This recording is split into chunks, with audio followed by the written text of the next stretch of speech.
second.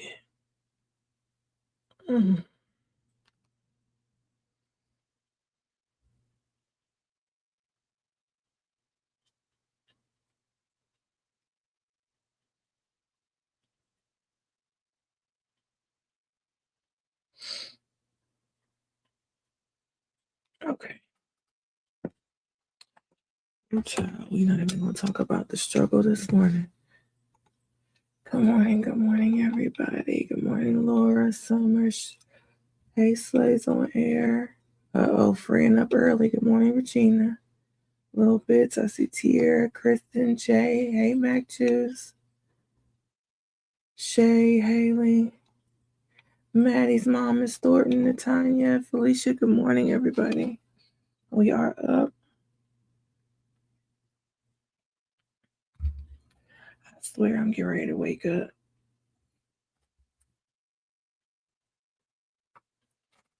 But when I say, do you hear me? Let me tell y'all something. I screwed it. Yeah, it'd be better if it's more in front of me. Let me tell y'all. The level of I don't give up that came over me yesterday. I couldn't find somebody else's to volunteer to give, okay? It's going to be a fight this morning, and I figured that we need to let the fight happen and then report on it. Then recap it. Because leaving us the way they left us yesterday, I don't think they really wanted that to happen. And it was so one-sided. So I said, let's let Reddington get this cross out. He didn't have all night to sleep on it. But they better say something they better say something for these babies. I swear to God. Okay? But I knew that I was irritated. That we gonna pray. I told y'all to pray about that, didn't I? He came home and his locks was all in his face. Okay? He left with the ponytail. He came home with the locks all in his face. We could only pray that they took the picture before he took the ponytail out.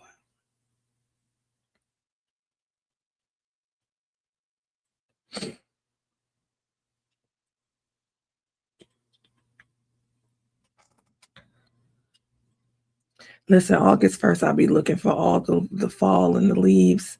I ain't going to get but nothing but it might go under 100 degrees here, but I'm a fall girly. I love the fall. I can't wait to be able to put some boots on.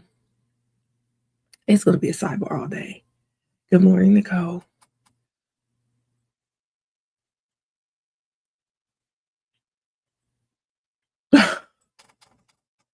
Oh gosh, Rhonda, I gotta go look. I didn't even look at my phones. I had 2 meetings yesterday after work. And so maybe I didn't give a dime. Okay. I ate and went to bed.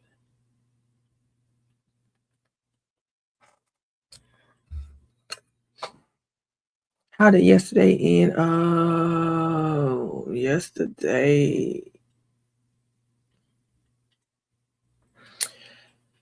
Yesterday, I hope Reddington was able to go home, calm his nerves. Maybe his wife rubbed some lotion on his ankles or something.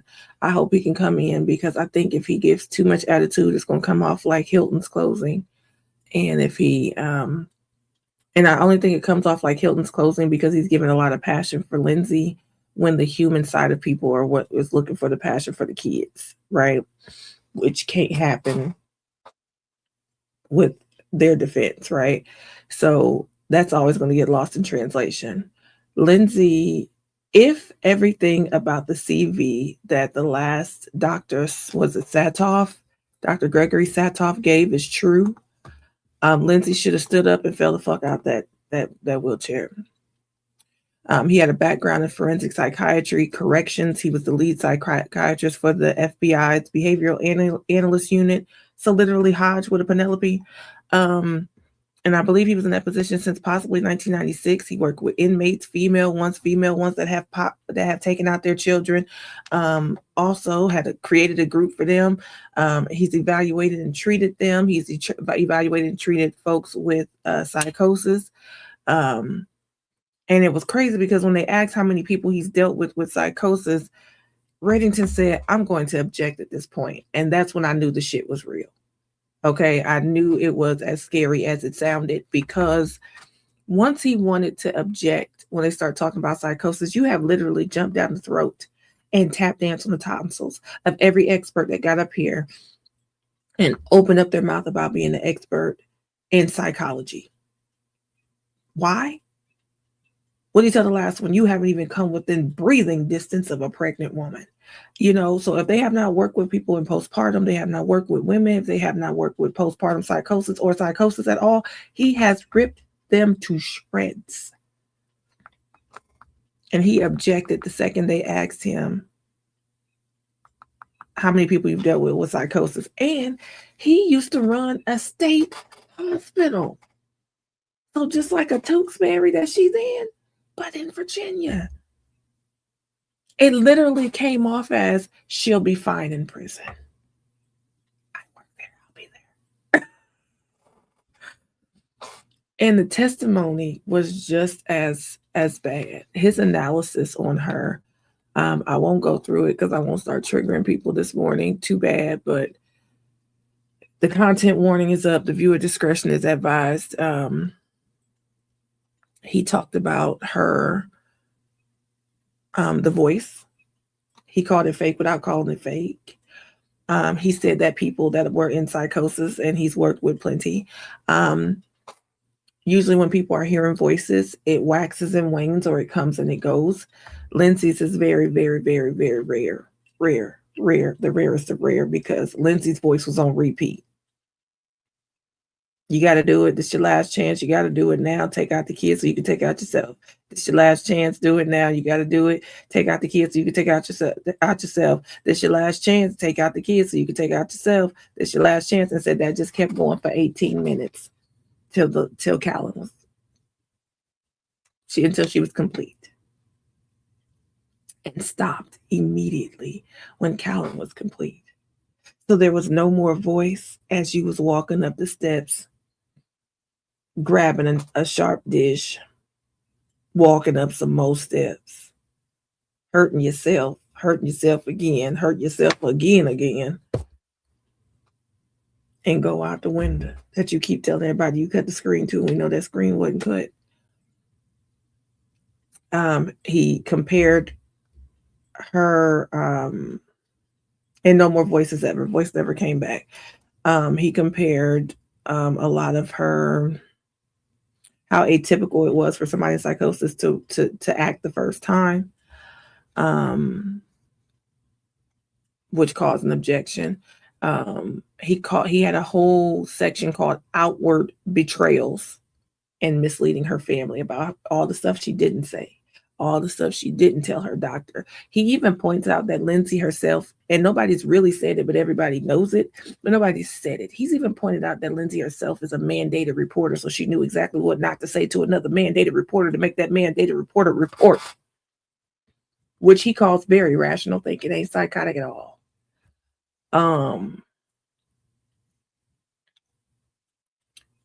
Talked about Miss Sue Clancy, got her some help before the help. So we knew Sue introduced her to, was it Dr. Paul or nurse practitioner Paul? But there was actually somebody before nurse practitioner Paul by the name of Rose who took Lindsay off the record and offered Lamictal, which Lamictal we know is epilepsy, aka on the side, FDA approved for bipolar. So then it's like, well, shit, did you just not want to take it on the record? Because this is another time she's been told bipolar. We also found out he actually read into the records and in his report the whole women and infants discharge information, and that damn information said, Jolene gonna get her ass whooped. She show up to that. You know what? Y'all see when somebody wrote somebody named Jolene and said, "I know what you did to Dolly." Oh my God. But he also talked about her. He did do, that's another thing. He did do the collateral interviews, and he interviewed Patrick. Yeah, that's another thing where, you know, Reddington gonna jump on your ass if you don't have, if your CV don't match what Lindsay going through. He gonna jump on your ass if you don't have if you doing your interviews through the television, and he gonna jump on your ass. Before the court today, we have the matter of Commonwealth versus Lindsay Clancy. Ms. Clancy is present. She is represented by Attorney Kevin Reddington, and the Commonwealth is represented by Assistant District Attorney Jennifer Sprague and Assistant District Attorney Shannon Buckingham. Well, good morning, everyone. Good morning, counsel. If you don't do those collateral interviews, morning, Ms. Clancy. He did them. All right. Before we start, can I see everybody at sidebar? In his collateral interview, Lindsay was with Patrick, and so he started comparing things in the documents and the notes, and also what Lindsay said happened that day versus what Patrick already testified to and told us. Certain things, like she started hearing the voice when she was getting the kids some dinner. She was at the refrigerator getting the chicken nuggets, and the voice just boom came on. But Patrick testified that the baby was already on the couch eating the chicken nuggets and green beans that the kids was already eating when he left to go to 3V. Also, there was a crime scene photo with the damn bowl still sitting on the couch. So it's like, so did the voice start there? But she told somebody else that the voice started about 5:10, 5:15 when Patrick was about to leave. But she didn't even send Patrick the message to leave until 5:15. We need the transcripts for all the sidebars, because I think that's where they name calling.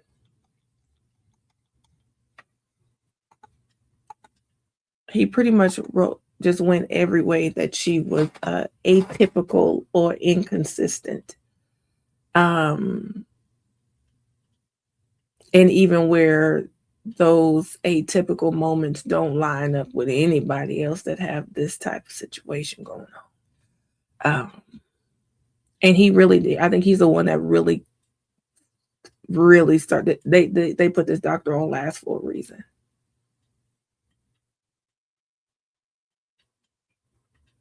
And what she said, the voice came at the refrigerator. Then another person, she told it came long before the refrigerator. But then the whole voice on repeat was off, and it was some other things that's off. I'm gonna recap it. It was so bad. It was so bad that everything after that irritated me.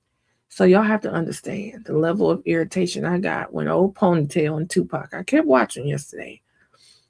Old Ponytail and Tupac, you know, he gonna try to imply that Dr. Dre was a blue and Eazy-E was on death row. Sir, take me out the group chat. All right, you're entering. Oh, you got a big bow today.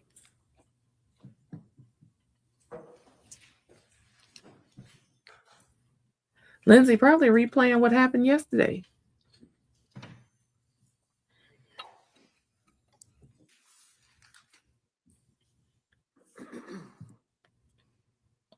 That picture of Dolly Parton and Leslie Jordan yesterday almost took me out.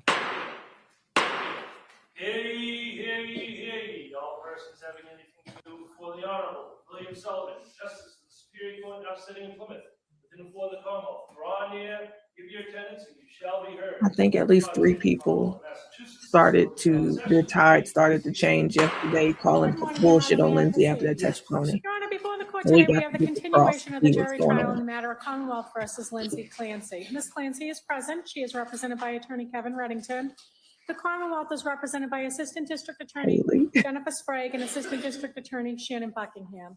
I told y'all, I ain't getting no fuck so bad. I ain't even put no rollers in last night. I'm be looking like this all day. Once more unto the breach, as they say. We're going to continue with this trial.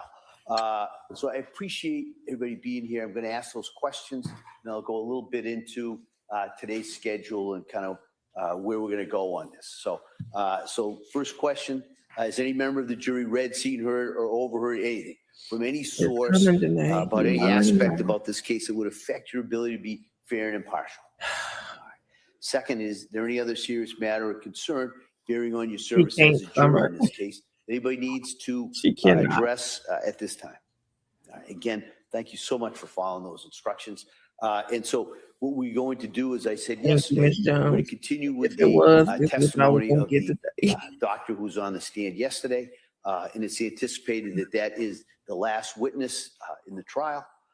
And then we'll then take a break, because before we go to the next portion of the trial, which is the closing arguments and the legal instructions, the court has to make some arrangements. They've got to speak to counsel. So it takes a little while. So I'm going to excuse you at that point and have you come back tomorrow. All right. So we're going to finish the evidence today. Duncan used to have this I'm gonna Rocky Road. I'm going to then deal with counsel, bad. and then we will do hopefully arguments in charge tomorrow. All right. So again, I can't tell you how much I appreciate everybody's dedication and commitment in following those instructions and being here every day. So that's kind of where we are at this point. All right. And so with that, I'm going to ask the Commonwealth if you could have the doctor. You're not going to do take the this, stand. Sharonda. Took me out when they played that song at the end of, what was that, Alfred Woodard? What was that? Family That Prays? Don't do it. We ain't going to do it.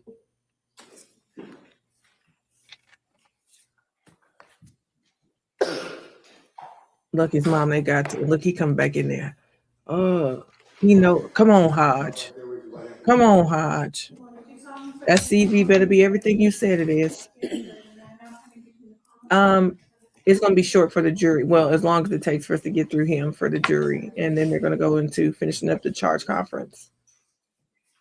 All right. Good morning, Doctor. Good morning. All right. Tree Sprague. Thank you, Your Honor. Good morning. Good morning.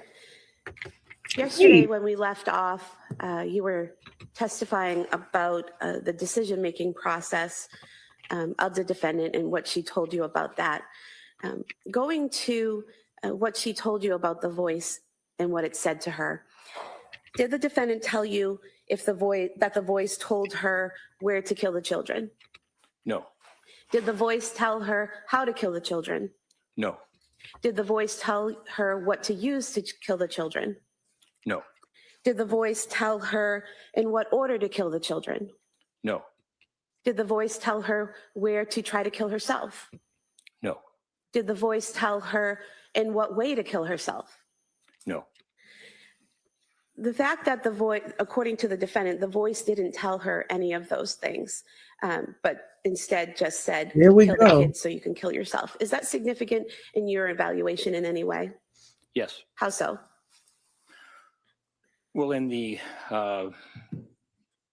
small amount of time that Ms. Clancy had in the home without her husband, it was important in order to carry this out, as well as her suicide, to do this quickly, methodically, and the like. And so this is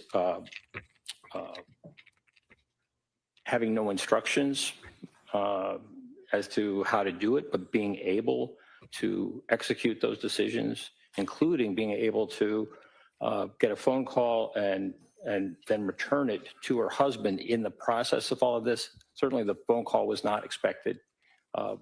That is surprising that she was able to accomplish all of this without any other kind of direction or plan. Does that indicate to you that she was making decisions about those things, about where and how and when? This is, again, for the record, direct examination. It's leading. I object to have a standing objection. Yeah, if you could just rephrase it. What does the fact that she was able to do all of that indicate to you, if anything? Well, it indicated that she had control of the sequence of what she was doing throughout. Doctor, you talk in your report about interpersonal psychological theory of suicide. What is that? Well, that has to do with the decision-making process or the capability for someone who attempts suicide. And are there 3 parts to that theory? Yes. And what are they? Well, one would be called aloneness or the sense of isolation, people not understanding. So that is a real difficult challenge for people to face. They feel that they can't fully share with others. Another is burdensomeness. If someone feels that they are a burden to others, that is also something that we find is a component to those who make serious suicide attempts and completions. And third is what I would call capability. So you can have that sense of aloneness. You can have that sense of burdensomeness. But if you don't have the capability of taking your life, you can be very suicidal, but not ultimately accomplish the suicide. It does not mean that you're not suicidal. But that issue of capability is one that's very difficult because we have a natural will to live. And that is the most difficult thing for people to overcome. The thing that's the most difficult thing to overcome, that's the capability of actually committing suicide. Is that what you're saying? Correct. And this theory in the 3 parts, did you compare what Ms. Clancy told you and what you saw in the records to this theory and have any conclusions about that? Yes. And what were they? Well, certainly, the documentation from the medical and mental health records demonstrates that sense of isolation she felt, even in the company of others. That sense that she was just having a problem that was difficult for her to understand, difficult for others to understand. And of course, the suicidal feelings that came about, and then ultimately those feelings about harming her children. This is not something that she could share. The sense of burdensomeness, she had planned to go back to work, as she had for her first 2 children, Cora and Dawson. And the time that she was expecting to go to work kept extending because she just did not feel mentally healthy enough to be able to return to work and to function. And so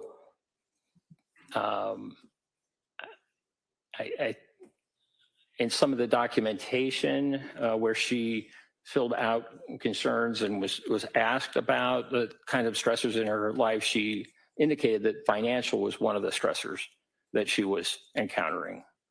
So to believe that her brain had been damaged, that she was not able to do what she loved, which was labor and delivery nursing, but also not in a position to help support the family, really was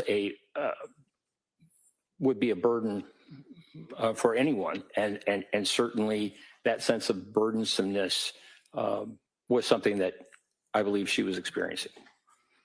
And then the last component, capability, I truly believe that her suicide attempt was very, very serious, which is why she employed 3 different methods. The fact that the use of the knife and the lacerations were not deep doesn't mean that she wasn't intending to kill herself with a knife, but oftentimes that's even worse, Fred. He ain't even saying it was fake. He not giving you nothing. That, as I mentioned, is the most difficult thing. I think the employment of the 3 different avenues, locking the door, and also not being dressed for the cold, indicate to me that this attempt was very, very serious, despite the fact that the use of the knife was not successful in cutting her arms, cutting her neck. And so, doctor, in terms of the cutting on the arms and the neck not being sufficient to cause death, is that what you're referring to? Is that as someone faces difficulty or an inability to be capable of actually following through to commit suicide? Correct. So in this case, it's your opinion that she was trying to commit suicide, but struggling with that third capability issue. Correct. Now, you testified yesterday about the intrusive thoughts that Ms. Clancy was having about harming herself in the fall leading up through December into January. And those thoughts at times, would it be accurate to state that Ms. Clancy reported at times that taking Ativan helped with those thoughts? Yes. And was there anything significant in your review of the case in terms of her reporting that Ativan helped her with those thoughts? Yes. How so? So Ativan is lorazepam, a benzodiazepine. This is a medication that is very helpful for treating anxiety. It also can help relax people, help them sleep, which was very helpful to Ms. Clancy. And she stated that when she had the intrusive thoughts, taking the Ativan resolved those thoughts. And I think that's significant because it's not a medication. Ativan, lorazepam is not an antipsychotic medication. So it's not meant to treat psychosis. Make people feel more calm. And sometimes it's used for people who are having significant symptoms. But in terms of actually treating psychosis, making a voice go away, it's just not designed to do that. And doctor, did the fact that the intrusive thoughts went away when taking the Ativan, according to Ms. Clancy, give you further evidence that it was in fact internal thoughts and not an external voice? Yes. Now, if someone is experiencing psychosis and is experiencing command hallucinations, can that person still know the difference between right and wrong? Yes. How so?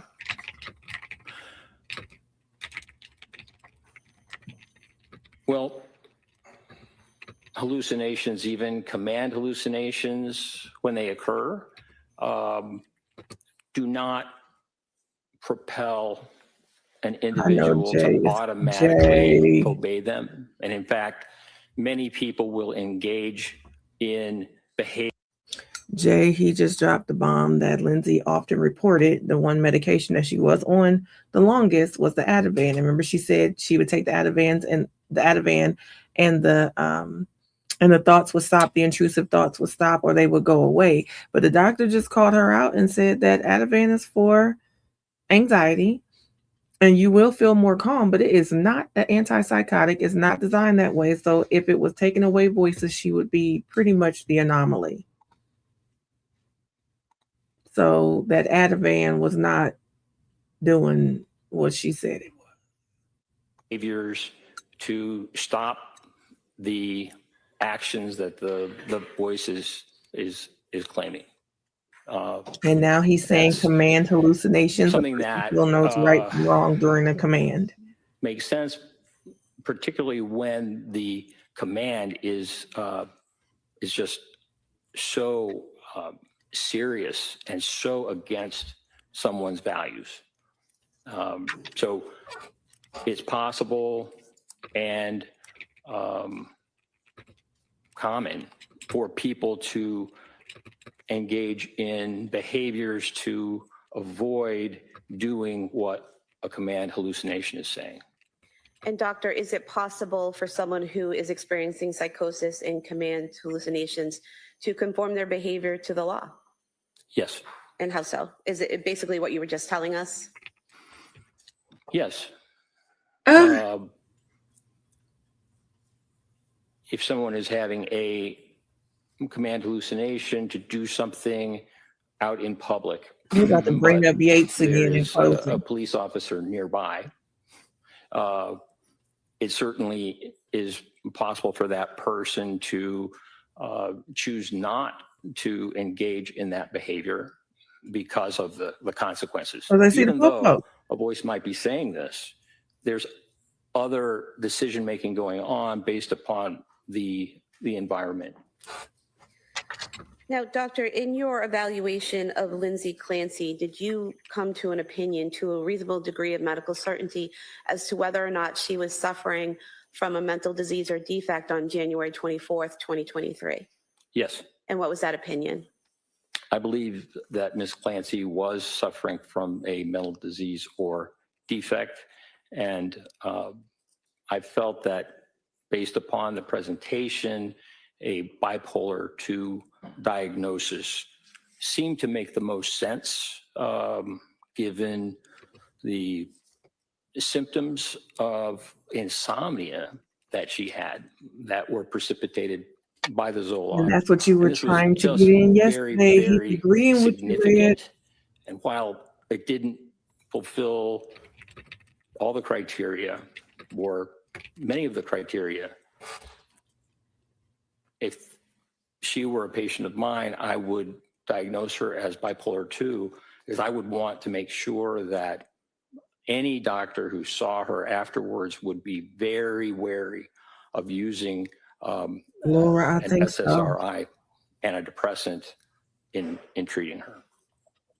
And doctor, you mentioned the drug effects, Zoloft had an effect, and SSRIs might have an effect. Is there a difference when you're treating someone and they're taking medications between being over-medicated and having an adverse reaction to medication? Yes. And what is the difference? Well, when we think about side effects, that is an example of a medication having a response. Now, sometimes we have side effects when we're not necessarily over-medicated, but we put up with those side effects. When there is too much medication, certainly we can experience those side effects. For example, over-sedation, or there are some medications that can cause stimulation, so people are not able to sleep. I thought they were starting off with cross. This just changed Reaction whatever Red is Blue much was. more serious. An adverse reaction could be, for example, an allergic reaction that could cause death, or some type of reaction that you don't see in most people, but has been reported. So there is a difference between side effects, no matter how difficult they are, and what we would call adverse effects, which can be extremely serious. And in your review of the records of the medications that the defendant was prescribed from September through December, did you You about to see springboard off of any Satan's tongue into this cross? evidence of Because her didn't he having say that adverse adverse effects from the reactions medication? was part of her discharge from that program? And now he's saying Well, there the was nothing. insomnia secondary to the Zoloft was very concerning to me, and it would mean not just cutting the Zoloft back, but stopping it. I would say that the Zoloft was in precipitating insomnia. I mean, she reported 48 hours straight of not being able to sleep, that was an adverse effect. And an adverse effect really requires one to stop the medication. And that is what Dr. Jennifer Tufts did with Ms. Clancy, correct? She had her stop the medication? Correct. And in reviewing those records again from September through December of 2022, did you see any evidence that Ms. Clancy was over-medicated?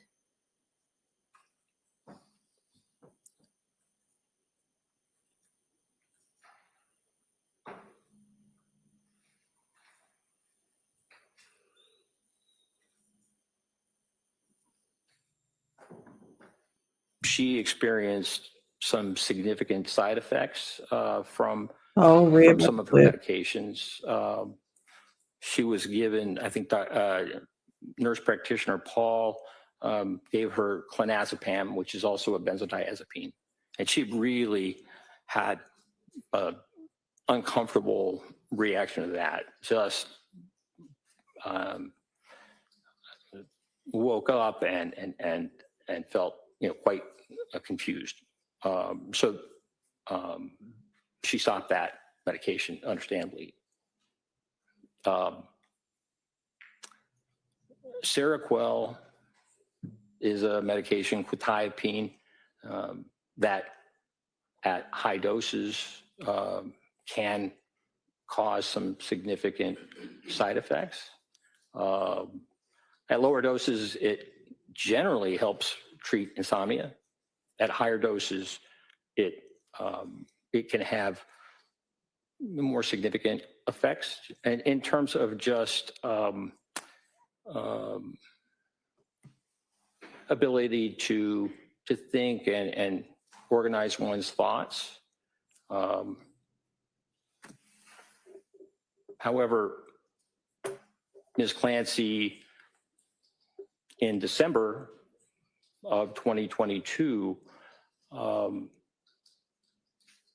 chose at that time to continue on Seroquel, a combination of Seroquel and Valium. Nurse practitioner Gelada had suggested another medication, olanzapine, Zyprexa, which she's taking now. And Ms. Clancy asked that she continue on the Seroquel at that point and the Valium. So, it's a challenge. One has side effects, but one also sees benefit in the medication. And certainly that combination at that time, I think it was around December 7th, December 9th, that was really helping her sleep. And so she asked to continue on those two medications. So I guess when I ask about over-medication and you talk about the side effects of the medication, there seems to be a disconnect between maybe what a layperson calls over-medicated versus what the medical definition of that is. So is what you're saying that being over-medicated medically means having side effects to the medication?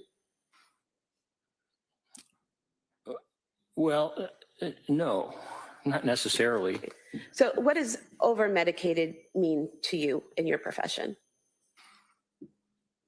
Well, if someone were to prescribe a medication that was beyond the limit that safely can be prescribed, for example, it's possible to be toxic on, say, lithium, which is a medication that she took for a while she was at Duxbury. And if I were prescribing, say, 1,200 milligrams of lithium twice a day,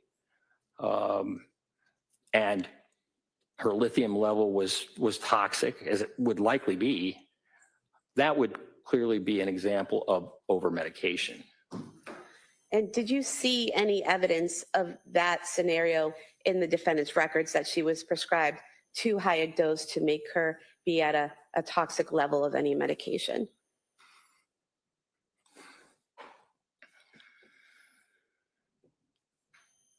I think those who were prescribing for her were responding to the symptoms that she was bringing. There was a kind of a rapid increase in the dose of Seroquel, and that higher dose of Seroquel was she didn't. I believe she was ultimately prescribed at 400 milligrams, and she ever ended up taking that, but.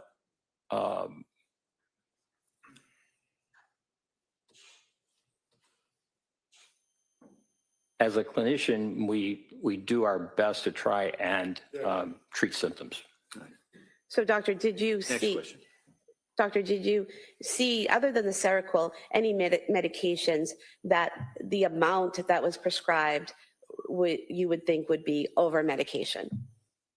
No, And then the Seroquel itself, you said she was prescribed up to 400 milligrams, but she reported that she never took that amount, correct? correct. And after her stay at McLean Hospital, she had been weaned off of the Seroquel, correct? That's right. And the only medications immediately after leaving McLean Hospital were trazodone and Valium, correct? Correct. Dr. Tufts added a medication as a result of her appointments with the defendant in January. Is that correct? That's right. And what was that medication? That was amitriptyline, also known as Elavil. And you saw that what the initial dose of that was, correct? Correct. What was that? The initial dose from Dr. Tufts was 10 milligrams. Is that a high dose for an adult? No, it's the very smallest dose possible. And then did Dr. Tufts increase that dose? Yes. And when was that? After a week, she increased the dose from 10 milligrams to 20 milligrams. And is that a significant increase in the dose? No, Is 20 milligrams a significant or large dose for an adult? not at all. 10 milligrams or 20 milligrams of amitriptyline, is that something you could even prescribe to a child? Yes.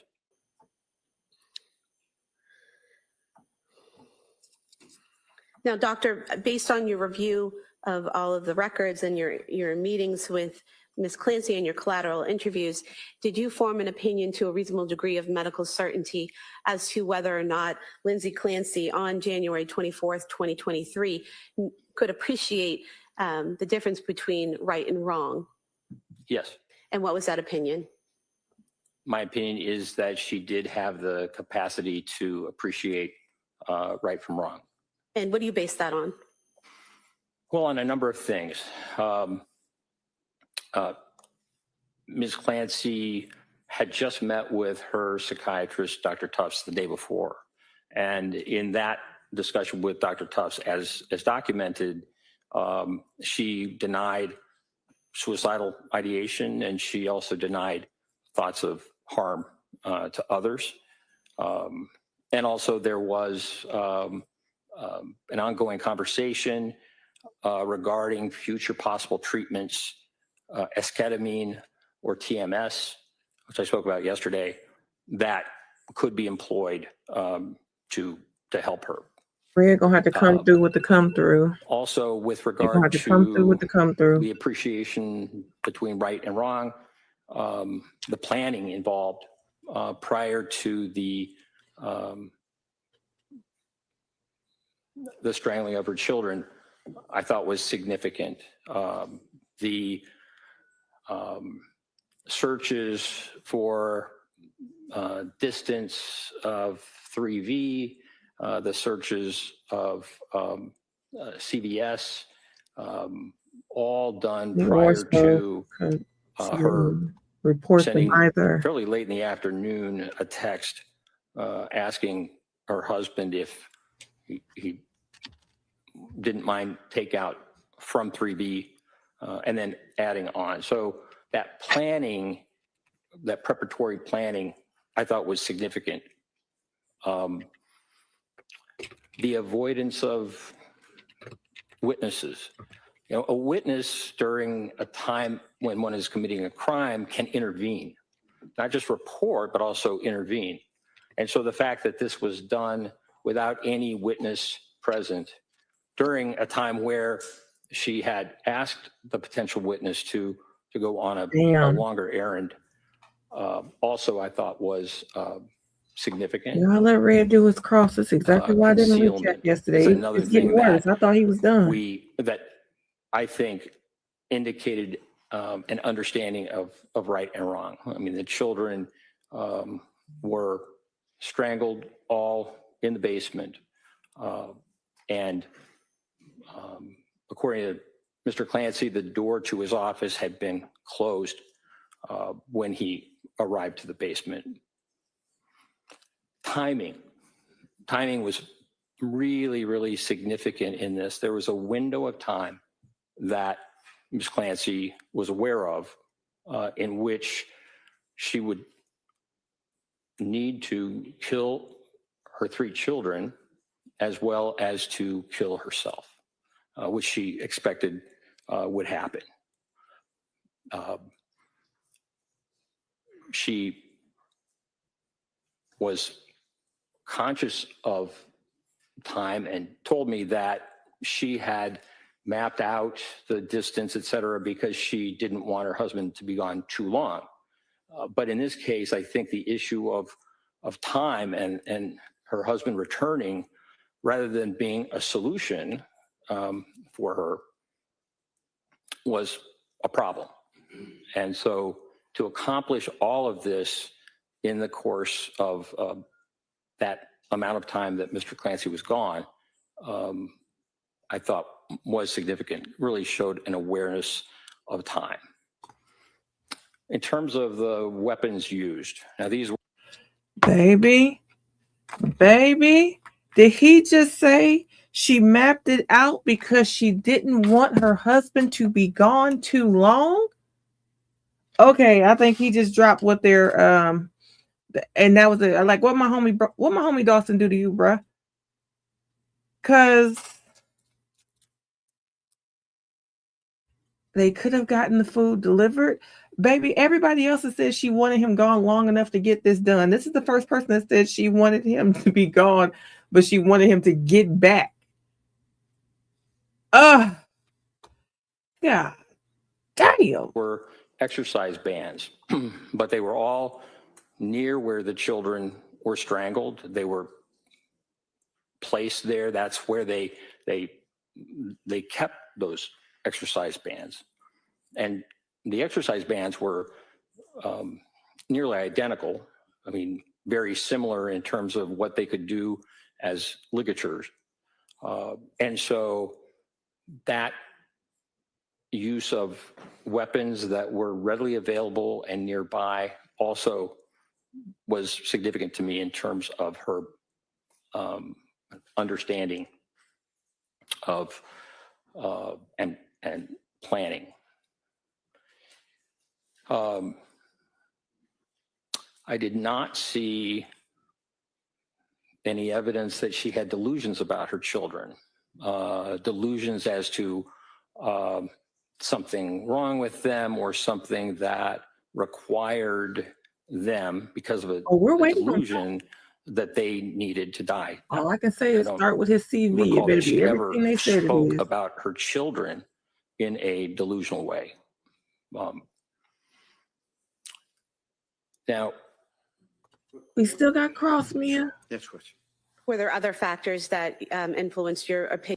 I won't say I'm waiting on cross. I told y'all I did not recap yesterday because I wanted to get the full testimony of this witness because of the things that were being said. However, you have to say, before we said we couldn't see premeditation or postpartum yet.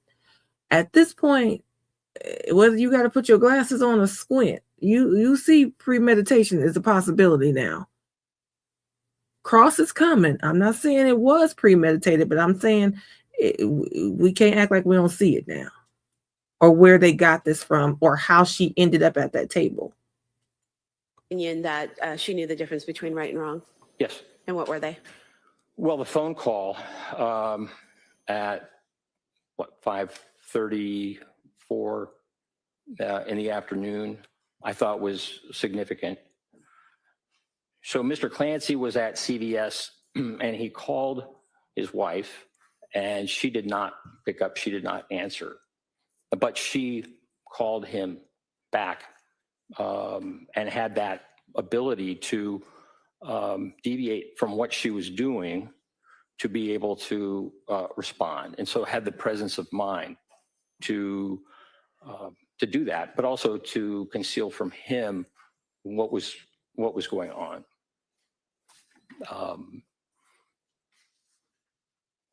Locking the door is another example. I mean, certainly Ms. Clancy was aware of time and the limited amount of time to accomplish this, but by locking the door, it kept her husband from being able to enter the bedroom and therefore being able to see what had happened. So delayed that time.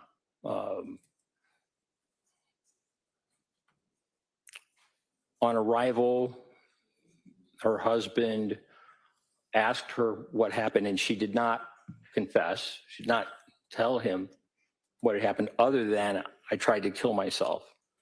She also did not report auditory hallucinations, but rather said that the children were in the basement. It's my belief that she expected to die, and that by the time Mr. Clancy arrived, she would have successfully been able to take her life. And sir, did you form an opinion to an unreasonable degree of medical certainty as to whether or not Lindsay Clancy on January 24th, 2023 had the ability to conform her behavior to the requirements of the law? Yes. And what is that opinion? Well, if we look at that day, we know that in the morning she took Cora to a pediatrician's appointment. And all physicians receive training in psychiatry, no matter what specialty they go in. That's part of medical school. And so, like other doctors who had seen her who were not psychiatrists at appointments and whatever, the pediatrician also did not notice any unusual things about her. She did not, she was able to conform, right, to the type of behavior that a concerned mother would engage in. She was able to drive to the pediatrician's office and then back. And the day was really one of significant control. The activities that she engaged in that day, spending time with her children with Play-Doh, taking them outside to build a snowman, sending photographs of the children to her mother, to her husband on Instagram, fixing lunch and also fixing dinner for the children. So the activities of that day were controlled, as were the activities in terms of the planning that we already mentioned.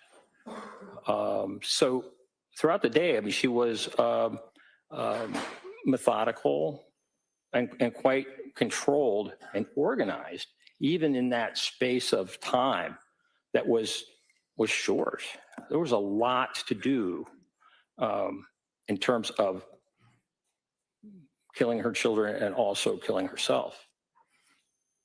And I would say that the last point with regard to conforming to the law is that when she received the phone call from her husband, she did not report to him that she was in distress, that she was having hallucinations, that she needed help. So with that phone,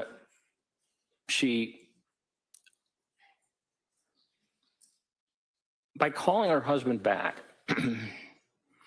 and reassuring him by the fact that, yes, she knew the medication, whatever, that helped guarantee that he would continue on the errands.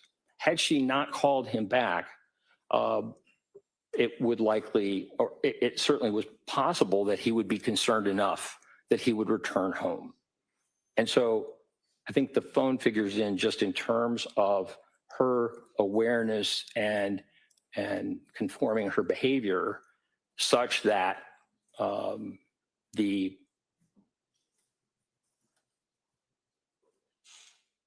strangling of her children could be concealed. And doctor, did you form an opinion to a reasonable degree of medical certainty as to whether Lindsay Clancy on January 24th, 2023, when she strangled her children, was criminally responsible? Yes. And what is that opinion? Yes. It is my opinion within a reasonable degree of medical certainty that Ms. Clancy was criminally responsible. Move to submit Dr. Satoff's CV as the next exhibit. Any objection, counsel? All right, that may be admitted. I have no further questions. Thank you. Hold on a second, Ms. Reddington. She ready.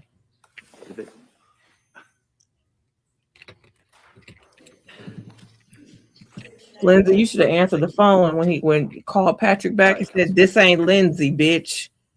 And then maybe you would have got away. But gee, me.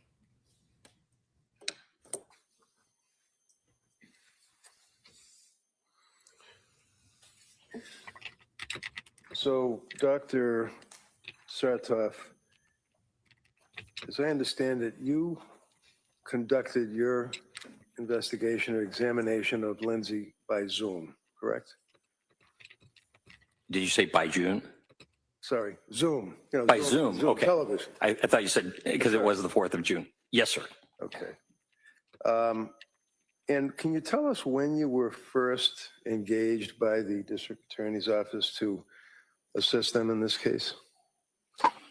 I first was informed about the case, I think in January or early February of 2026 of this year. The final contract with the university was not completed, as I recall, until April. And is that a matter of significant import when you're engaged in evaluating a young woman that's charged with triple homicide and you're hired by the government? The fact that there's a contract that wasn't signed by your school? Well, sometimes it's a long process that I don't have any control over. Sure, I understand. I've seen those kinds of things take a while, take longer than one would necessarily want. So the contract with your school that you're talking about would be the contract for your compensation, for your opinion? No, Well, he just told you he doesn't get Would never be compensated. contracted for an opinion. Okay. But You're getting paid, right?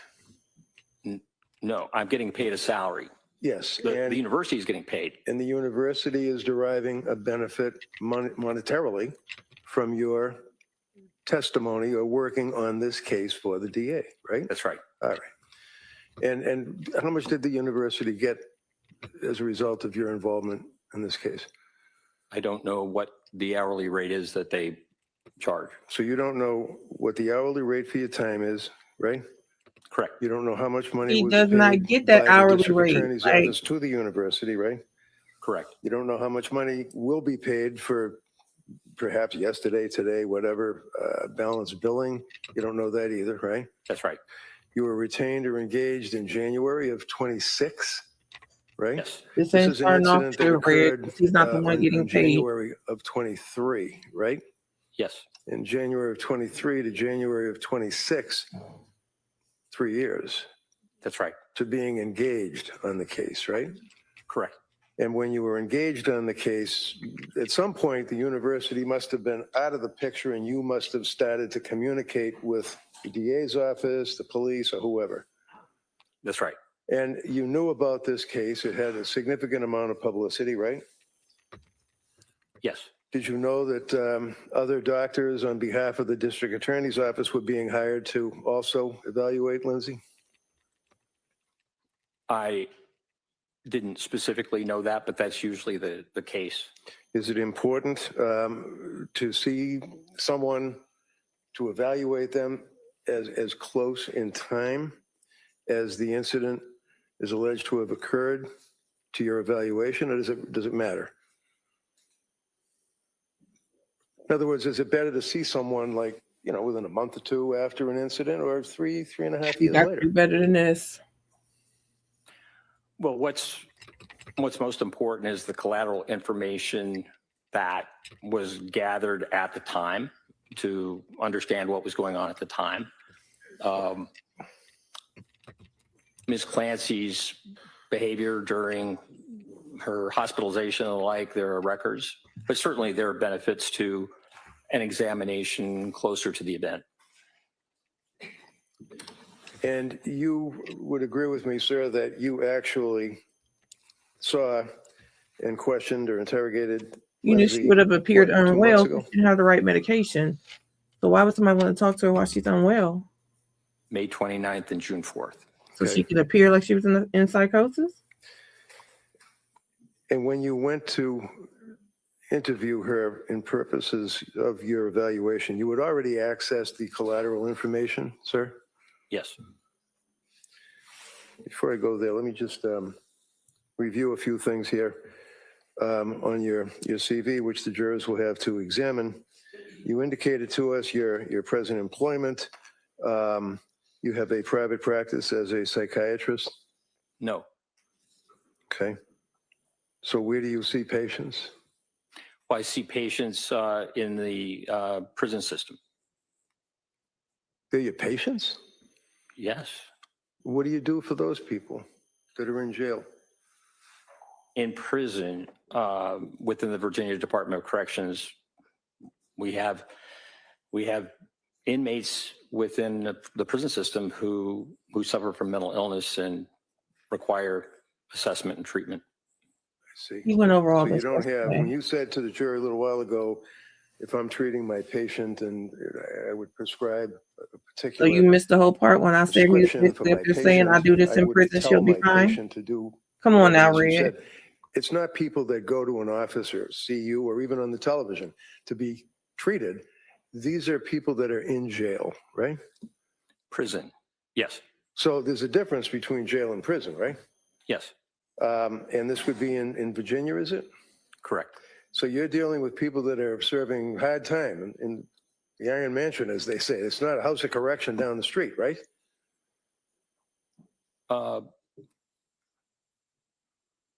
I see patients who have different varying sentences.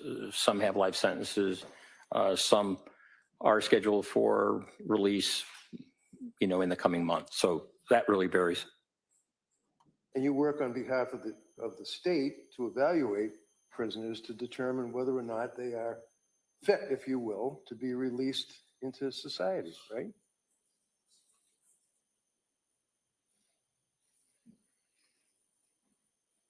Once someone's sentence is over, the only way that they could be continued within a prison system would be to be committed to He don't determine to when a his psychiatric sentence is hospital. over. And I Like, would why are say you that trying to guess his job? You're trying to get him as far away in from the women and 34 years postpartum that as you I've can. been It's not working. That treating CV must be true. inmates who You're are starting off real patients, slow. I can only recall 2 times where when discharge came up, their condition was such that they required to be civilly committed because of mental illness.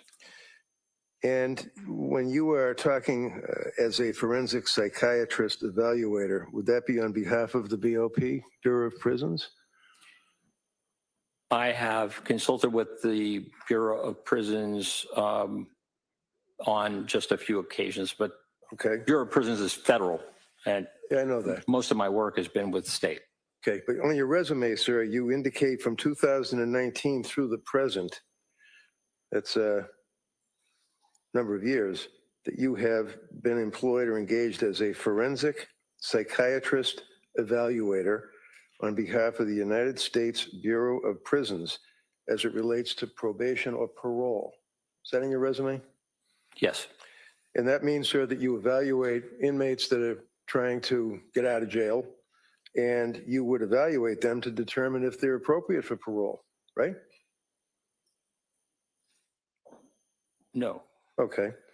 So when you indicate on your You don't resume from think if they're appropriate for parole. 2019 You through don't the want him to answer present, that question because they're you're going to say, employed well, as a Lindsay can just see forensic somebody like him to psychiatrist see if she's ready evaluator to for get the out. United States And Lindsay Bureau going to end of up in Prisons. prison. How many Watch of it. these evaluations did you do in the years from 2019 through 2026? 7 years.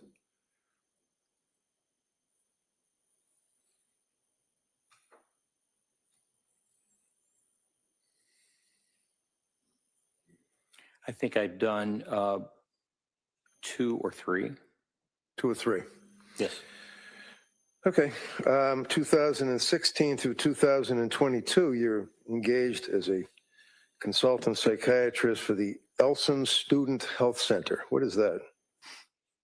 that's the Student Health Center at the University of Virginia. So that serves students who are at the university. And like what? I mean, do you evaluate them? Do you treat them? Do you analyze them? What do you do for college students? My work with the university and the health center really had to do with students who were having difficulty and had left the university and were interested in getting back. And so I was part of a 3-person panel to evaluate the students to see whether or not it would be appropriate to bring them back to the university. And what, were they like thrown out of the university, or they were disciplined or something? Why would you bring them back? What does that mean? Well, if there was an event that caused concern, potentially was a threat, for example, then just for the student safety and the safety of all, they would leave the university in order to get the type of care that they needed. And then if they wanted to come back, then I was part of a panel that would evaluate these students and make a determination about whether it was safe. So these for are them your to come students. back. I'm sorry, I cut you off. Go ahead. Yeah. No, that's all right. Okay, these are students, right? Correct. In college, right? That's right. That have been thrown out or disciplined or suspended or something, and they're trying to get back into school, right? That's right. And when the parents of the students come, they retain you to advocate on their behalf? No, No, you work for the school, right? correct. You evaluate them and then back the school up so that these kids can't get back into the school, right?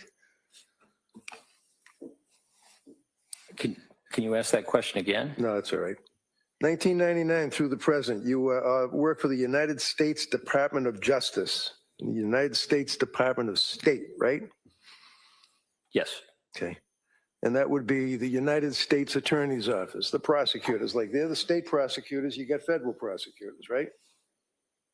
well, federal prosecutors and defenders. I've worked with both. Well, the defenders certainly don't work for the United States Department of Justice or the United States Department of State, do they?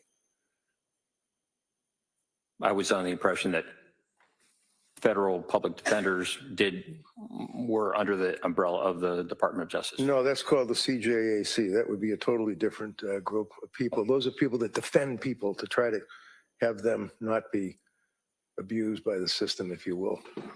Yeah, that question be stricken. 2015, you're a psychiatric consultant for the Virginia Office of the Attorney General. Another prosecuting arm, right? Yes, 2013, Virginia Department of Virginia Department of Corrections, least restrictive measures for segregation. You evaluate people to determine if they should be in max or disciplinary unit as opposed to general population. Is that what you do? yes, I've been asked to do that. Okay. And you certainly don't advocate on behalf of the prisoners that are being placed in seg or being placed in those closed units with higher security, right? No, that's not true at all. The National Security Expert 2007 to the present, Oak Ridge United Associated Universities. What is that? Yes, that is a group that does research with the Behavioral Analysis Unit and the National Center for Analysis of Violent Crime, and I have done work with them. Okay. Critical. So we see what Red is doing. Red is trying to say, you're part of the problem. You're part of the system. You're never for the person that's being abused. You're never for the person. You help the system stick it to people that are getting abused. Oh, God. And he's getting a lot of the job descriptions wrong. But here we go. It's Red. Incident Analysis Group. Through the CV we go. CIAG, University of Virginia. Yes, Okay. Behavioral Analysis Unit, as you told us yesterday, for the FBI at Quantico, right? that's right. Psychiatric consultant to the Virginia Department of Corrections medium, maximum, and supermax facilities, right? Yes. Continuing on with your experience, sir, as a witness in this case, you agree with me that you were involved as a psychiatric consultant with the Macro Task Force on-site consultation for the Australian Police Service. Yes. Former Soviet Union project, Republic of Georgia, TBILISI, Georgia. You're involved with that, sir? Tbilisi. Tbilisi, yeah. Critical Incident Response Group for the U.S. Air Force. You're in the assessment unit. Yes. Crisis Management Unit, investigative support for Operation Gray Sunset, Jordan. Correct. Crisis Management Unit, investigative support unit, critical incident response in Montreal, Quebec. Yes. FBI, National Center for Analysis of Violent Crime, Operation New Hope. Yes. Bureau of Criminal Investigation, that's BCI, for the Department of the State Police. Would that be Virginia? Yes. You also have an interest in, Haley, and I have think that's what's pissing me studied off so bad. or I'm glad somebody else written said it and I about didn't say it first because I various think that's topics what's wrong in your with me. career, It's correct? been fucking Yes. with me that Okay. boy was put in that office and was first and was like the hostage one that was negotiations course, definitely looked different crisis than the management others. unit. You know, You were involved with it's that, been is that fucking with correct? me. I'm not gonna lie, Okay. guys. That was a number of years ago, though. I guess that was like 1996. That's right. But you've been involved with the FBI for a long time, right? Yes. Fair to say that you're a government man? Objection. No, sustained. Hostage negotiation course. How about Virginia Department of State Police? You involved with them as well, sir? Yes? Yes. Advisory positions. You deal with Islam in prison is one of your interests, right? That was a TV program or something? Correct. Talk Told y'all, about you're a government man. National Institute for Justice, Standing Committee to advise the Department of State on unexplained health effects on U.S. government employees and their families overseas, right? Yes. Analysis of pre-attack behaviors of the Las Vegas shooter behavioral analysis unit for the FBI. Yes. Skipping ahead, papers published. Now, when a doctor or a psychiatrist, or any doctor really, I guess, publishes a paper that's of interest to other doctors or people, that's called a learned treatise, right? Peer review? Yes. Okay. Can you tell me, what is peer review? What does that mean when you're dealing with a person's focus and interest in writing about what they're focused on? So a peer review journal is one in which once an article is submitted, a paper for publication, that goes to qualified people within the same field who review it and make determinations about the quality and whether or not it should be published. Oftentimes, there will be some edits or suggested edits from those who have expertise. It's a blind process. So if I submit a paper and it's peer reviewed, I don't know necessarily at all who is reviewing it, but it's a way to ensure quality of articles that are published. And that's just an important standard. So it's kind of a rigorous standard to make sure that what you're writing about is reliable and would be helpful to others that are interested in it, right? Correct. Okay.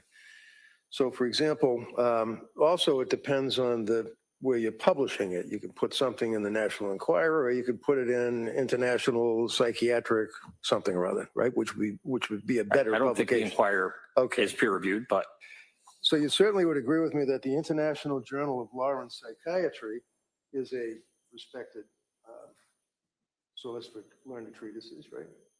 yes. And you would agree with me, sir, that you've been in here telling this jury all about Lindsay and how she didn't hear voices or did hear voices or exaggerated and lied. Have you written any articles at all on the concept of auditory hallucinations? No. Have you read any of them? Read any articles? Yes. Yeah, okay. You certainly have heard of Dr. Philip Resnick, yes? Yes. And it's fair to say, tell me if I'm wrong, is he literally a world-known authority in your field for filicide or the killing of children by their parents? Yes, he's well known. And is he also well-written as far as auditory hallucinations, same stuff you've been testifying about? Yes. And he published an article in the International Journal of Law and Psychiatry, which is considered to be, if you know, a landmark article about, and I captioned, listening to voices, the use of phenomenology to differentiate malingered from genuine auditory verbal hallucinations. Now, did you read that article? Yes. So it is a peer-reviewed article published in a recognized journal, correct? Correct. Your Honor, I would offer this under Commonwealth versus Sneed for the jury, if they wish. Objection. Counsel Garcia, sidebar.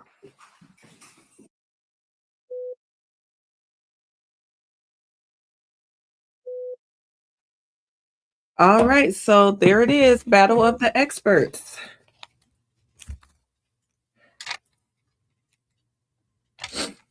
Battle of the Experts. So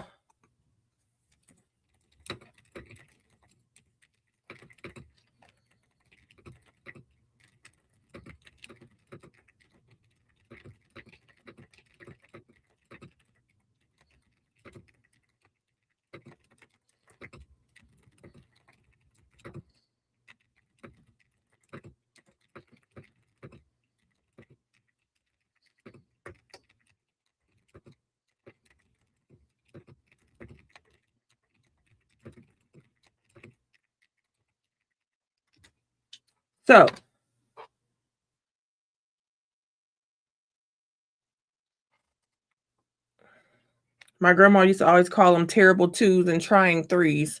But my grandma used to always tell me, especially when I was going through with Dallas, that I'm on Dallas's nerves more than he was on mine. He said he's clearly, he's talking, he's clearly trying to communicate to you and you ain't understanding. And once I realized it that way, I was like, listen, we both on each other's nerves because he's clearly letting me know what's going on and I clearly don't understand the English.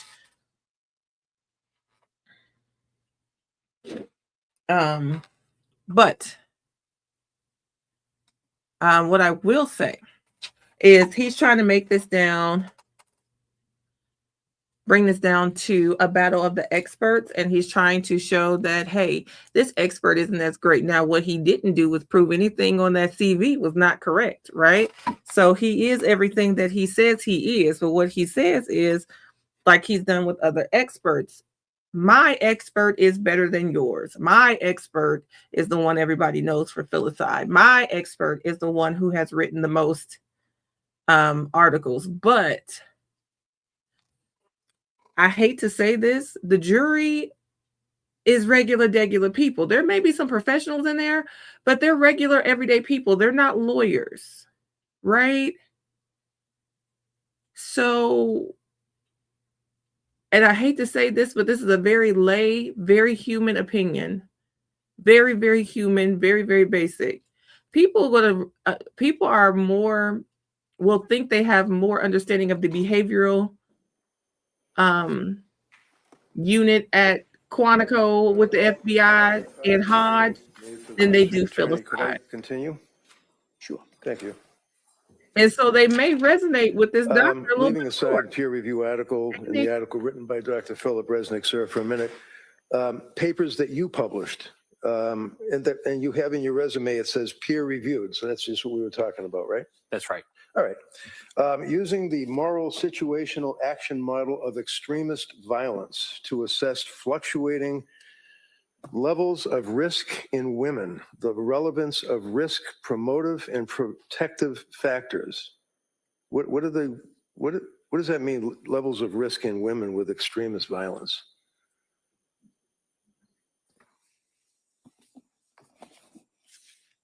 Sounds like go home after this witness, finish the We're chart, looking at and instructions. risk assessment and in then terms we'll of close tomorrow. violence and what may be mitigating factors. In other words, decreasing the risk or the threat, or increasing, that would be enhancing factors.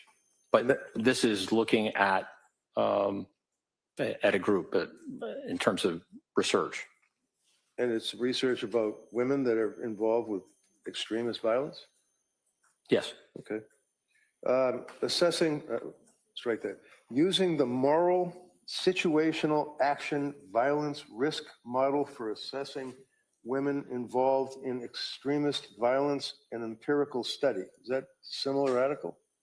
Yes.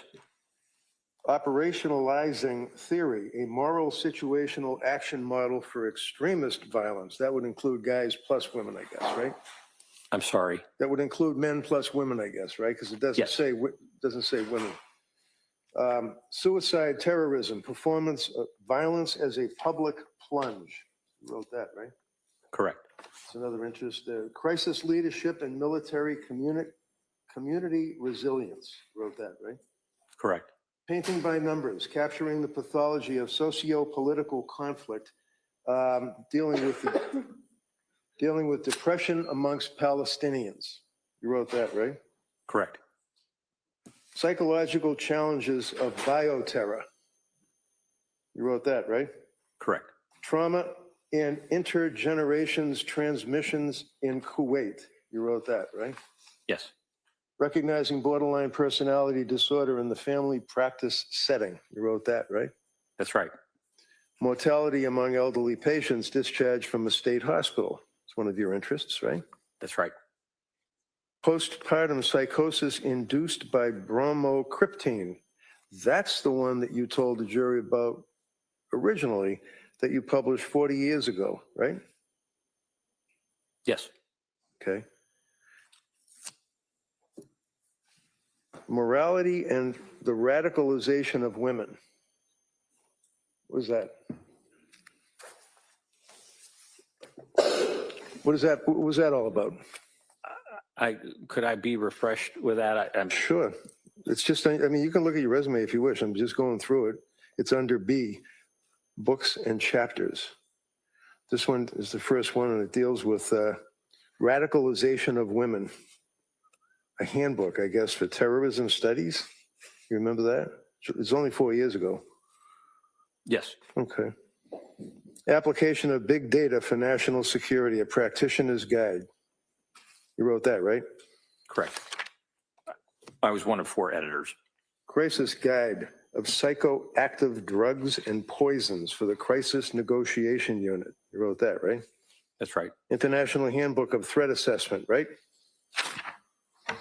Yes. Protection of children during armed political conflicts, a multidisciplinary perspective, right?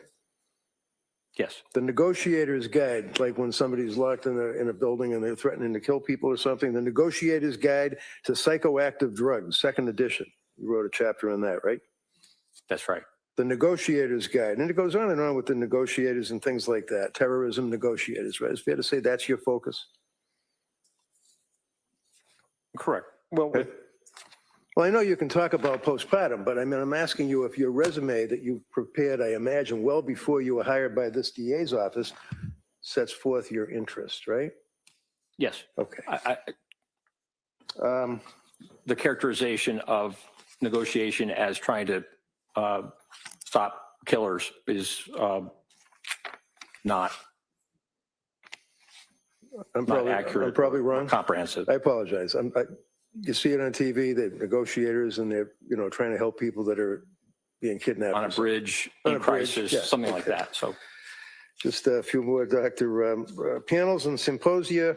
You'd agree with, let's see, national security implicate. I just want to run through a quick attachment theory, mental wellness as it relates to threat management, threat assessments, corrections, psychiatry presentations, substance abuse and misuse in prisons, perspective on providing medical support during conflict and chaos, targeted violence in the media, lessons from history, the profile of poisons, understanding the female extremist, crisis operations, leadership, how to fool doctors by injecting chemicals into muscle to obtain opioids, a prison inmate comes clean.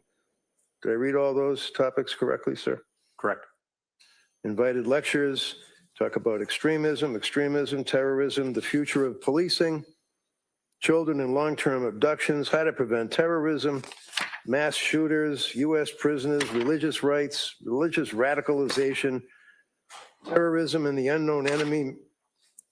Basically, that's what your focus is, sir, correct? No. And that's coupled with your experience of the two people or so that you recall dealing with in your, it's not a practice, but working for the Bureau of Prisons or the state for Virginia, the people that are in jail. That is the sum total, to be respected, of Dr. Sadoff, correct? I mean, you treated two people. You've written a lot about terrorism and other issues that we went through. That's not at all correct characterization. Oh, I'm sorry, because I read your resume right? He said you treated two Okay. people. And I related what you indicated to the jury, your experience when I asked you about patients or treating people. I said that right? I've been treating patients, and I continue to for the last 40 years. Now, in all of your experience, sir, have you ever treated a woman suffering from postpartum psychosis? Yes. When?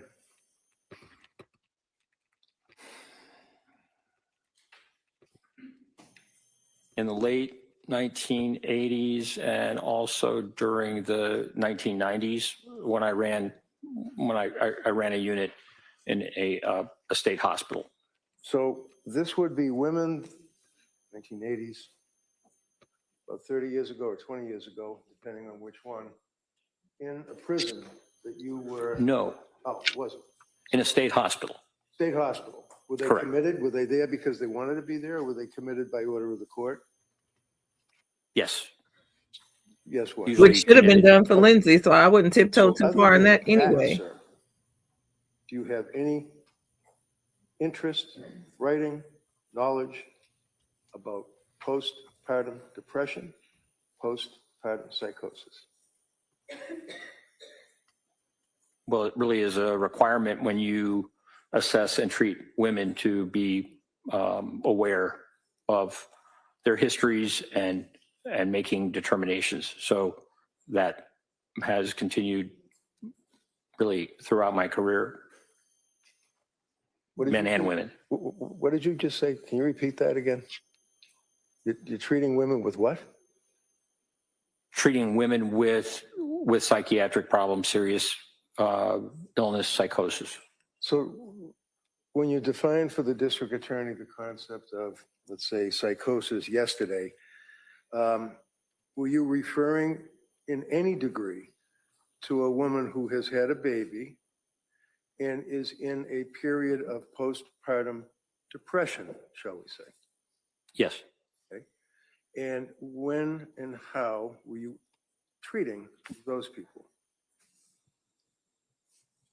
That was during the period of 15 years when I ran a unit of men and women who came in with serious psychiatric symptoms. So what would you do? Would you analyze them? Would you talk to them, counsel them? What would you do while they're in the hospital? Well, do a full assessment with a multidisciplinary team and make determinations about proper treatment, proper therapy, medications and the like to treat the symptoms. And generally, what would the symptoms be, sir, in your experience? Symptoms of postpartum depression? Okay. Well, certainly within that period of time around birth or after birth, the DSM has a 4-week period. Others expand that to as much as a year. But certainly depressive symptoms postpartum are similar to the symptoms that you see in a regular depression. You can have suicidality, you can have guilt, changes in appetite, changes in weight, changes in concentration, changes in physical activity. You can also have significant problems with sleep, either sleeping too much or not enough. So these are depressive symptoms that come in the postpartum period and require assessment and treatment. Are you aware, sir, in your practice or studies of the number of women that commit suicide during the postpartum period? Are you aware of that? I can't quote you a figure. Do you have any clue at all? No. Would you agree with me, sir, that one of the unfortunate components of a woman who has had a baby and is suffering from postpartum depression and living with it, that can, on a dime, turn into postpartum psychosis very quick, right? It can be rapid. And you indicated, sir, that there, according to the DSM, is a 4-week cutoff for symptomology. And then you mentioned that there are others. Is it the World Health Organization that you said that talks about a year? Correct. There are some other psychiatric organizations that talk about different periods of time, 6 weeks, 8 weeks, right? Correct. So when a woman is dealing with these symptoms and goes to a doctor, or even you, when you're treating, as you indicated 15, 20 years ago, you were treating, is it important to take a blood test? I'm sorry, can you repeat that? I'm sorry, my bad. Is it important to take a blood test? Is it important to take a blood test? Yeah, you just went through the whole thing about we're going to have the team and they're going to evaluate and we're going to prescribe. I'm just asking, is it important to take a blood test of the patient? It can be. Based on what? Based on the presenting symptoms, based on the history, based on medical history. For example, if someone has recently been in a hospital and been treated, there may not be a necessity for drawing blood again, depending on the types of symptoms that you encounter. It's not a standard that everyone who presents to a psychiatrist requires blood tests. So if you're a psychiatrist who's been practicing private practice for about, I don't know, a month, maybe 2, and is prescribing antipsychotic medications, selective serotonin reuptake inhibitor medications, benzodiazepine medications to a young woman who is complaining of what the young woman perceives to be difficulties postpartum. Is it important to take a blood test to find out what, if any, prescription drugs they have on board in their system? To check and find out, did you say what drugs are on board? Yeah, I mean, you're treating this patient, right? And they're coming off the, hypothetically with you, but they're coming off the street to see a psychiatrist for help, right? Yes. And if they're already been prescribed drug after drug after drug by a particular doctor with her 2 months of robust experience, is it a fair statement that you should take a blood test of that person? Well, it really depends on the medication. There are some medications that really require blood tests because of levels and the like. Many psychotropic medications are not easily, there's not an easy test for the amount of medication in the system. So it depends on the circumstances, and it depends on the medication. I mean, for example, lithium or carbamazepine or valproic acid, those are all mood stabilizers. Certainly taking a blood test would be very important. So it depends. Depends. Can I just ask you to spell those two drugs that you just pronounced for the stenographer, please? Carbamazepine, Yeah. CARBAMEZAPINE.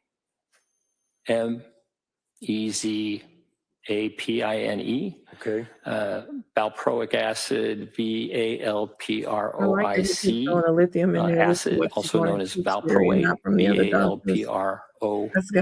I don't know if that's strategy or just luck, And but did I mention lithium? That's not a hard one. The record has to be accurate, that's all. Understood. Okay. Now, doctor, are there other tests in your experience that are or can be or should be administered to a young woman or a woman who's had a baby and is coming to a doctor like Dr. Tufts, for example? Are there other tests that can be administered to determine if, in fact, that person is suffering from postpartum depression? I'm not aware of any specific test that specifically diagnoses depression. Years and years Oh, ago, postpartum depression, sir. pardon me? Postpartum depression is my question.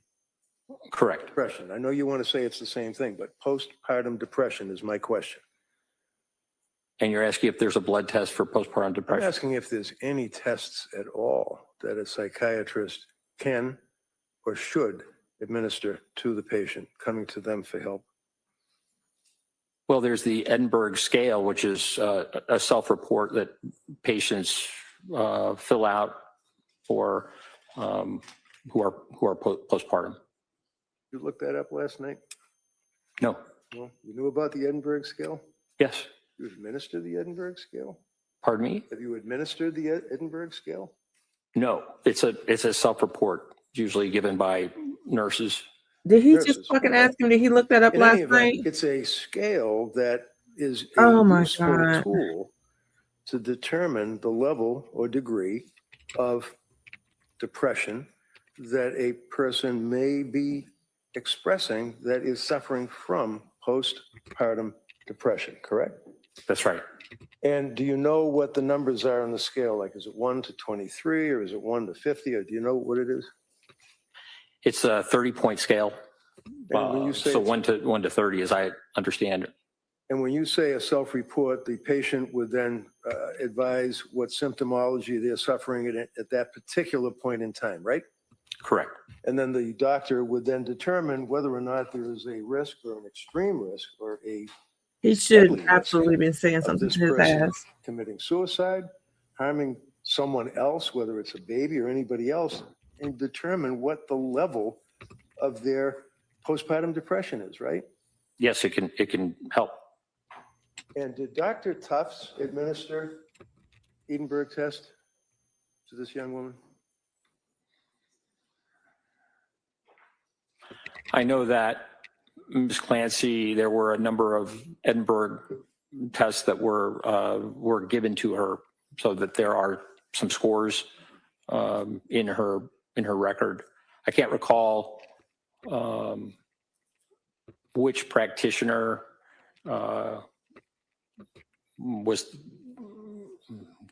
gave her the Edinburgh test. Knocked you a little bit But there, I do Red. recall that there are a number of scores within her.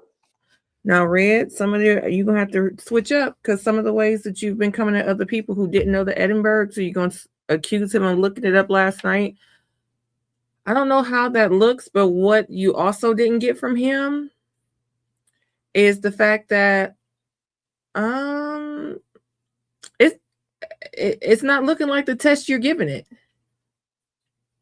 It's not looking like the test, like what you're giving this, the weight you're giving this test. He put it in there that it's a self-report. No, I didn't administer it because it's a self-report. So again, this puts it back on Lindsay. Watch it, Red. With her medical record. Right. And what was her highest score? The highest score that I recall was 23. 23 out of 30, right? Correct. And over 15 the patient is in pretty serious trouble, right? Over 15 is concerning, definitely. Right. And she was 23. Right. Yes, I believe so. I think they ranged from 19 to 23, just Right, from my they memory. increase as time went by, right? She was getting worse, Correct. right? Yeah. All right. And in addition to the regular blood test, which costs like, I don't know, about $100 to administer a blood test to see what somebody's got in their system. It's not a lot of money, right, for the insurance company. I just didn't hear you. Blood test. It's not a lot of money for an insurance company to pay, right? To cover. And we're back to the system. Red, come on. Correct. Okay. Do it for Lindsay. So do it for Lindsay. do you Come on, feel Red. that it is reasonable medical procedure for a psychiatrist dealing with a woman who is expressing under the Edinburgh scale off the charts or serious trouble, who is on medication, as we went through? The antipsychotic drugs, the SSRI drugs, the amitriptylines are at the end of the period of treatment with these people, the benzodiazepines. It's helpful to take a blood test, right? It can be. And is that, in your opinion, sir, to a reasonable degree of medical certainty, a step that should be taken by a competent doctor? That taking blood tests can be appropriate, yes. And then there's an additional blood test that you can use when you're dealing with a woman who's suffering from postpartum depression or coming to the doctor for help and they have significant narcotics or prescription drugs in their system, and that would be an enzyme test, right?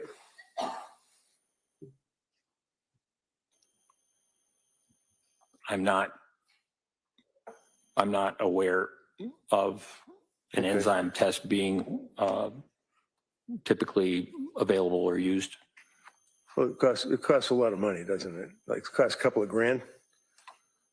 I don't know. All right. In any event, sir, are there any other concerns that one would have if they're competent and they're treating somebody that's come to them for help in addition to a blood test and perhaps enzyme test to determine the metabolizing aspect of the person's system, metabolizing or processing these drugs that are in their system, the enzyme test? Are there any other tests or concerns that you have with a woman whose postpartum depression complaints come to your doorstep? Well, depending on the presentation, sometimes it's helpful to check thyroid function. That can certainly be a cause of psychiatric symptoms. Did they do a thyroid test on Lindsay? No, That's not a lot of money that the insurance company would complain about, right? correct.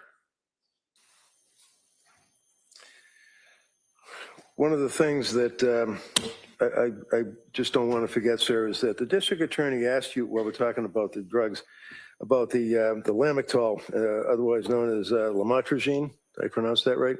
Lamotrigine, yes. Lamotrigine. And she said that Lamictal, it has a side effect of a rash, right? You recall that, sir? I think I said serious rash. No, I think she said rash. You may, it's up to the jury what their recollection is, but you may have said serious rash, but we both agree it's a serious rash, right? Yes, In fact, it can be fatal, right? in very rare occasions, yes. It can be fatal, right? Yes, in Okay. very rare occasions. Well, if one person out of 1,000 gets Stevens-Johnson syndrome or prurigo nodularis as a result of taking that medication, that's something that we should not tolerate as doctors, right?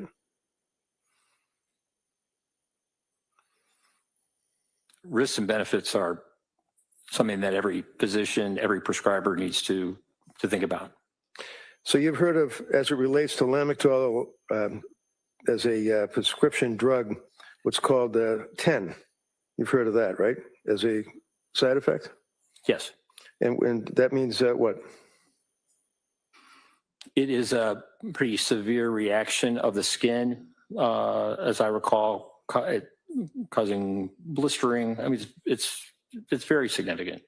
So if you have a young woman who is a nurse, an RN, who worked for 7 years in a very prestigious hospital's labor and delivery unit, who was so nervous about drugs that were being prescribed to her that she would at night sit in her kitchen on her phone and Google all sorts of side effects of narcotics, the drugs, the Seroquel, lamotrigine, all of these drugs.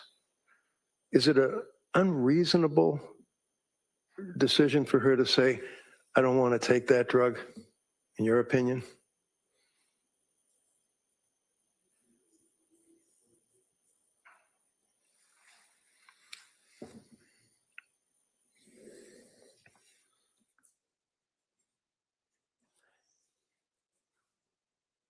It seems like you're asking, is it reasonable to decide not to take the drug? Yeah, that's what she did. That's what you told us yesterday. That's what the DA asked you yesterday, right? It was a decision that she made.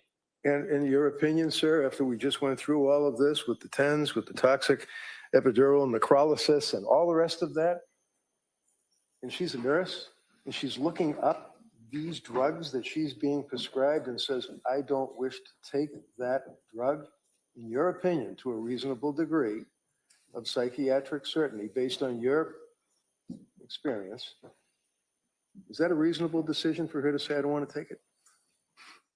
How can he say? Because as a nurse, The benefits of that drug are very that's profound. why would you ask that, And Red? millions and You millions say of as a nurse, she know better. of It's reasonable Americans for a take that layperson, but as a nurse, she medication, know it's rare. and Why would you find put it to be very important for them. You're an intelligent man, you're a doctor, you've got a lot of experience dealing with the prison system. We've already gone over all of that. You understand my question, don't you? Just Yes. asking, is that a reasonable decision for Lindsay to make to say, I don't wish to take that drug? Based on all the side effects, whether or not it's rare that people die, whether or not it's rare that they break out on their skin with these permanent lesions and bleeding pustules, is it reasonable for her to say, I don't want to take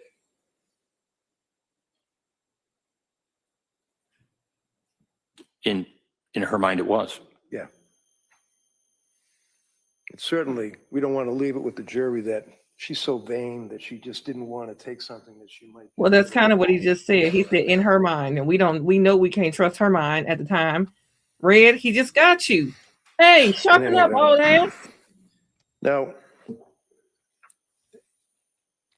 have in mind, there's no blood test, there's no enzyme test for metabolite test, there's no thyroid test, but we still have the pill factory through Dr. Tufts and then into Dr. Pill Gelada factory. for that period of time. You're telling this jury that that is, in your opinion, reasonable little drug doses that she was prescribed? Is that what you're telling this jury, sir?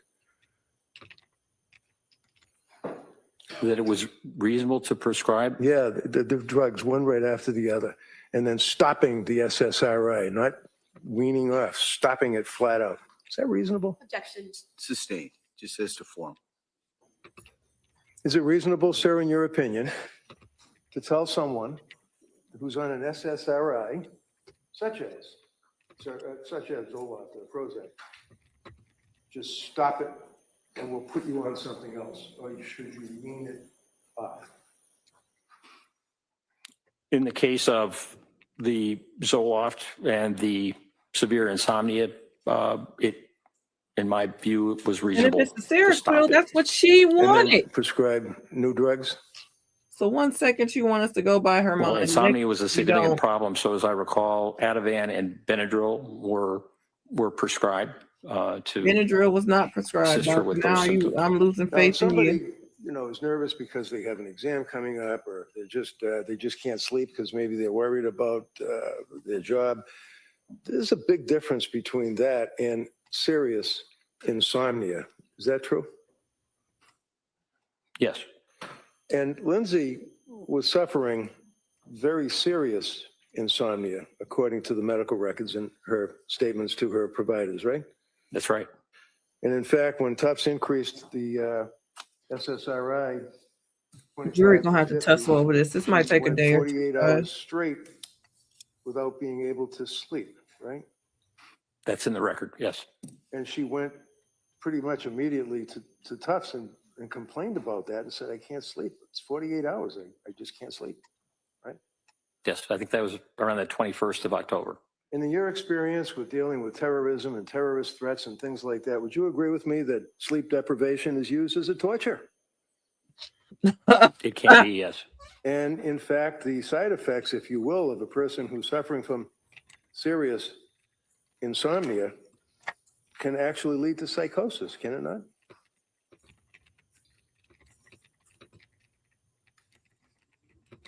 Yes, it's possible.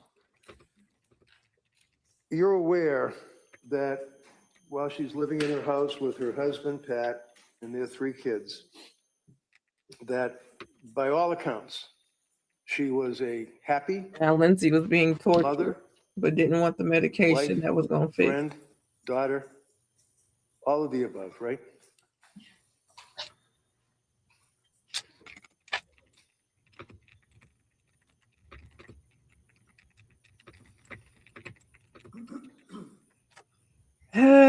You want everybody to agree to that. Take the human parts he's given her. So as the Suffering summer and progressed, pain. is it your understanding from Dr. Sadoff's investigation in this case that Lindsay Clancy and her husband, Pat, and their kids during the summer of 22 were not living their best life, enjoying life?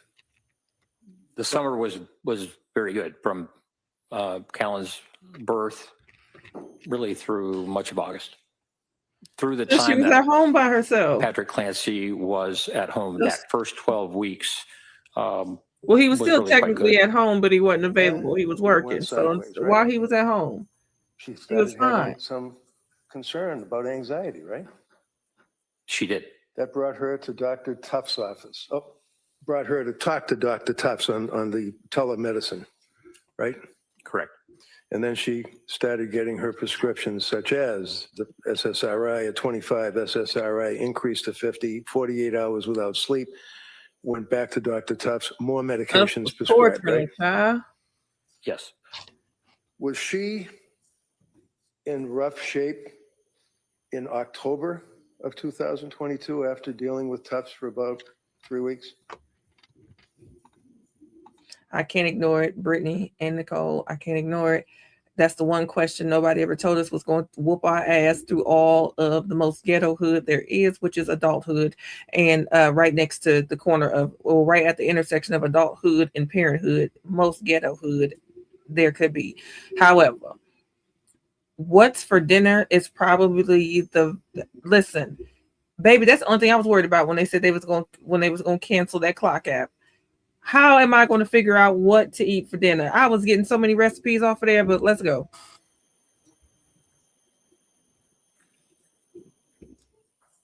She was Sorry if certainly y'all having can hear that. It's difficulty. trash day. Let me turn this off. Although the Benadryl and the Ativan were very helpful for sleep. Okay. I'm just going to grab this item here. I'm just going to kind of hold it. In your investigation, you did look at the text messages and all the stuff that was on Lindsay's phone. Right? Yes. Her life was pretty much turned inside out, right? I mean, government got access to every text message she sent, right? Yes. Every email that she sent, right? Yes. Every memo that she wrote on her phone or on her computer or whatever, right? Yes. Every journal entry that she ever wrote during this period of time, we have it all, don't we? Yes. And in October 20th, sir, did you see this text where she texted her mother and said, Mom, will you please come up and stay with me a bit? I'm really sick. Something's wrong. I had horrible insomnia all night. I just don't know how I'm going to get through the day. I started to take medicine the doctor prescribed for anxiety, and I think it's made things worse. It's just really scary. And I don't. Did you see that? Yes. So she wasn't doing well in October, was she? Correct. And continued to see Tufts, right? Yes. Gelada, right? Nurse practitioner Paul and then Gelada. Yes. Okay. Now, in your investigation of the medical records, would you agree with me that Lindsay was not running around from doctor to doctor to try to physician shop to try to get drugs so that she could get high or use the drugs? That's not what she was doing, was it?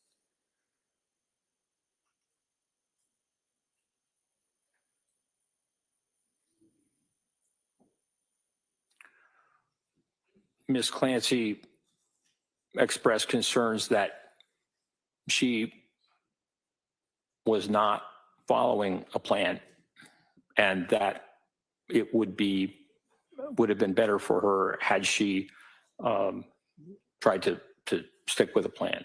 Is that one sentence in all of the medical records where it makes reference to the fact that she said something like, I should have stuck with the plan? Is that what you're referring to? Yes. Okay. My question, sir, was Dr. Tufts, Dr. Paul, Dr. Gelada. Nurse practitioner Paul and Gelada. I apologize again. That's right. My bad. Nurse practitioner Gelada. Up to that point, bringing us into November. These people that You want him other to you want Dr. emergency room to visits that agree she to had. what you should be proving. She was not going out looking to score drugs off of drug prescriptions. Is that fair? Correct. And she, in fact, looked up Tufts, but she didn't even know who Tufts was. She went online and Googled postpartum depression and found an expert. Isn't that right? That's my understanding. But she was only practicing for like a month or two. Was she, in your opinion, to a reasonable degree, a psychiatric certainty? You don't need psychiatric certainty to know how long she was practicing. Overall.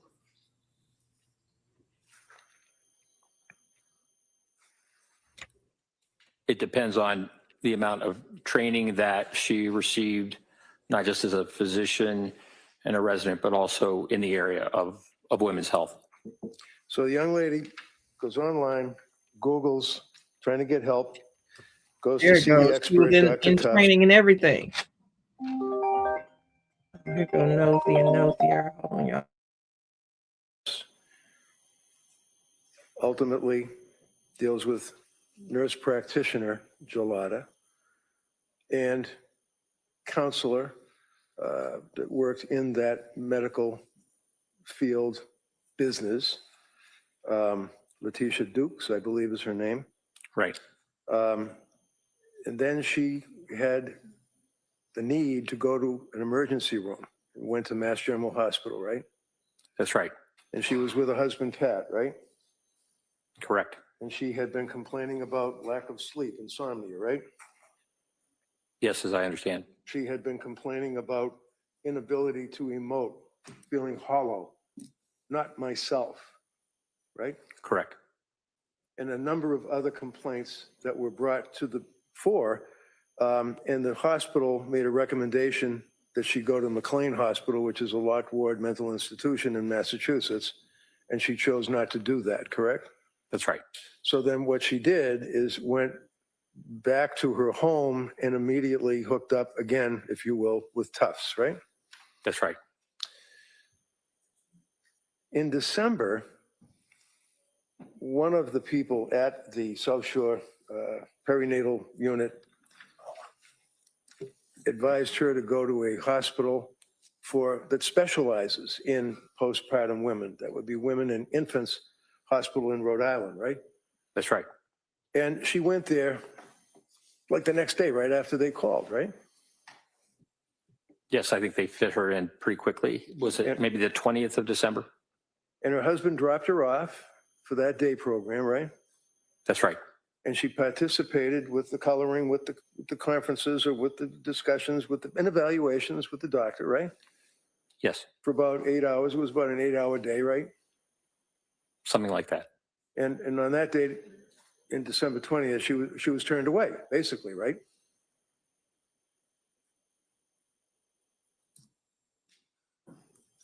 I don't know that I would term it turned away. Did they help her? By Dr. Diaz's notes, but Did they help her? pardon me? Did they help her?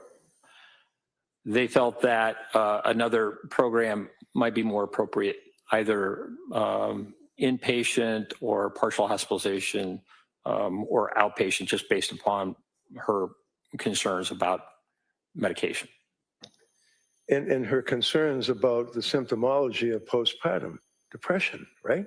That's why she was there. She was having depressive symptoms, yes. Right. And that's in addition to, or, I mean, everybody wants to say GAD, GAD, GAD, general anxiety, depression. This woman was there for treatment of postpartum depression, right? She was there for treatment of depression. I was under the impression that most of the women who were in that program were much closer to had given birth to their children. And so in that respect, it was not the group that they served were much closer to that postpartum period, as I understand. You're not going to say to this jury that because Lindsay was outside of the, let's say, 4-month cutoff, that she was not a good candidate for postpartum depression treatment? Is that what you told us, Jay? No, Oh, okay. I'm sorry. I thought you said because of the time frame from giving birth to the time that she went to see them.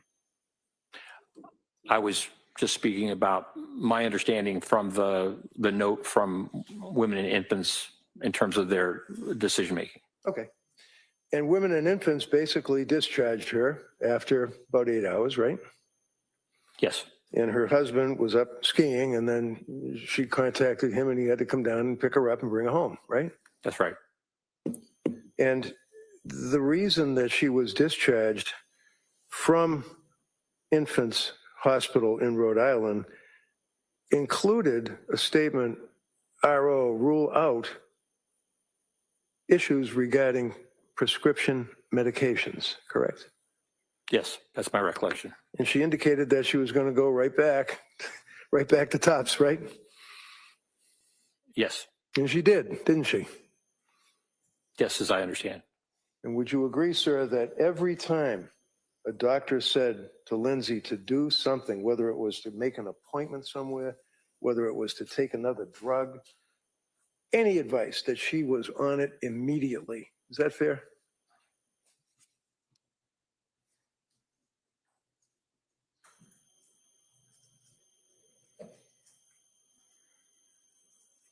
She attended her appointments, yes.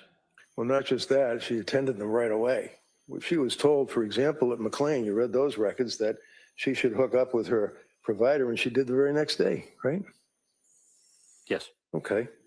So she wasn't avoiding seeing healthcare professionals, was she? no, And she was continuing to express concern about her state of mind. She felt that her mind, her brain was being damaged. Isn't that right? that's right, Those are in the records, right? correct. And she felt that her brain being damaged was permanent and she was never going to get better, right? Yes, She was complaining not just to her physicians, but she was complaining to people in her community that she was having intrusive thoughts, dark thoughts, suicidal thoughts, and homicidal ideation. She said that, correct? the homicidal ideation, as I understand, was just voiced to her husband and her mother. Just voiced? Is that what you just said? Just voiced? Is that like talking about the Red Sox? She's talking about homicidal ideation of her children. Sustained. Next question. I asked you about her complaints of intrusive thoughts, complaining to doctors, complaining to friends, complaining to neighbors, family about dark, intrusive thoughts of suicide and homicidal ideation. Didn't she?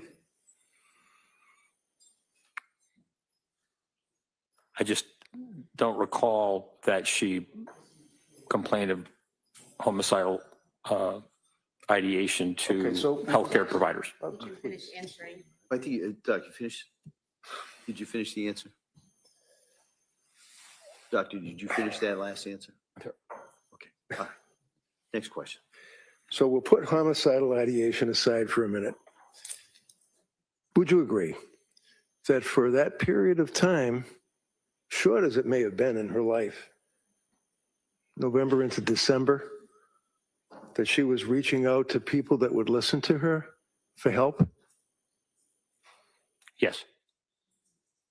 Would you agree, sir, that she would tell, for example, neighbors or friends with the Learning Sprout School, her family, her doctors, that she was having these dark, intrusive thoughts of suicide? Yes or no? Did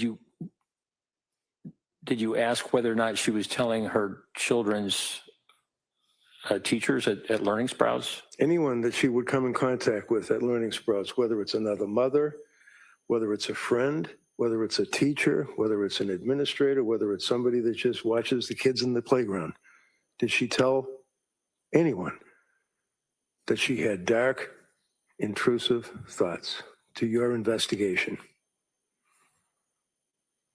Those people that you named, I wasn't aware that she informed them about that.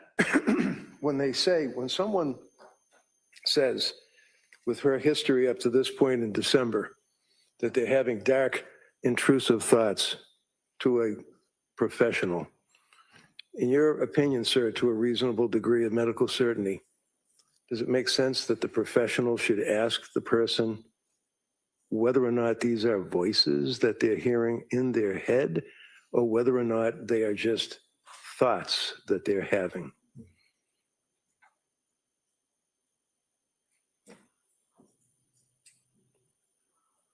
Certainly exploring that is important. And would you agree with me, sir, that when you have a young woman that, again, by all accounts, done nothing wrong in her life, exemplary citizen, has these issues and sees the doctors, that to a reasonable degree of medical certainty, a physician should do a little bit more than asking, do you have a plan? I mean, is that accepted practice, just to say, do you have a plan? And if they say no, you're okay. I wasn't aware that that was the only question. Okay.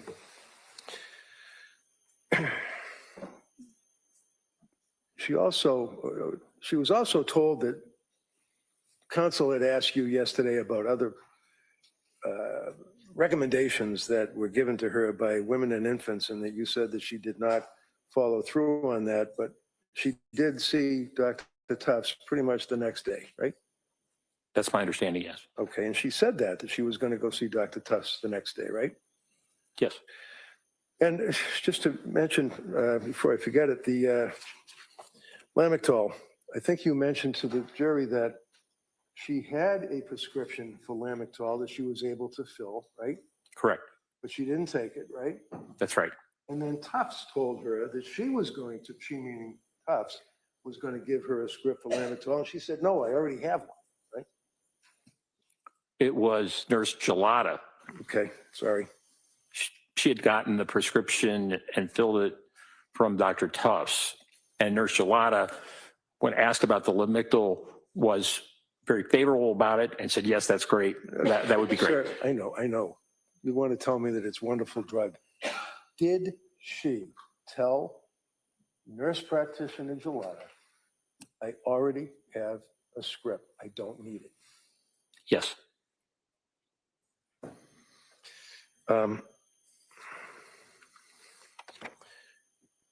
Among other things, when people are in trouble and they're having dark suicidal thoughts, whether or not it's voices in their head, whether or not it's thoughts that they can't go on anymore, they can't live life, they have to kill themselves, many times they're told to call suicide hotlines, right? Yes, Aspire. Aspire. What is Aspire? I don't know what it stands for, but it is a hotline that Ms. Clancy called twice because of her suicidal ideation. When did she call Aspire saying that she had thoughts of killing herself?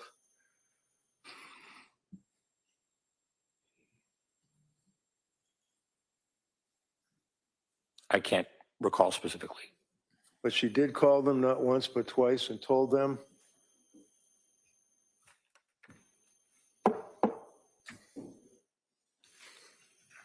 So she complained and told them that she was going to kill herself, right? Twice. Right? She spoke to them about suicidality. So here's a young woman with all of what she's been through who now is to the verge of killing herself and reaches out to people that her health care providers told her to call for help, said that she was going to kill herself, and what did Aspire do?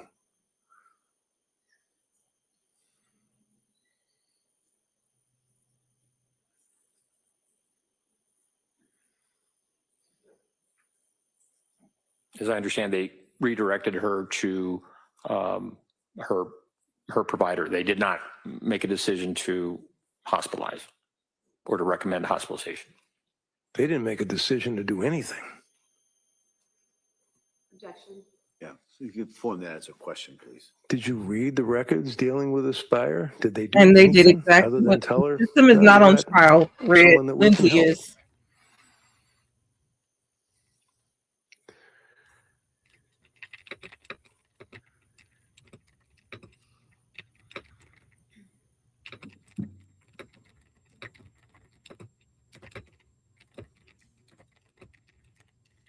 I know that they were not responsive to her suicidality because she did not indicate that she had a plan. And did you read a transcript or listen to a tape, or how do you know that?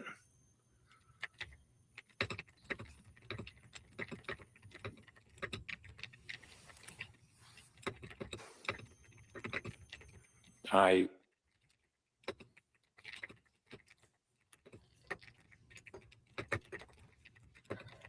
recall it someplace in the documents, it being referred to, but I can't tell you exactly where. So this, sir, obviously is a murder trial, and you are a witness for the government, and you've indicated that you've read the records. You just told this jury that in the conversation that she had with the people from Aspire that she expressed suicidal ideation and was asked if she had a plan. Where are you getting that from?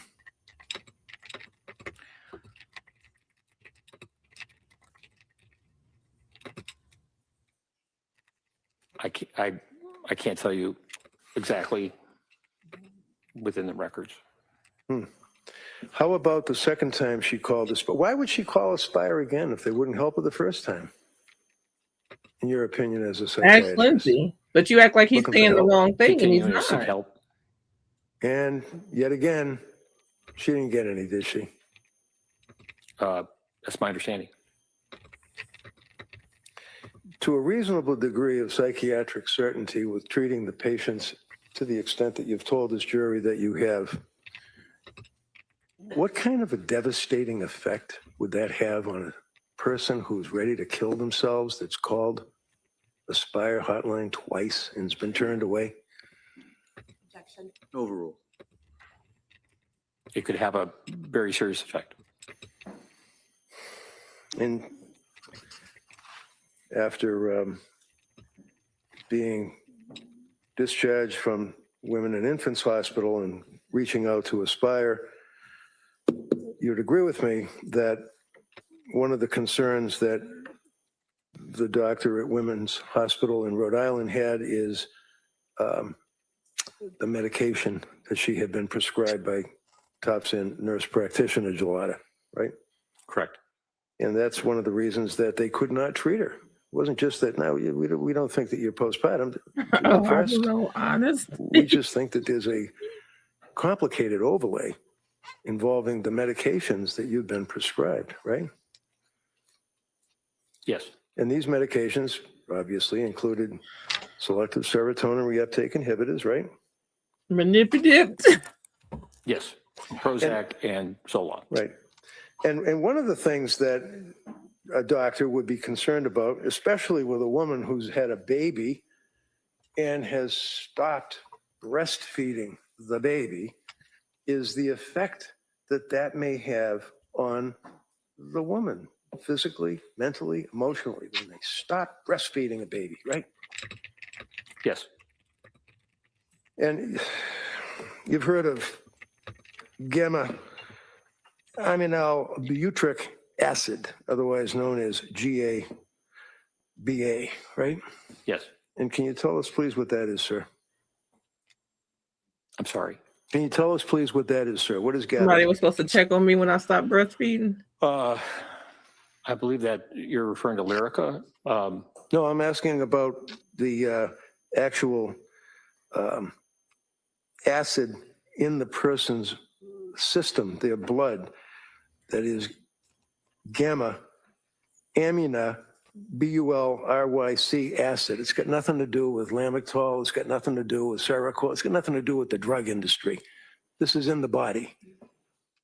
When a woman stops lactating, a woman stops breastfeeding.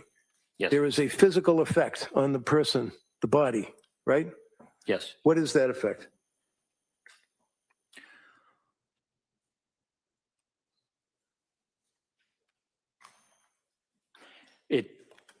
It depends on the individual. There's variable responses postpartum, and as I understand, she stopped breastfeeding around by October 21st or so. Blame the older two when the kids. Ativan was started. Would you agree with me, sir, that the GABA, make it easy to type, is basically affects, its primary effect is on the neurotransmitters in the brain, right? Yes, Okay. That sounds pretty complicated. Neurotransmitters, I mean, is that like where you have a spark plug on a motorcycle and you can actually gap it and get it to kick over? It's a neurotransmitter in the brain? That sounds like it. well, yeah, it's more complicated than I that, figured. obviously. But nevertheless, it's still basically, you're talking about the actual organic matter of the brain, right? Yes, And would you agree, sir, that when a woman is pregnant, that there are progesterone hormone surges during that pregnancy? yes, there are hormonal changes. Their hormone doesn't just change, it can actually surge, and it can be quite impactful to the person, right? Yes, And would you agree with me, sir, that one of the metabolites of progesterone, which has been unleashed when a woman is pregnant, with the progesterone hormone surging through their body, that you have a metabolite that actually enhances or increases the GABA activity of the neurons in the brain, right? it can, yes. And what is that metabolite, sir, that increases that activity in the very organ of the brain? I can't tell you. Is it a allopregnanolone? If you know. No, No, it's not, or no, you don't know? I don't know. Immediately after a woman has a baby, would you agree, sir, that the progesterone that we just talked about and the allopregnanolone that you don't know about drops precipitously according to the medical treatises, right? If he knows, he can answer that. Yes, And what does that mean, sir? Tell me, when it says that the progesterone and the allopregnanolone in the body drops precipitously. What does that mean, precipitously? that means rapidly. And a sudden drop, sir, you would agree has a significant potential of causing serious GABA dysfunction, right? That certainly would be possible. Well, now it was the Do you know fact that, or you just agreeing her with brain me? was affected by her stopping breastfeeding. That's what's wrong with her. I'm agreeing with you. Baby, no, not gonna do it. Not gonna do it. Not on duty. Do you want me to keep Not going? on fucking Want duty. to take a short Not break? gonna I do don't it. care. I'm just saying that Yeah, why don't we take the morning recess at this point? All right. Court, all rise, please. Jurors, turn close your notebooks. Take on chairs. This way, please. And that's what scared me. That's why I don't want to do this with the breastfeeding, because we have to really think about the fact that this would really happen to somebody. Somebody could really be suffering from this and really have an issue with their neurotransmitters, have an issue with brain function, have an issue with surges and hormones right after they have the baby. But you mean to tell me that you're getting ready to take what would happen to a woman, or what could happen to a woman right after she has a baby, and blame what she did 8 months later on it? Jurors have exited the courtroom. All right, Counsel, can I see you at sidebar just briefly? Doc. Yeah, check and see how much longer he's gonna be at this.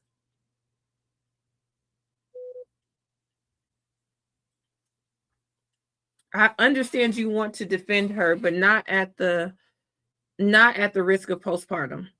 Not at the risk of postpartum. Yo, gabba gabba, okay?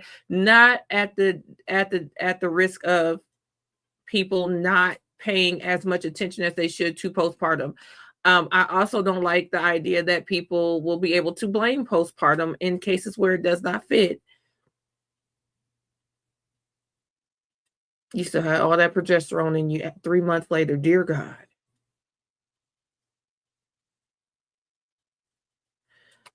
We know it can last a long time. We had some testimony, Virgo, about the reason why was it South Shore, their clinic actually accepted women up to 2 years, but we know what they're going to do. What he's trying to do is put the system on trial. And we know the DSM says 1 month or 4 weeks after. It was another resource said 2 months after. And then we know that I think it was the CDC says 12 months.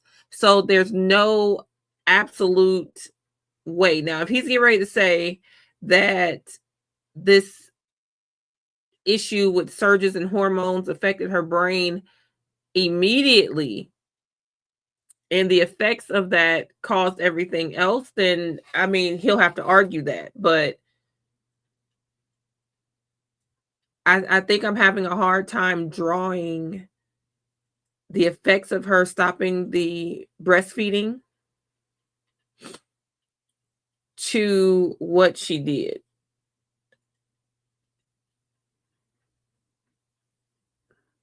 Because the effects of her drawing, I think I have a hard time because one, she blamed them older babies for her not being able to pump and breastfeed. So that already makes it hard, even though that has nothing to do with her neurotransmitters, that has nothing to do with her brain. I'm just saying, as a human, it makes it hard to know that she made that statement.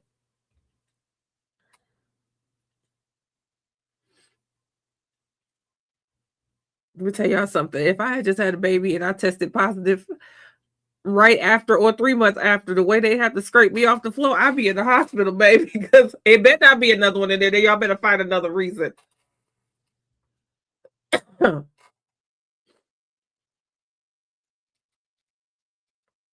I think they said the drinking may have been in October.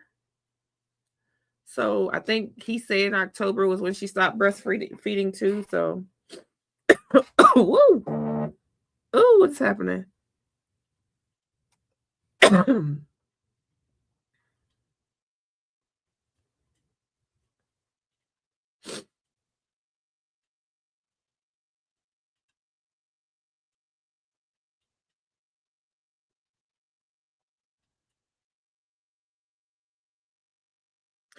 Jay, well, I know a lot of people that had him. I think my somebody I know, what is she, 44? She has a 3-year-old.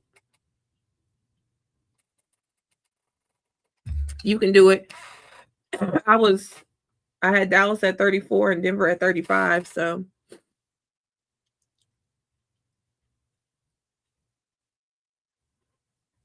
Or I had Dallas. No, I had Dallas a couple months before I turned 34, and I had Denver at 35.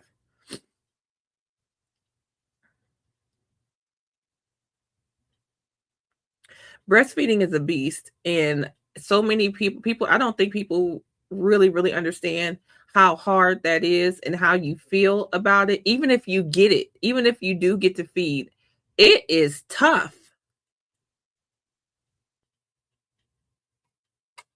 I have zero interest. You sound like my little cousin. She got married. She just celebrated their 1 year anniversary.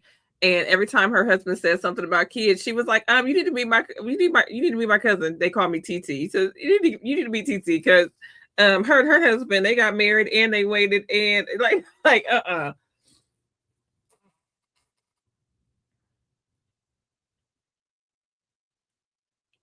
her second in 2 years. Listen, God be with you. That is strength. That is strength. Multiples is a kid, period, is strength. Multiples, dear God. And once you go past 2, like I said, you might as well have 10. Baby, y'all are, listen, because 2, and that second one be a no limit soldier, buddy. That second one be like, ha, ta-da, watch out now. It's the little one, and it's not Bow Wow, okay? That little one jump out the gate on some shit. Like,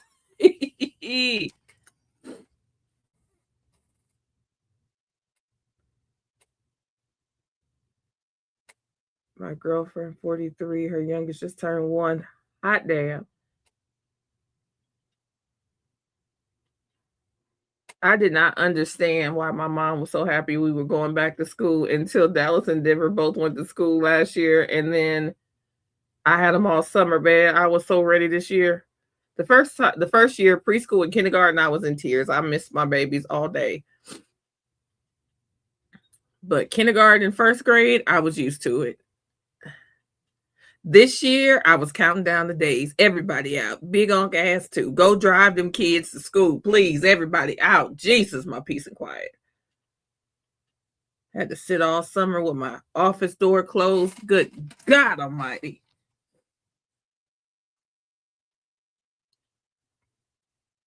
Everybody out of here. Okay, let me go heat up my coffee. We know they're going to take a minute. I got time. Let me go heat up my coffee.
psychosis.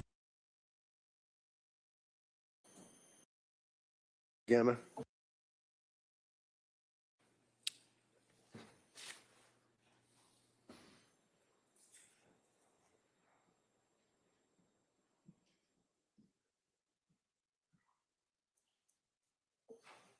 This court is now in session. Please be seated. For the purpose of the record, we return back to the trial of Commonwealth versus Lindsay Clancy. All parties are present, including the defendant, including the 18 jurors. All right, counsel. Thank you, Judge. Sir, when we left off, I believe the question was that, and you agreed, the sudden drop can cause significant GABA dysfunction. Recall that question where we broke off talking about the gamma?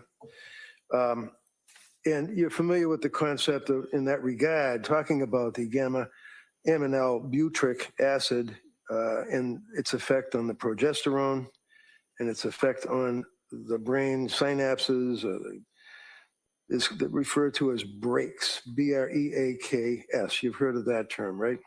No. You aware, sir, that when you get to the point where you have that precipitous drop in the progesterone and the allopregnanolone dropping precipitously, that in fact it constitutes and causes significant neurotransmitter malfunction, referred to as broken brakes? I'm not familiar with that term. Can you tell me what a neurotransmitter in the brain is? You're asking what is a neurotransmitter? Sure. I don't know. Neurotransmitters function in the brain and have responsibility for not only aspects of mood, but also psychosis. Dopamine is a neurotransmitter that is significant in terms of psychosis when it's too high. We need it. But the neurotransmitters function in a number of different ways, number of different pathways. When we think about psychiatry, we really think about the mesolimbic pathway and not just dopamine, but also serotonin, norepinephrine. And so depending on the disorder, there are different medications that can be helpful in treating those disorders. So really, from the standpoint of psychiatric illness and brain dysfunction, medication can be very helpful in regulating the neurotransmitters and difficulties. Have you heard of the broken brakes hypothesis as it relates to the impact of the precipitous drop of progesterone in the enhancement of the GABA activity? Have you heard of that concept? No. Would you agree, sir, that when a woman is in that position of the precipitous drop of the progesterone after ceasing the breastfeeding activity, the enhancement with the GABA... You mean prolactin? Prolactin. The enhancement of the GABA activity, that that would be a dysfunction in the brain, right? Certainly, mood symptoms can be significant. Would you agree, sir, that the dysfunction in the brain caused by those two items is consistent with intrusive and hard to control thoughts and highly impulsive, uncontrollable behavior? Would you agree with that? I would say it's possible. And that would relate to the capacity of a person to conform their conduct. If, in fact, because of the GABA and the progesterone and all that we just talked about, the intrusive, hard to control thoughts and highly impulsive, uncontrollable behavior would address itself to the issue of capacity to conform one's conduct, right? No, it depends on the timing. If you're talking Is the answer no? at 8 months, Yeah, hold on. You gotta let doctor finish. Did you finish that answer? Yes. Okay, all right, go ahead, next question. So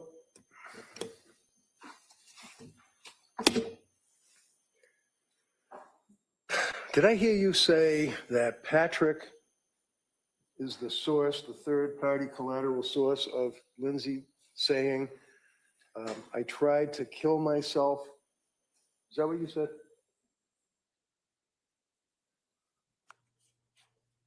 Let me rephrase it for you. I mean, did you tell the jury about an hour ago or so that?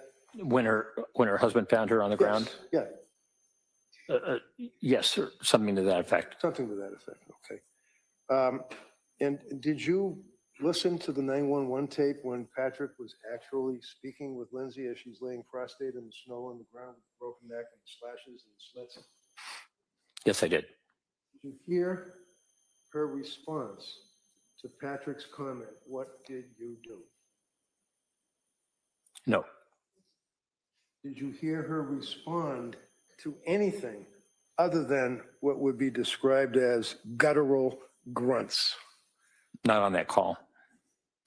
So when this conversation occurred, and this is the conversation that you're talking about, where she said, I tried to kill myself, kids are in the basement, he then goes into the house, right? Correct. All right.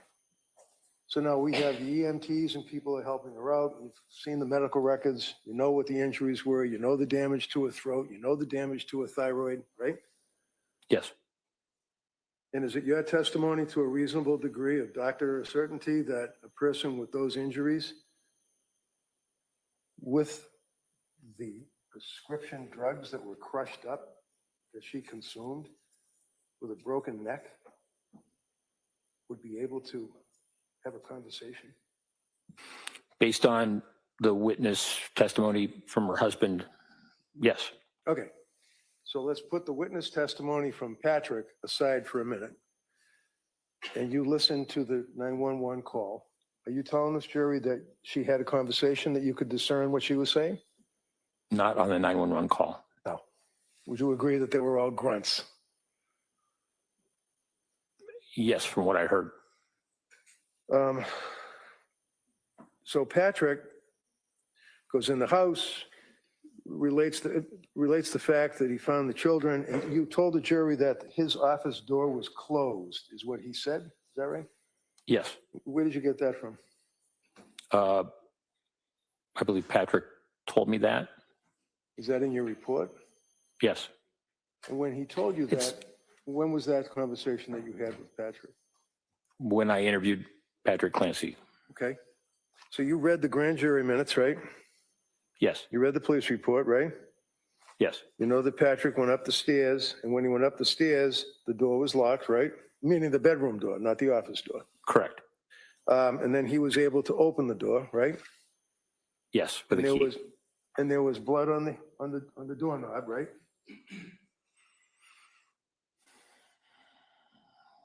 There was blood in the room on the Describe the room. on the like- floor. Certainly, you already talked, we'll talk about that, but there's blood on the doorknob, right?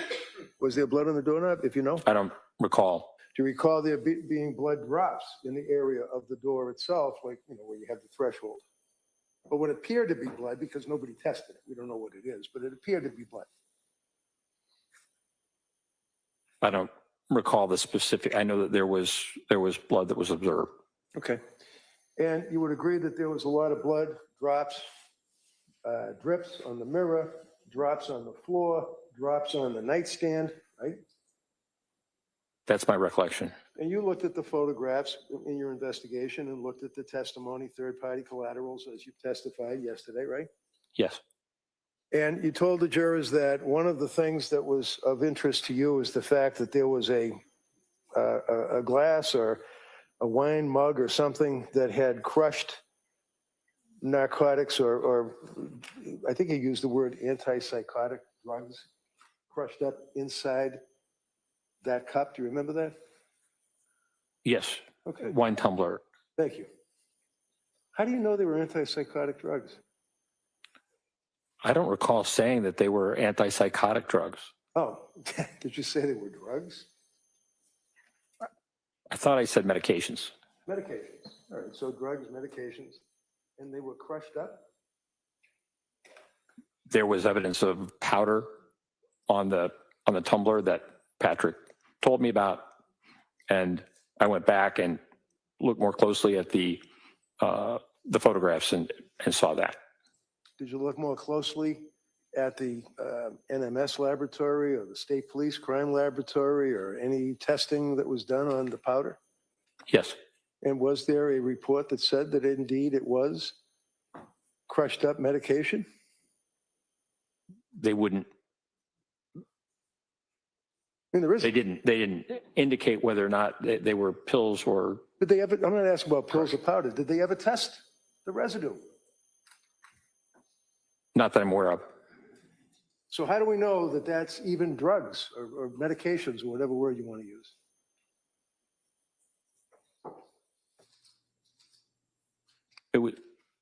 It was Patrick Clancy's observation. So basically, when you're testifying, sir, and you're waxing on about all of the facts of the case that you took into consideration prior to your opinion for the DA in this case, you're getting a lot of it from Patrick, is that right?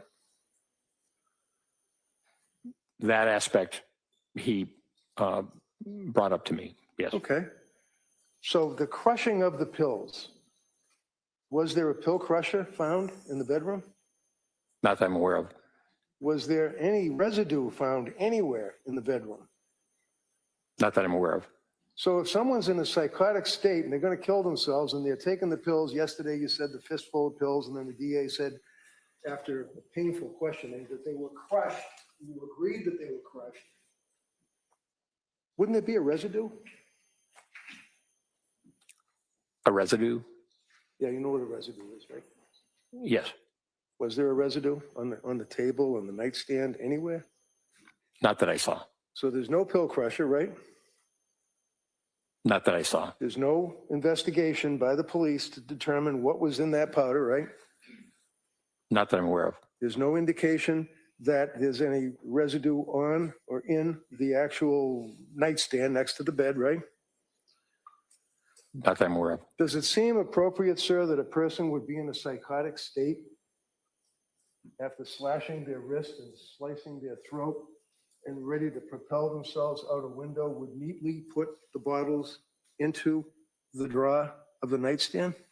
Or would they just scatter them around the bedroom floor, not caring?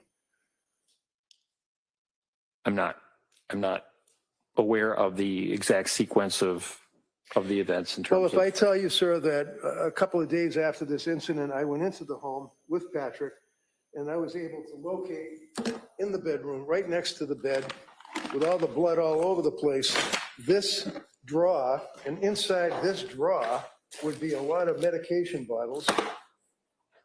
Does that refresh your memory on your investigation as to what happened to the bottles? They're all empty. Yes. Okay, so how'd they get in the drawer? How did they get in the drawer? I don't know. You can fingerprint them, right? Did anybody do any testing at all in this investigation? If you know, you told the jury yesterday you read all the stuff, grand jury minutes, police reports, lots of witnesses. Yeah, I did not read that.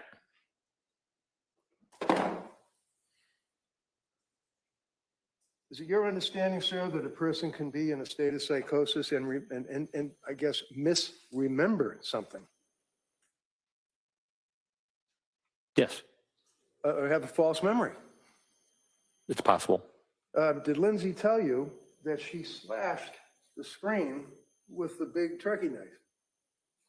I'm sorry, can you repeat that? Yeah, did she tell you that she slashed the screen with the knife before she went out the window? Yes, that's what she told me. But the screen wasn't slashed, was it? Do you think she was malingering and lying to you at that point, sir, when she told you that? No, Because one of the things you told this jury is that what stood out to you is, I think you made reference to the fact that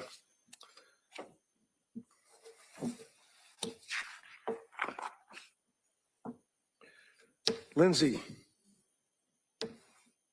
betrayed her family by misleading her family.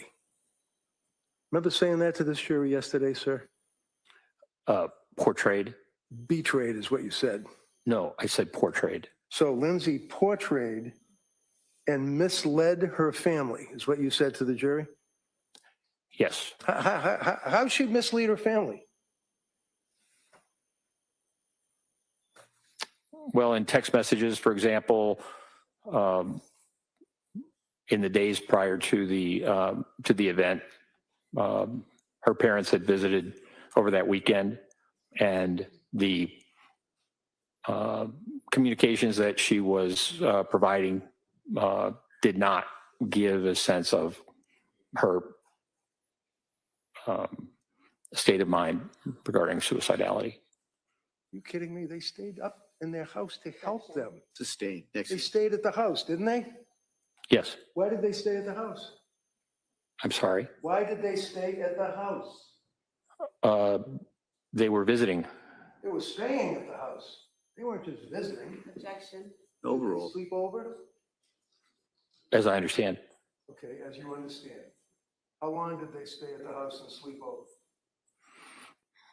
I think they came up for that weekend. They weren't there constantly. No, They came back and forth. back and forth. Well, they stayed about 4 days, 3 nights. They stayed continuously and stayed at the Clancy home. You knew that from your investigation, right? Yes, that's Answer's my yes? recollection. Answer's yes, right? Yes. Okay.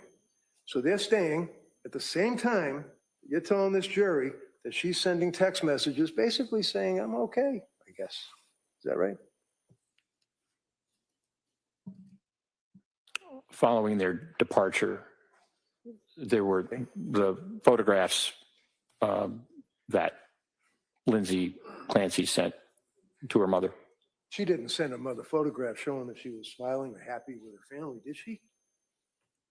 I think there was a photograph of her and the children by the snowman. No.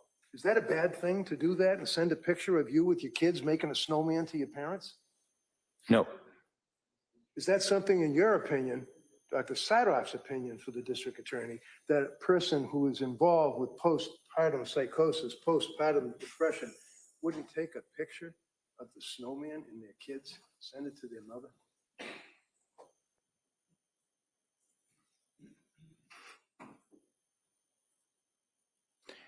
Given the prior text that you showed to her mother in terms of being in terrible distress, that she was able to do that, that was not what happened when she sent the picture with her children, the snowman, and so did not raise concerns from the mother, as I understand. Did you talk to the mother? Pardon me? Did you talk to the mother? No, I tried to. Did you review police reports or statements? You tried to? How'd you do that? What'd you do? Call her up and say, I want to talk to you? No. Did the district attorney call him up? I asked Miss Clancy who would be good for me to speak with, and she said her husband and her family. Okay. So based on that, what did you do? I contacted the district attorney, and I Which one? Which one of these two? Ms. Sprague. Ms. Sprague. Okay. You spoke to Jen Sprague, and what did you say to her? Sprague. Was it? Attorney Sprague. You spoke to Jen Sprague, and what did she tell you? Attorney Sprague. She told me that she would reach out and attempt to see if I could interview Mr. Clancy and Miss Clancy's family. Okay. So did you do that? Did you reach out to her mother? Did I reach out? Yeah. No. Okay. Did someone tell you that she wouldn't speak to you? Yes. And when was this, sir? About 2 months ago?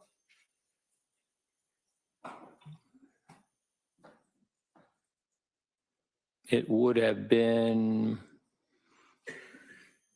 probably June 5th. This is August, right? Pardon This me. is August. We're in August right now, right? Yes. You called to speak to the mother in June, right? Yes? Come on. Yes. Okay. And when you called the mother, did she say, I did not call the mother. Okay, so I the did answer not is you call did the not mother. call the mother. Who told you that you couldn't talk to the mother? Ms. Sprague, Attorney Sprague, please. right. Attorney Sprague. Now, when Attorney Sprague called you and said you cannot talk to the mother, did it ever occur to you to reach out to me? You're being objective and all. No, Did you know, sir, that Lindsay had signed repeatedly every and any HIPAA form that was needed by the DA or the cops to get access to every single medical record that she had? Probably going back to when she was in grammar school. Because she thought she had You know them that? records sewn up and didn't. I know she's been open to it, and she told me that she would like for me to speak with them. Right. And she's been open to pretty much anything and everything that was asked of her as far as signing documents, getting medical records, doing interviews, videotaping, making appointments to talk to guys like Mac and Helbrun and you in Duxbury Hospital, right? I'm sorry, can you repeat the question? All of your investigations, sir, led up to the Oh, fact that you no. were going to meet with Lindsay 2 months ago, 2 months prior to our beginning this 5-week triple murder trial. Is that fair? That's true. And you told this jury that you wanted to establish a rapport with this kid? Yes, Do you think for 1 minute, when you're trying to put her in jail for her life, that she Objection. wants to talk to you and have a Sustained. rapport? Sustained. Next question. Did you establish a rapport? I believe so. She was cooperative. Yes, She was polite. yes, She was pleasant. yes. And I asked her at the end if there was any question that I had asked that made her feel uncomfortable, and she responded in a positive way. One of the things that you told the jury is that you felt that she was malingering, or basically lying. I guess you were telling the jury, in your opinion, that she was making stuff up to make herself look like she's crazy when she killed the children. Is that what you told the jury?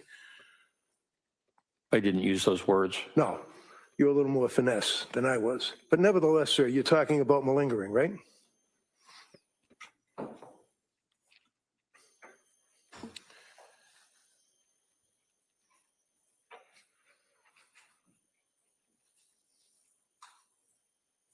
Yes, the statements about the auditory Answer is yes. hallucination. Excuse me. Yes. Answer is yes. You were talking about malingering is my question. Yes or no, right? That's all. Yes, Okay. And when you're talking about malingering, sir, basically that would be when a person finds it in their interest to basically exaggerate or lie to an investigating psychiatrist, right? correct. And that would be because it's in their interest, like I want to pretend that I'm crazy so a jury thinks I'm crazy and I don't have to pay for a crime. That would be in a criminal sense, right? Yes, Workman's comp cases, a guy gets hurt in the truck and then they end up having interviews by guys like you to make sure to see if in fact they're legitimately hurt for a workman's comp claim, right? yes, Or a civil case, like an auto accident, right? yes. And there are tests that can be administered So to what are people we to doing? see from a psychiatrist standpoint, whether or He not didn't call her a there's liar. You just objective did. He just said where she was of the fact that inconsistent the and person atypical. is indeed malingering. Yes. And what are those tests? Well, I'm not a neuropsychologist, but there's a test called the SIRS, also the TOMS test of memory. So there are certain tests that can be given by neuropsychologists to assess malingering about certain aspects, certain issues. You've also heard, I imagine, of the MMPI, which is the Minnesota Multiphasic Personality Inventory Test, right? Yes, And that's one that has different scales that you can examine to determine if somebody is lying or malingering or exaggerating or anything like that, right? correct. And you know that Dr. Helbrun administered that very test to Lindsay about, 2 months before you got there, right? Yes, Which would be about 4 months from now, where we stand now, right? something like that. And would you agree, sir, that even though it would have been perhaps better to actually meet with Lindsay within the first 6 months after the incident, or a year even, or maybe even 2 years, but nevertheless, it still has reliability and validity, does it not, when it's administered to her? The MMPI does, yes. Okay. And you know, sir, that she, in fact, had no impact on the scales at all, with the exception of likelihood of suicide. According to your doctor.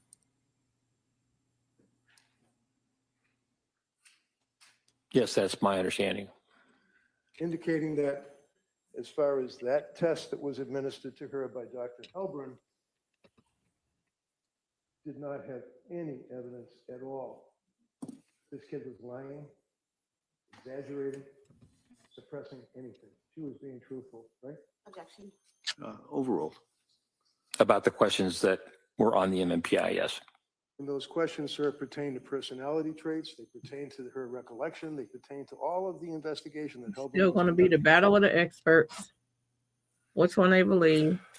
Of course, you're not going to put up an expert No. that's Okay. lying So or exaggerating. And of course, the state would. when the tests were administered and the results were provided, would you agree with me, yes or no, that specifically the test indicated that she was not malingering? Yes, correct. You mentioned one of the other things that you were concerned. Oh, by the way, would you agree with me that Dr. Philip Resnick, as you indicated, is like a world-renowned person on filicide, or the killing of your children? He's also a person that is in the forefront pretty much worldwide on malingering, right? Yes, he has written about that. He's done more than write about it. He's basically given hundreds of lectures and many, many, many learned treatises. all Bolstering, about just go. people that lie to psychiatrists to try to get away with something, right?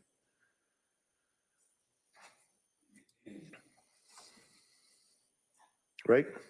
Yes, Okay. And you know, sir, that Dr. Resnick examined Lindsay, and one of the first things that he did was determine whether or not, in his opinion, she was malingering, lying, suppressing, exaggerating, or doing anything like that, right? yes, In his opinion, sir, when you read his report after all the testing or his examination, is that she was not lying to him at all. Isn't that right? yes, One of the things that you referenced, sir, was you felt that Lindsay was lying about standing at the refrigerator and making chicken McNuggets or whatever, and carrots or peas or something. And you felt that that wasn't right because the child had already had a bowl and was eating, I think you told the jury, chicken nuggets and vegetables or something like that, right? green beans. Green beans. Have you looked at the photograph, sir, that's in evidence in this case about that bowl? Quite some time ago. Does that show any residue of chicken nuggets or green beans in the bowl? Not that I recall. No, it shows like sliced up residue of a cucumber, possibly a carrot, like vegetables, right? Not that I recall. So there are 3 kids, one of which is an infant who obviously pretty recently got finished breastfeeding, is on the bottle, so he's not going to eat chicken McNuggets, right? Right. So we have 2 young children that have to be fed, correct?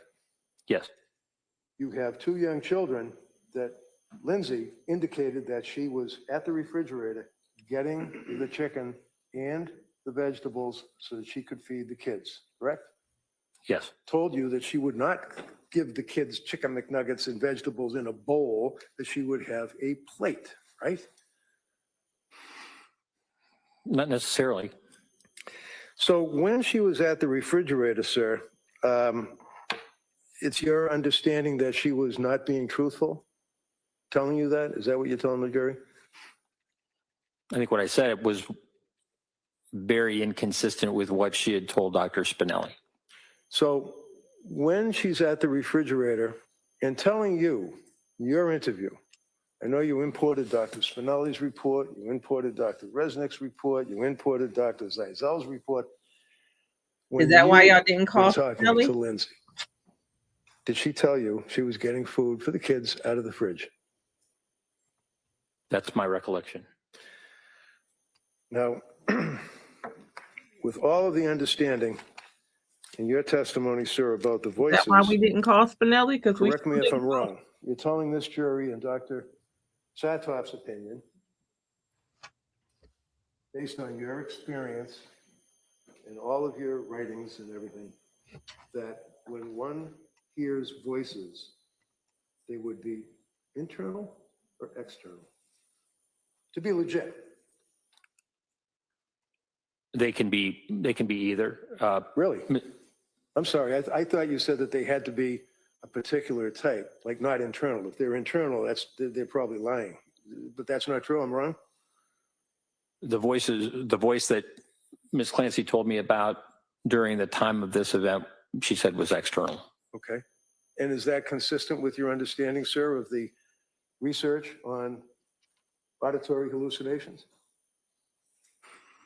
Well, some auditory hallucinations can be internal So, for people who are psychotic. and you were aware, sir, that Philip Resnick, Dr. Resnick, did publish the article in the International Journal of Law and Psychiatry in 2014 in conjunction with Simon McCarthy-Jones. You're aware of that learned Yes. treatise? Yes. And would you agree with me, sir, that in fact, just that some doctors might feel that hallucinations auditory must originate from the exterior as opposed to interior? Would you agree, sir, that in this article, claim number 1, doctors may say, voices are typically heard as coming from inside the head, with the corollary that voices heard as coming from outside the head are atypical? Would you agree with that? That was not my recollection of the research. That Okay. I understood that it was a minority of. No, excuse me. It doesn't matter what you. Oh, hold on. Good. Next question. I'm going to approach you with the article. We've already established. You know who authored it, read it, all that. Okay? It was quite some time ago. Sure.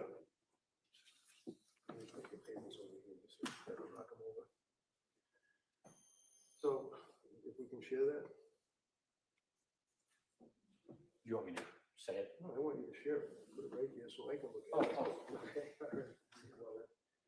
all right. Would you agree, sir, that it says voices are typically heard? This is a claim number 1. In other words, doctors feel voices are typically heard as coming from inside the head, with the corollary that voices heard as coming from outside the head are atypical. Did I read that right? Yes. Okay. And what does atypical mean? Atypical means unusual. All right. And this article is saying that there are psychiatrists that feel that voices heard outside of the head, auditory hallucinations, are indeed not legitimate. Is that fair? That was the old original way of thinking. That was the way it was taught at one time, that they had to be external for someone to actually be experiencing psychosis. Okay, so we agree then, as Dr. Resnick indicates, that the research evidence does not support the claim that internal located voices are emblematic of genuine AVH, Auditory verbal hallucinations. and externally located voices are atypical. He cites a particular word, correct? Yes. For example, it says, the largest study on this question, Kathy Jones, was in 2012. That's what you're referring to as the old research, right? Oh, whenever you were in med school, we talked about that too. That would have That, yeah, I was speaking about very old. been, okay. Basically found that of 199 psychiatric patients, 81% who have been diagnosed with schizophrenia. 38% heard both voices coming from inside and outside their head. Did I read that right? You did. So when Lindsay indicated to you that she indeed heard a loud auditory hallucination, voice, deep male commanding her to do what she told you, that was external, correct? Yes. And you don't have any issues with that. In other words, that is very likely could be legitimate. Yes. Okay. Now, if you take a young woman who, as the evidence has shown, is suffering with her medical condition or psychiatric condition and seeing doctors and being prescribed medications and reaching out to people for help and suicide hotlines and people down in Rhode Island and McLean Locked Wards Institute. If I hold an opening statement, sir, would you agree that in her efforts to maintain control, she, meaning Lindsay, withheld? Form of the question? Yeah, if we could approach. Sure.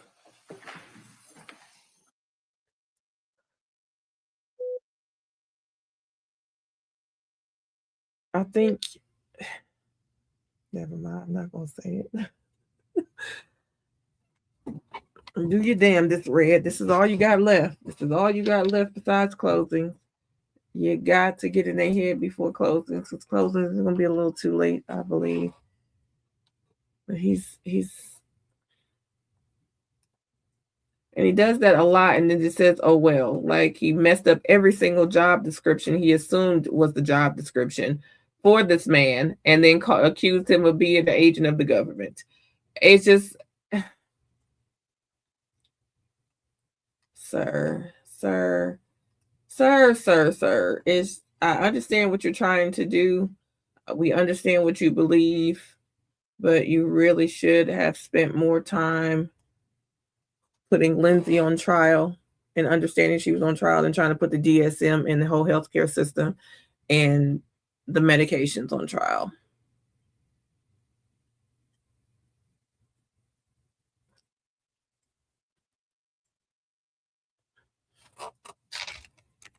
Would you agree, sir, based on your investigation, police reports, statements of witnesses, grand jury, photographs, videos, interviews of Lindsay, review of witness statements, all of that you told us yesterday that you reviewed, that in fact on January 24th of 2023, Lindsay made a calculated decision. She was a woman who no longer liked the life she thought she wanted. It was getting harder and harder for her to control. And when she saw the opportunity to escape, she made the selfish choice to take it and to take Cora, Dawson, and Callan first before attempting to take her own life. Is that from the openings? Continuing on, sir, she chose to manipulate her providers, seek out a quick and easy fix when she was feeling depressed and anxious, and when she didn't get what she expected, she chose the alternate route. She would seek a different doctor. She would change medications after days. She disengaged from treatment that she didn't like the plan, and after only 4 months in treatment, she made a choice, a deliberate and intentional decision that she did not want to try anymore. And because no one could take care of her kids the way she wanted them to, she had to take them with her too. Would you agree that the evidence, in your opinion, supports that contention, sir? Well, there's a lot in that. Yeah, it is. Do you agree that it would support your contention, sir, or it would not? I think that statement that you read really minimizes what she was going through. Okay. All right, thank you. Attorney Sprague? Thank you, Your Honor.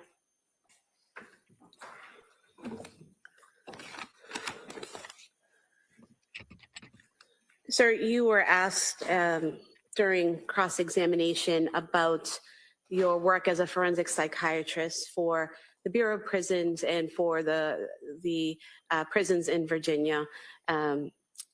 and about that work and kind of minimizing what your experience was there. How about What y'all all was your been work there? minimizing? What did that entail? Well, I continued to work there, and I continued to teach students in that system. Seeing patients who are inmates in a number of different facilities, men's and women's facilities over the years, and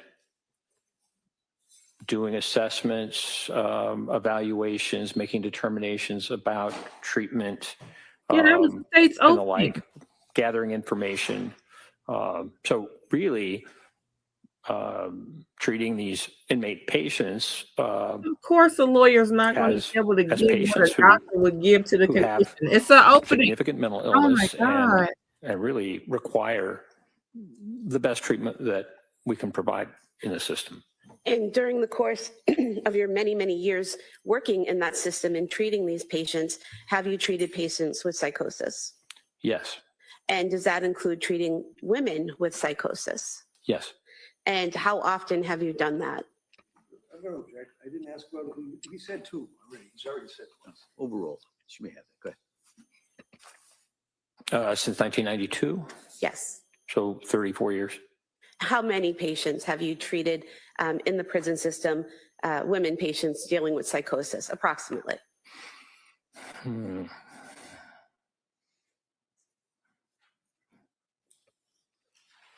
Several hundred. And are there certain common signs or symptoms that these women display who have psychosis?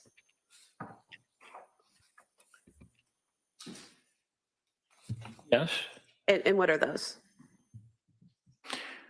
Well, some have delusions, fixed false beliefs about certain things.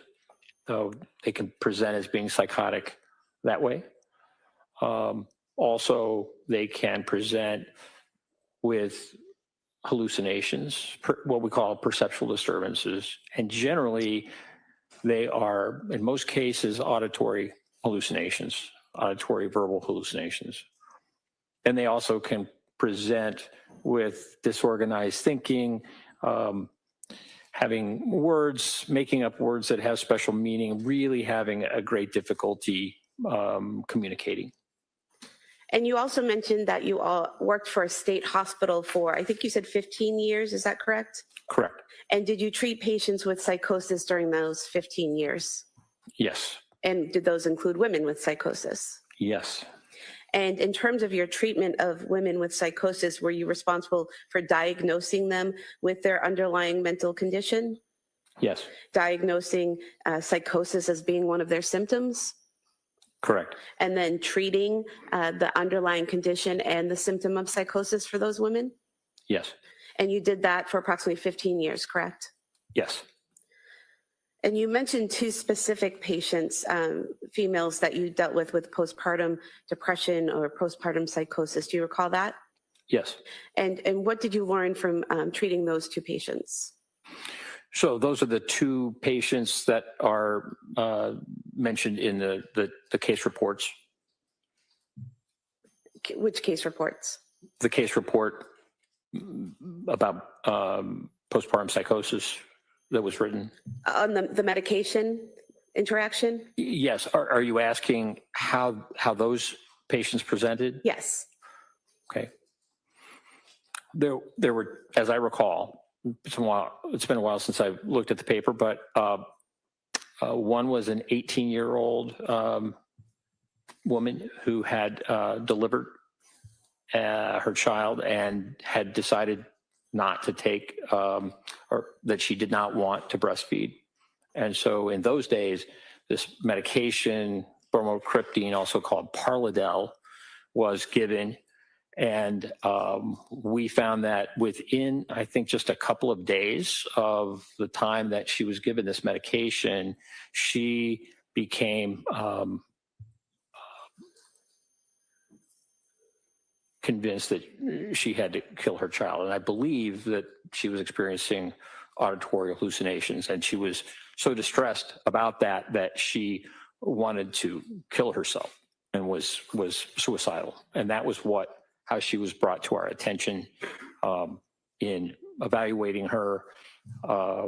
We removed the Parladel, the bromocriptine, and she responded and resolved her symptoms, her psychotic symptoms, and we were able to discharge her back to her family. The other case, I believe, was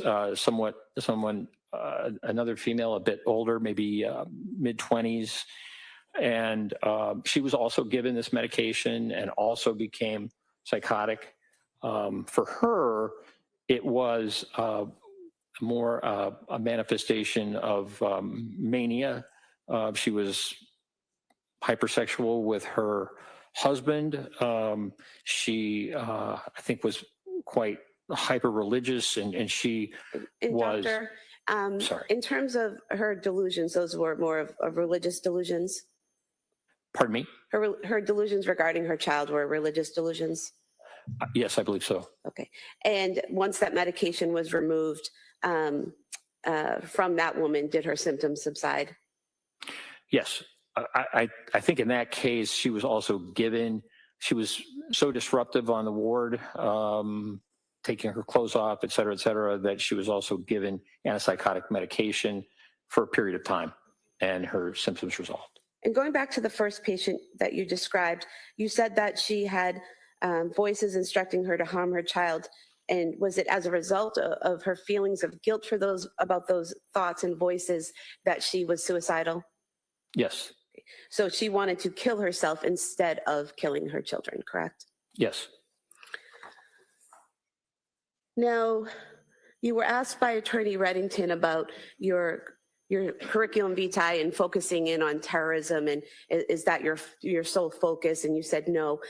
What has been your focus over your career?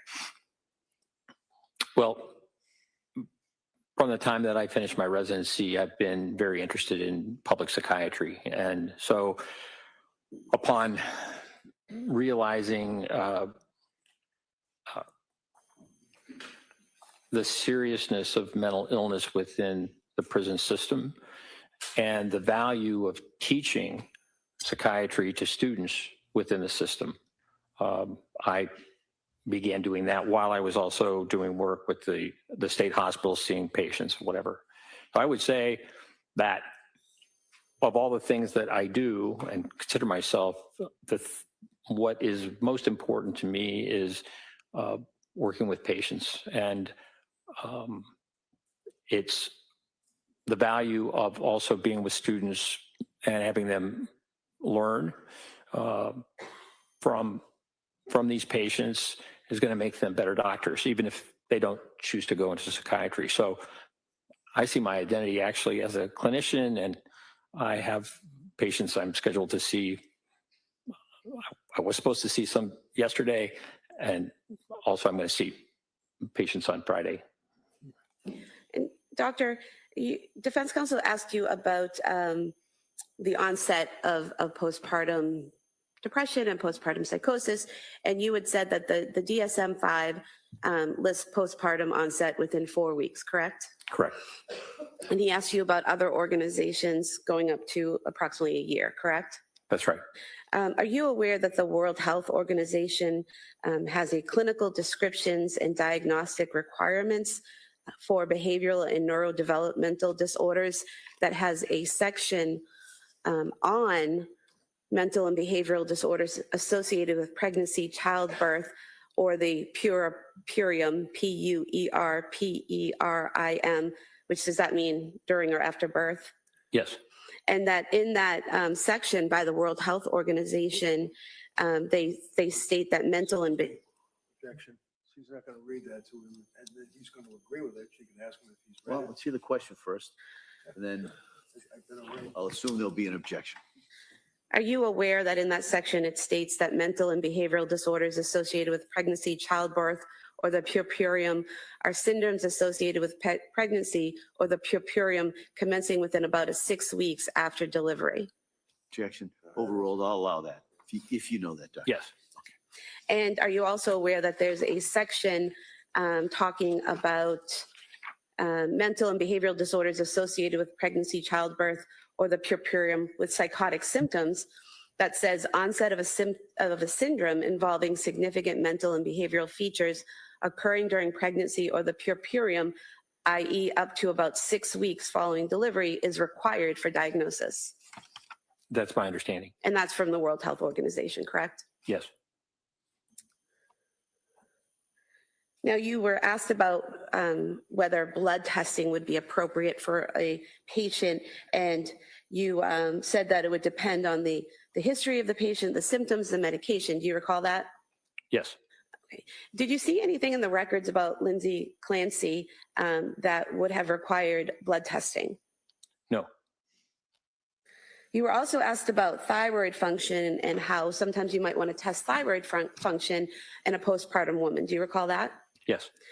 Do you, are you aware that, reading from Exhibit 222, I believe, that Ms. Clancy's thyroid levels were checked when she visited the South Shore Hospital emergency room on November 16th, 2022, and her levels were within normal limits? Yes. I just moved to submit this page from Exhibit 222, showing the thyroid levels. All right, so that's in. It's just a follow-up of a sheet that's in. I'll allow that. And doctor, just for the jury to know, in that page that's just been marked in as exhibit, the thyroid levels would be marked by TSH, correct? Correct. You were asked about Lamictal and the serious rash that could occur. You said that the serious rash is rare. How rare is it? Approximately 1 in 1,000. And you mentioned that millions of people take Lamictal with no problem at all, correct? That's right. And is there anything that providers do to be aware of the potential for the rash, and to explain that to patients, and to try to just basically keep an eye out to see if the patient's developing that symptom? Yes. And what is that? It's a medication that needs to be started at a low dose, 25 milligrams, and only gradually moving up. Finally, after a number of weeks, to a dose as much as 200 milligrams, perhaps even more. When the medication is given in a what we call titrated, slow process, the potential for this serious rash is greatly decreased.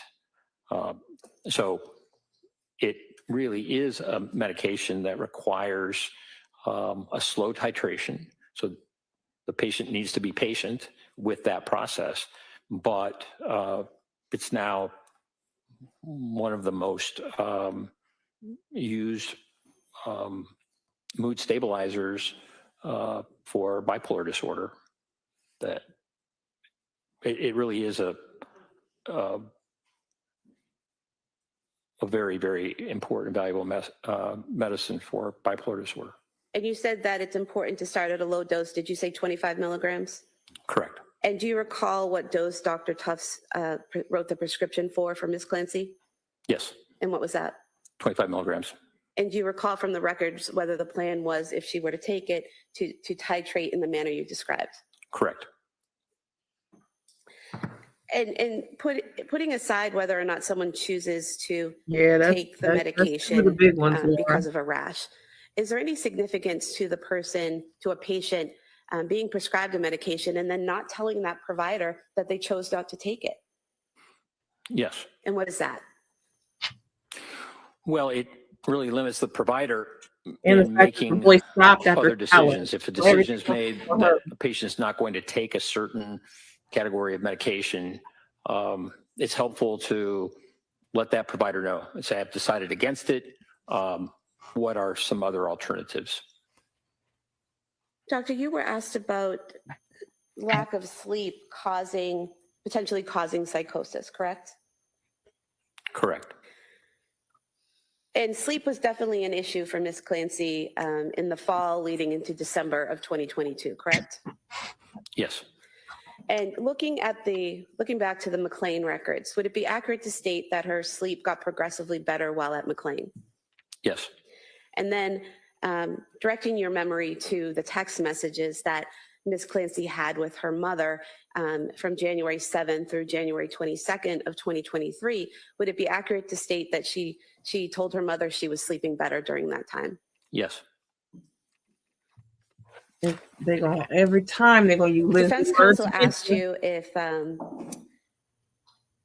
if by all the evidence and witnesses that the defendant was a happy wife, mother, daughter, all of that, and you said no.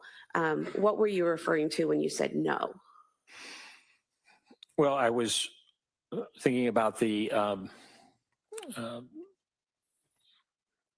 paper that she filled out on September 12th of 2022, in which she expressed some of the concerns that she had, significant anxiety, but also, as I recall, insomnia was a concern of hers. And it was followed up with Jennifer McAllister, who worked with Dr. Tufts. And I think in Ms. McAllister's note, Ms. Clancy mentioned that she had waning confidence in being able to take care of her children as they were growing up. And that, I think in a note of Dr. Tufts noted that she said that she found that Callan needed more attention, and that as the kids were growing older, that she was finding them more challenging. Did she give any information did Ms. Clancy give any information about why it was more challenging as the kids got older? I'm going to object. This is pretty far afield. Yeah, sustained. It goes beyond cross. Oh, that's where it was. Okay. We'll give you a So, Doctor, defense counsel asked you about Dr. Tufts and her treatment of the defendant, and mentioned repeatedly how she had only been in the practice on her own for a few months. Do you remember that? Yes. In reviewing Dr. Tufts' treatment of the defendant and the medications she prescribed and the methods she used in prescribing those medications, did you have any issues or concerns about the approach she took or what she prescribed? No.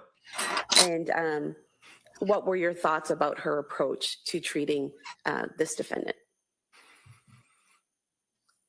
Well, possibly because Dr. Tufts was new and had just come into practice, she was more available. And so I think she was able to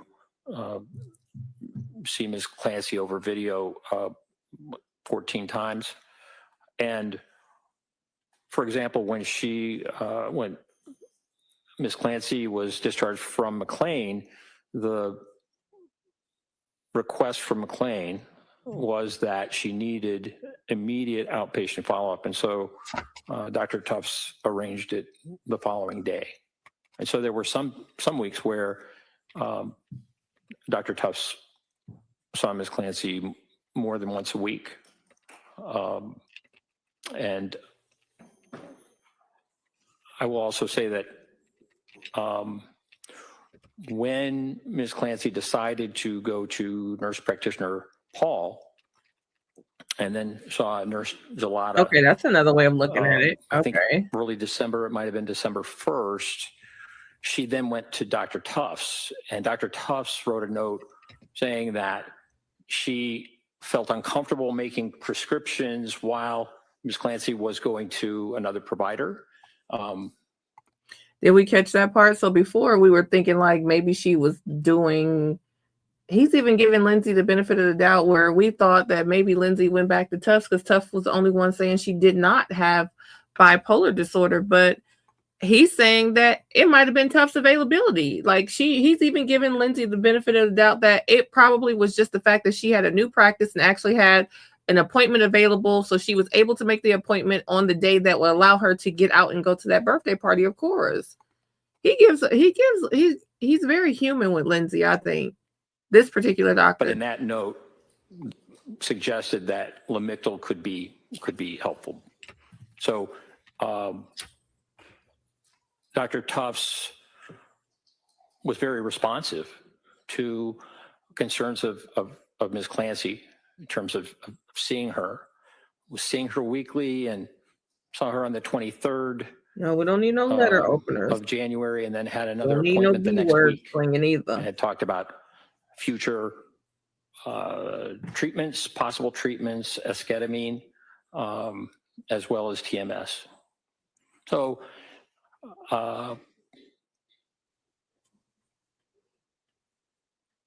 perhaps the fact that she had just left her residency meant that she could be more responsive to seeing patients quickly. And she did that. And speaking specifically to the prescribing, prescribing which medications she's prescribed, which doses, what different options she tried. Did you have an opinion based on your training and experience of Dr. Tufts' method with prescriptions? Yes. And what was that? I felt that the prescribing was very reasonable. How so? Well, She started low and slow. back in 2013, 2014, Ms. Clancy had taken Prozac and SSRI, and it was helpful. She also took Wellbutrin and propranolol. After Dawson was born, Ms. Clancy had some significant anxiety and actually went to a doctor and was prescribed Zoloft. So this would have been in 2019. But then decided, 2019, early 2020, but then decided not to take the Zoloft. Her anxiety symptoms resolved. It's a difficult time, particularly as he got older because of COVID. But she decided that even though she had the prescription of Zoloft, she decided not to take it. The anxiety that she experienced after Callan's birth was more significant and lasted longer. And so she went to Dr. Tufts, who got a history of Ms. Clancy having taken the Prozac and done well on it, having seriously considered Zoloft to the extent that she got a prescription for it, decided not to take it. That Zoloft at 25 milligrams, which is the lowest dose, starting that. We got another B word. would Oh, be that's a Laura. reasonable, Laura, we ain't gonna repeat it. No B word, no choice. letter openers. Really, perhaps the most reasonable choice of an antidepressant, given Ms. Clancy's history up to that point. I believe that there were only 7 pills taken. Ms. Clancy was directed to take 25 milligrams for a week and then increased to 50 milligrams, two tablets, but had, I think maybe after 5 days, taken that increase and increased from 25 to 50 milligrams, and then had the adverse reaction of insomnia. I mean, very significant insomnia. And in terms of after seeing the effects from the Zoloft and stopping that prescription, the various prescriptions that Dr. Tufts tried with the defendant, did you have an opinion based on your training experience about whether that trial and error process and what she prescribed and what she tried with the defendant, whether that was reasonable? Overruled. Yes. And was it reasonable? Was it reasonable? Yes. Yes. And how so? Well, Almost scary because I don't think anybody had all the Ms. symptoms Clancy, at any time. after having the insomnia, was very upset and concerned, as anyone would be. I think that was around October 21st. And so Dr. Tufts assessed her and told her to stop the Zoloft and started her on Ativan, I understand, and Benadryl. And that medication was helpful for a while. But Ms. Clancy was concerned about Ativan, benzodiazepines being addictive, and concerned about getting hooked on these types of medications. And that is a concern over the long term. And so part of the process was to see if she could All be opinions treated are welcome. effectively by decreasing the benzodiazepines or maybe giving her a longer acting benzodiazepine. The medication buspirone was prescribed by Dr. Tufts, but Ms. Clancy, in a note. Excuse me, doctor, I apologize. Can I have a standing objection to the rambling answers? This is redirect. I object. Right. We can see counsel. I just want to put something on the record. Counsel. Yeah, we welcome all opinions. It's me, Mel, and that's so funny you say that because that's who I'm texting right now, Kayla and Mel. But yeah, we welcome all opinions. We welcome all opinions. You know, I always say it's not what you say, it's just how you say it. We don't have to sling the B word to say it now. We don't want to promote no letter openers, ma'am.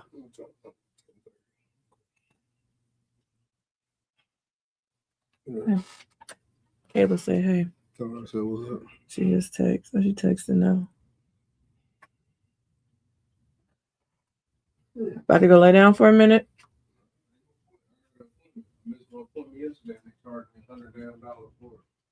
What?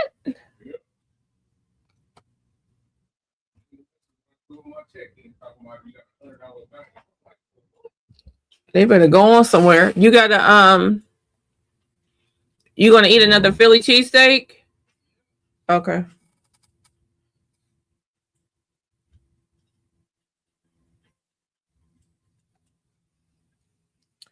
At this point, I mean, was it 1 o'clock there? Where are we at with this? Laura said they trying to put her on punishment. That you telling? Acting like Denver.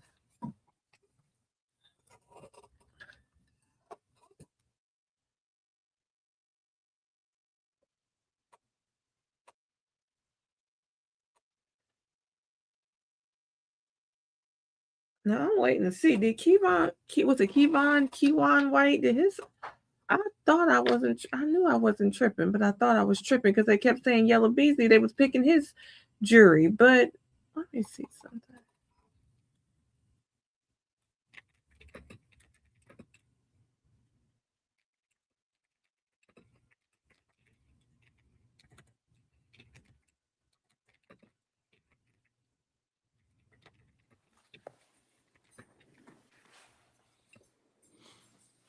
And so, doctor, if you could continue your answer. Just for a second, I just want to, so members of the jury, we're going to go a little past the 1 o'clock, the usual time of the break here for certain scheduling reasons, okay? So if you could just summarize briefly what you said that you thought that Dr. Tufts' approach was reasonable. If you could just summarize briefly why you thought her approach was reasonable. According to the notes and also the emails, communications with between Dr. Tufts and Ms. Clancy, I found Dr. Tufts to be very responsive to Ms. Clancy's symptoms and concerns in really trying to make adjustments according to how Ms. Clancy was doing. Thank you. And you were asked by defense counsel about her visit to Women and Infants Hospital and about the defendant. I believe what defense counsel asked you was that every time a doctor told the defendant to do something, she was on it immediately. Do you remember being asked that? Yes. And do you recall that in the Women and Infants records that they offered her 3 programs, an inpatient hospitalization, a partial hospitalization program, and an outpatient program, and the defendant said that she would talk to her provider for guidance about those programs? Yes. And do you recall reading in the notes and records of Dr. Tufts, nurse practitioner Gelada, that she never discussed those 3 programs with her doctor or her nurse practitioner, correct? That's my recollection.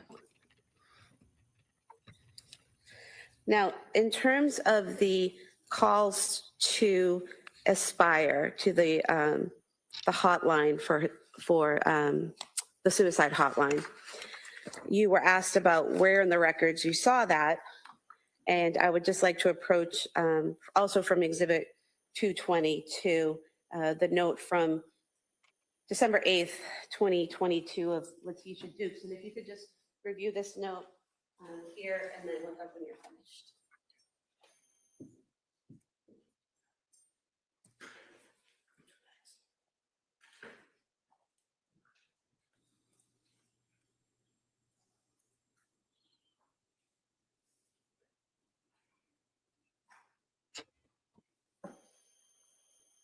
Yes, we are. Yes, we are still here. Yes, we are. We're here. Well, ain't no way. I guarantee you this where we at. I swear I had my Doctor, glasses is this on. What I do with the her? record that you were referring to that gave you the information about the defendant's call to the suicide hotline? Yes. And reading from this page from the exhibit, page 45, it states that patient contacted Aspire Crisis Support. She met with an Aspire clinician virtually and was told that she did not meet the criteria for inpatient treatment due to not having an SI plan. That's a suicidal ideation plan, correct? Correct. And then reading again, Aspire clinician recommended that the patient attend a day program. The clinician said he would be sending the patient resources. Clinician informed the patient that it would be beneficial to attend an IOP or a PHP to help the patient build coping skills and build community.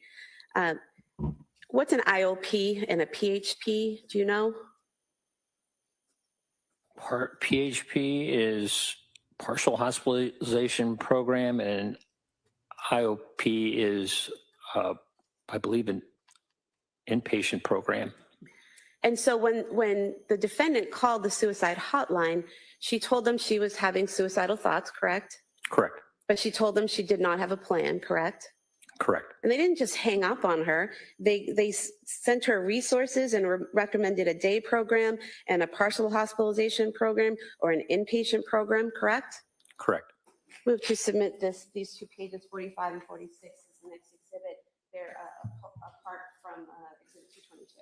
All right, subject to the same objection, I'm going to, that may be admitted. 197.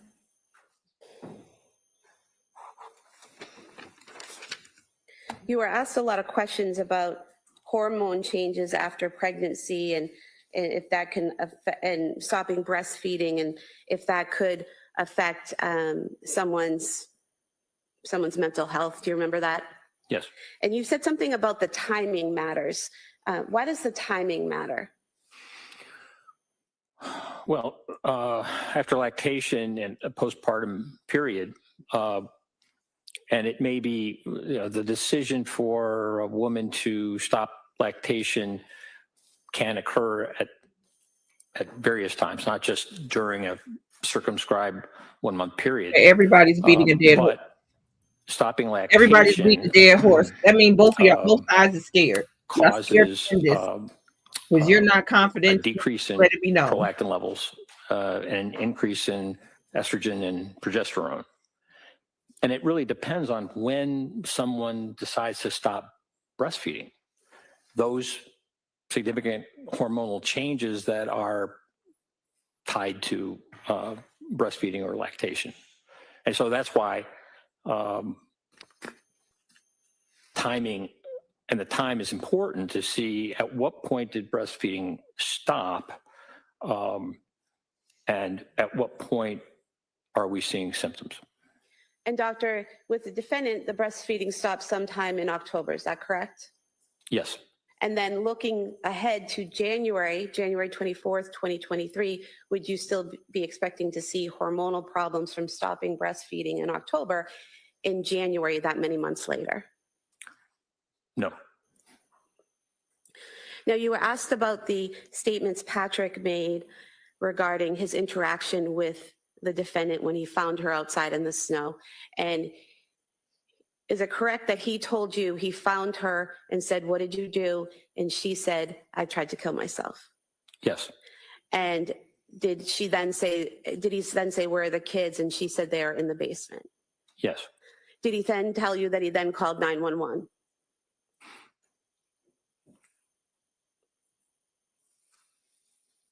I don't recall exactly when he told me that he called 911. What I recall is his statement about what she said to him. And that was her statements to him when he immediately found her on the ground? Correct. Okay. And you're aware that at some point he made a 911 call, correct? Yes. And during that 911 call that you listened to, you didn't hear the defendant saying any words at that point, correct? I did not. And as a physician, are you aware that someone who's been injured can deteriorate over time? Yes, particularly after an overdose. And can they be speaking in one moment and then unable to speak moments later? Yes. Now, you were also asked about the crushed up pills and whether there was any residue on the nightstand or anywhere in the house that the police saw, correct? Yes. And there was no residue in the photos, correct? Not that I saw. But you don't know when she crushed up the pills, do you? I don't. If she had crushed them up earlier in the day, there wouldn't necessarily be residue, correct? Correct. If she had crushed them up days before and put the empty bottles in a drawer, there wouldn't necessarily be residue, correct? It's sustained. Yes.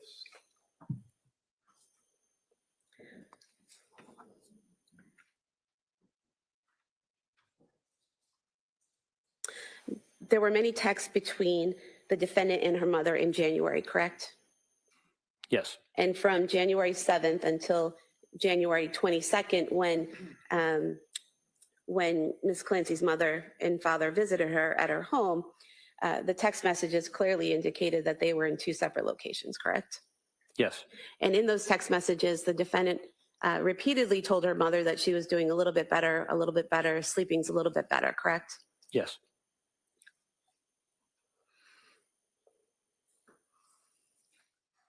You were asked about Dr. Resnick and how many articles and how many books he's written and how he's well known in this area, correct? Yes.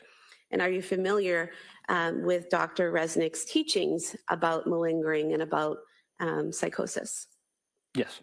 And is it fair to say that Dr. Resnick teaches others that one of the red flags to look for in malingering? You can ask him what he's read. I tell him what she wants him to say. No, hold on. Let me hear the question first. Are you aware that one of the red flags You that do Dr. this all Resnick the teaches time. to Do look you for agree? in malingering and faking hearing voices is that someone automatically obeys a command? Yes. That's stricken at this time. Can I see counsel? You do the same thing. You read something and ask them, do they agree? You read one thing, say another, and then ask them, do they agree? Like, everybody's on pins and needles at this point. Both sides are scared. Both sides are scared. Both sides, it feels like both sides are panicking. If I was a juror, I would be panicking too, because in my mind, I would still be pretty much hung. I would be open to having, of course, deliberating and having a discussion, but at this moment I would be hung. And if I'm hung and I'm scared and I'm trying to take in this information and I'm seeing actions from both sides, both attorneys that look like they're scared, baby, I would be praying to be an alternate at this point. I would be praying to the Lord above to be an alternate, or y'all would have to find me after lunch and send the bailiff, because no, they scared. So now I'm really scared.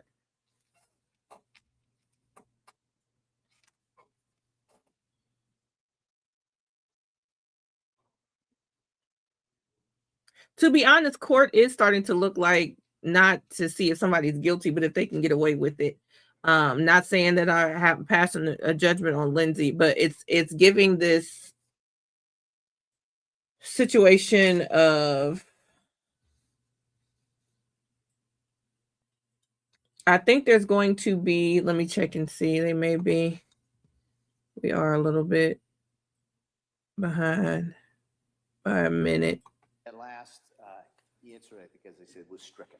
Okay. Yeah, come on. Thank you, Your Honor. Now, you were asked about trying to do collateral interviews with the defendant's family, correct? Yes. And you had requested of our office to make arrangements to interview the defendant's parents and her sister, correct? Yes. Were you aware that an email was sent to, I'm sorry, were you aware that a phone message was left for Paula Musgrove asking if she and her husband would be willing to meet with you on June 11th, 2026, and that they did not return the call? That's my understanding. And are you aware that an email was sent to Allison Ozga, the defendant's sister, requesting that she meet with you? And her response to that email was, I am awaiting a response from Kevin advising me on participating in Dr. Satoff's assessment. I will respond once I speak to him. Were you aware of that? That was my understanding. And were you aware that she did not respond after that? Correct. I have nothing further. Thank you. You weren't aware that Kevin was on a month-long federal trial during that period of time either, were you? That'd be me. Is that a question? Yeah. Can you repeat it? You could say, maybe get a little closer to the microphone. I had problems. Aware, sir, that during the time that Ozga, her sister, said she's waiting to hear from Kevin, and I'm the Kevin, that I was on trial on a month-long federal case out of my office. You didn't know that, did you? I did not know that. Did you ever think to call me directly or at my secretary, my office manager, to ask about me reaching out to these people? No. That's all I have, Judge. Thank you. Anything else? No. All right, thank you, Doctor. Let me Thank sit you. down. Thank you.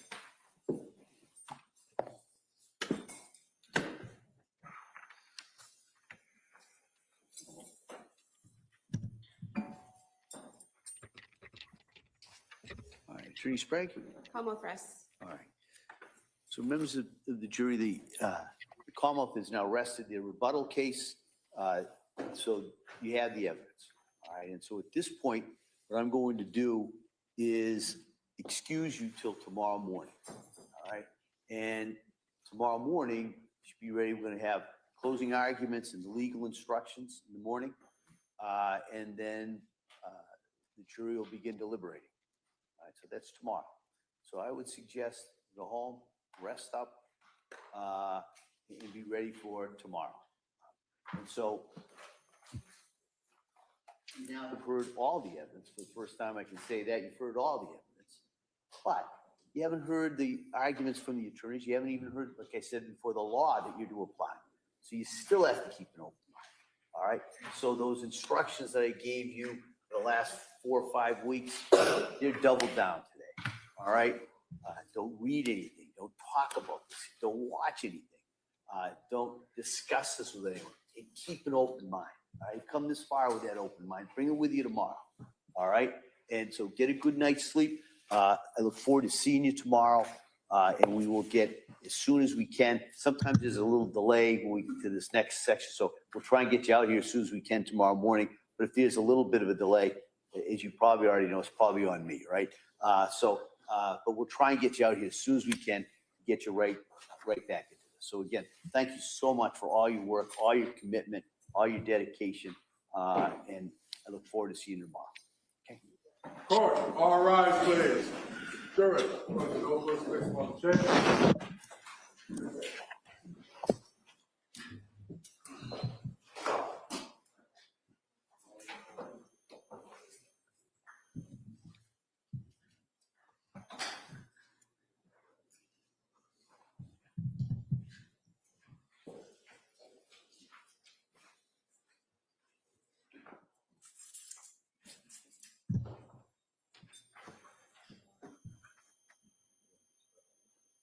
Jurors have exited the floor. Let's go to the session. All right. What I thought we'd do is maybe I'll hear from the defendant in regards to any motions at this point. Then we can take a break, probably till about 2:30. Come back to the charge conference. Before you leave, I have that draft so you could impose on your lunch hour. You could be looking at my instructions. With that, Mr. Reddington. Yes, Your Honor. I know it's not crafted by learned hand, but nevertheless, I did file a motion for required finding that I have to renew. So I'm renewing it and waive argument. Okay. We'd object to the motion. All right. The motion at this point is denied. All right, and so we will be in recess till 2:30. And if council can just wait, and I'll get those copies. I should have brought them out with me. They're in my lobby, and then we'll be in recess. All right. All right. Thank you, everyone. Court, all rise.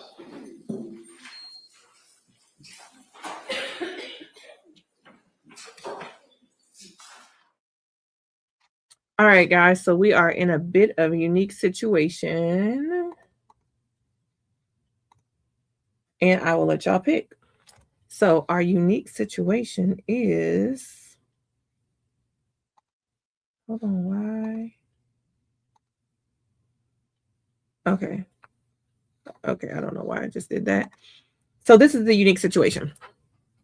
So today is another one of those late start days for the Tupac trial. So Tupac will not be starting until, thank you, Brittany. It had to, because the amount of Fs I did not have yesterday and last night for rollers or anything else did not happen. Okay, so Tupac is on. Remember I told y'all it was a few days where they were going to be starting at 1 o'clock. There were 2 last week. Today is one of those days. It's already scheduled.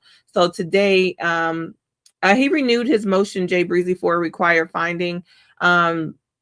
He did that after the state rested the first time, and the state basically said, you can't ask for that finding without everybody resting and everybody presenting their case. And then he did it. He said he just renewed it on that basis. It was some case law that he used. He renewed it. They objected it, and the judge said it's still denied. So Tupac does not come on. It's 10:19 for me. Tupac does not come on until 1 o'clock my time. So it's 4 p.m. Eastern. Now, I had to go back and look at the pretrial motions, or at least the second to last, before I ask. Now, friend, remember, so there's going to be 2 parts to the Mo3 trial.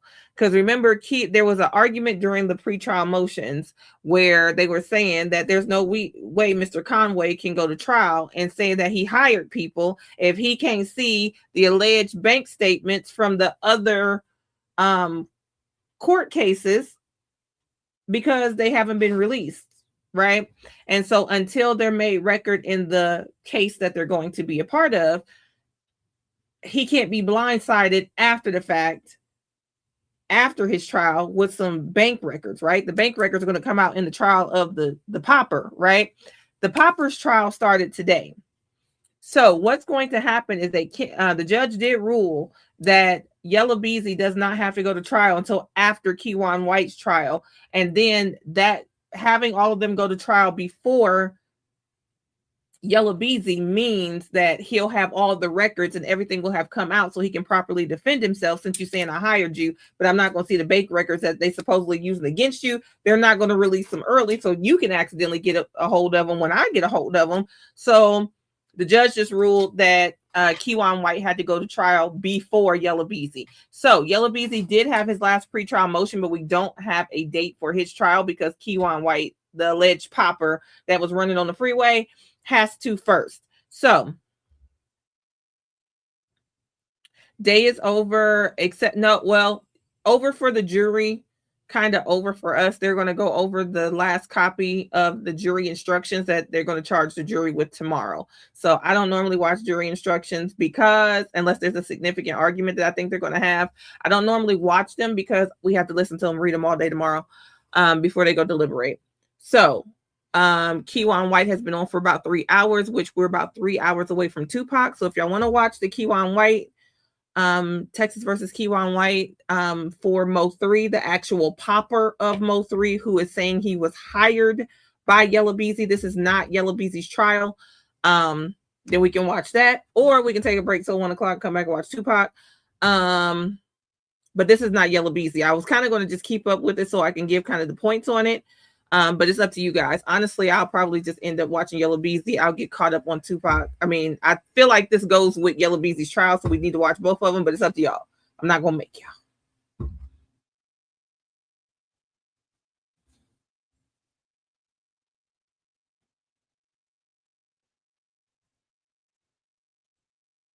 How she eyeballs them with, I can only imagine. Do you hear me? Okay, we'll go back to the beginning of it. 1 second, guys. Yeah, they're already in testimony.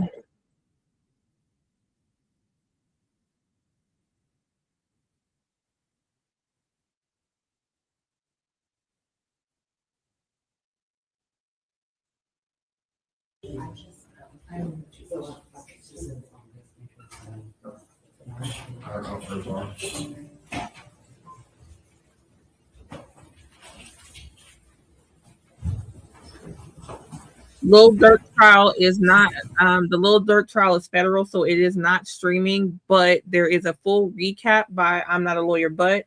Mel is doing an amazing job. We know Mel is there. So I'm Not a Lawyer But is recapping. Trap Lord Ross is there recapping. I have heard nothing but ranting and raving about Brian Steele's cross-examination of the lead detective yesterday. But that was the first great thing I heard about the defense. So we'll see what happens.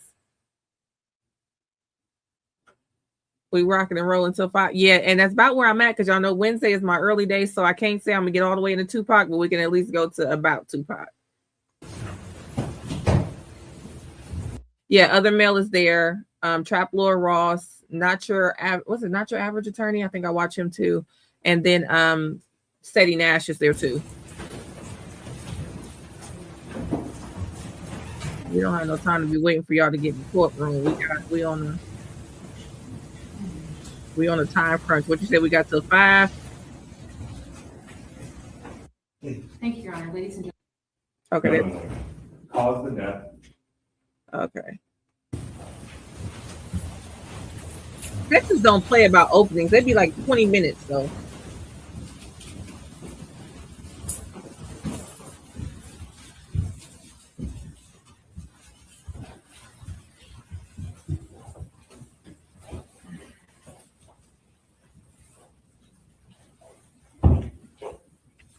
Y'all may be seated.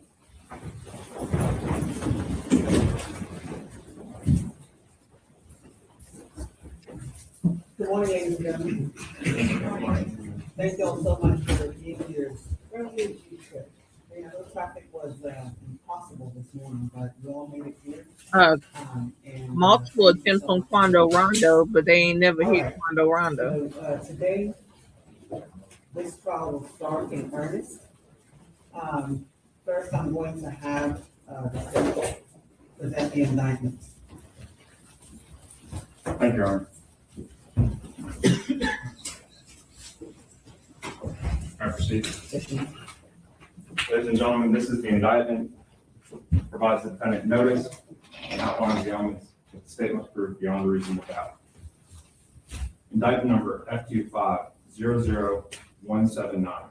In the name and by the authority of the state of Texas, the grand jury of Dallas County, state of Texas, duly organized at the January term AD 2025, the criminal district court number 4, for said county, upon its oath, do present in and to said county at said time that Kewan Dontrell White, hereinafter called defendant, on or about the 11th day of November 2020, in the county of Dallas, state of Texas, did then and there intentionally and knowingly cause the death of Melvin Noble, an individual hereinafter called deceased, by shooting deceased with a firearm, a deadly weapon.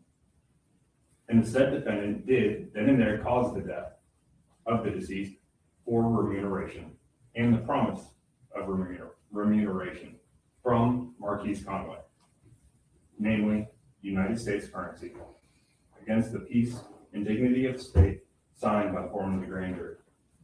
Thank you. And to this indictment, what is Mr. White's plea? Thank you, Your Honor. Ladies and gentlemen of the jury, Mr. White pleads not guilty. Thank you. Does the state intend to make opening? We would, Your Honor. Okay. How many minutes do you need? 15? That should be sufficient, Your All Honor.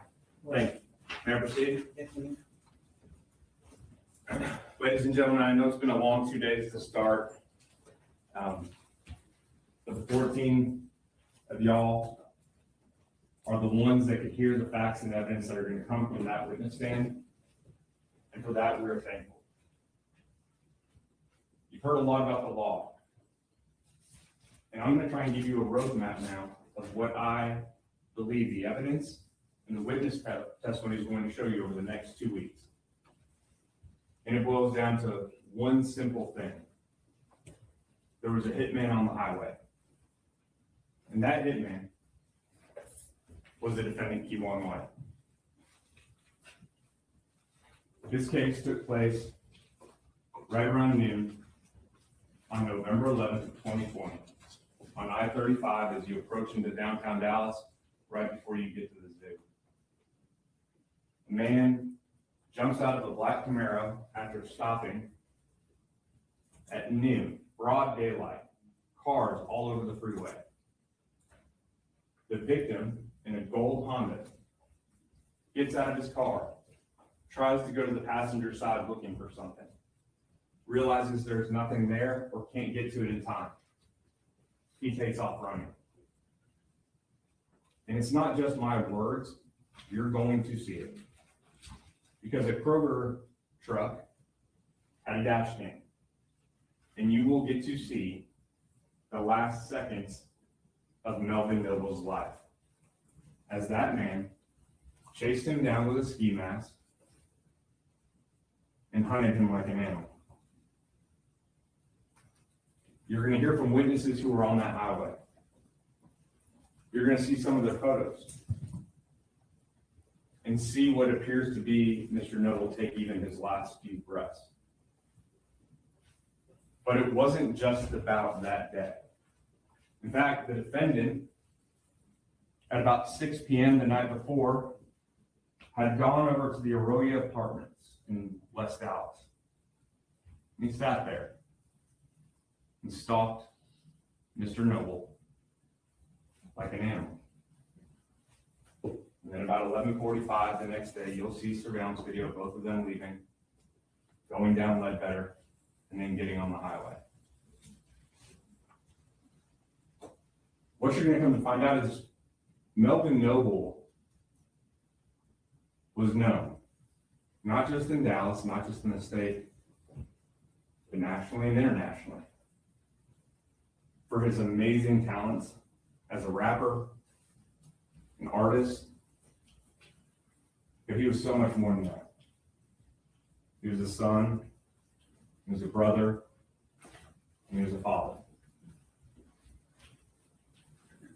What you're also going to learn is that in the years leading up to 2020, there was a beef that was going on in Dallas, Texas, between really two rising stars in the rap scene, a third rapper, I guess, and Trap Boy Freddy. But there was a beef between Melvin Noble, our victim, also known as Mo3, or Bubba, as his family calls him, and Yellow Beezy. Real name is Marquise Conway. You're going to hear testimony, and there's, as the defense told you yesterday in Fort Ira, there's terabytes and terabytes and 250 witnesses. I promise I respect y'all's time enough to not call 250 witnesses. I'm going to try and call just the right amount for y'all to have everything that you need to go back there and find the defendant guilty of capital murder. But it will take some time to develop it. There'll be people from Dallas Police Department, Dallas Fire and Rescue. There'll be experts on cell phone mapping, cell phone extraction. You'll see financial records. You'll hear from the FBI. You're going to hear from the ATF. You're going to hear from Ms. Noble.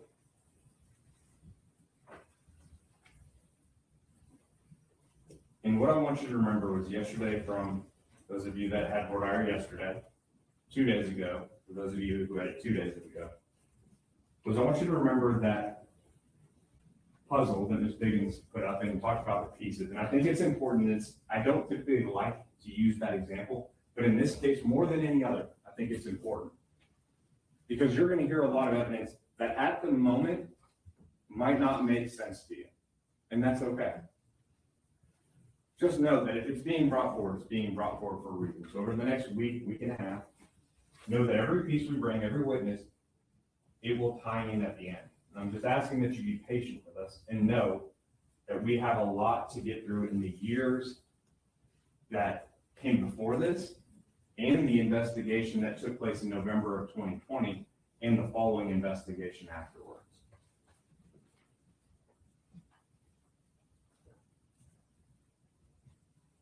you will have no doubt that it was the defendant that day.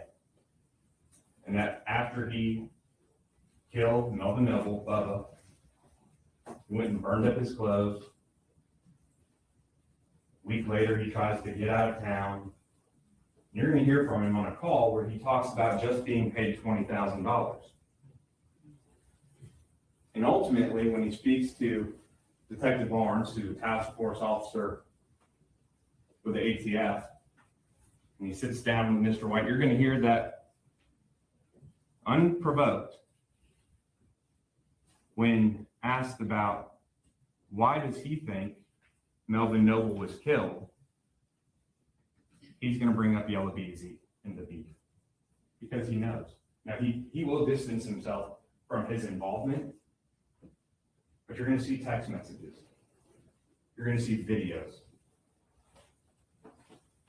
You're going to see interviews. When we talk about those pieces of the puzzle, and as you put them together, as this all comes together, there's going to be only one just verdict. And I want you to remember those questions about who would you hire? Why would you hire them? And when you watch some of these videos, who would do an act like this? And what would cause a person to do this in broad daylight with no regard for anybody else on that highway and who else they may injure? At the end of this, we're going to ask that you return the only just verdict in this case. And that's a verdict guilty on capital murder. Thank you. Thank you. Does the defense wish to make another statement? Yes, Your Honor. Go ahead. May it please the court. Counsel.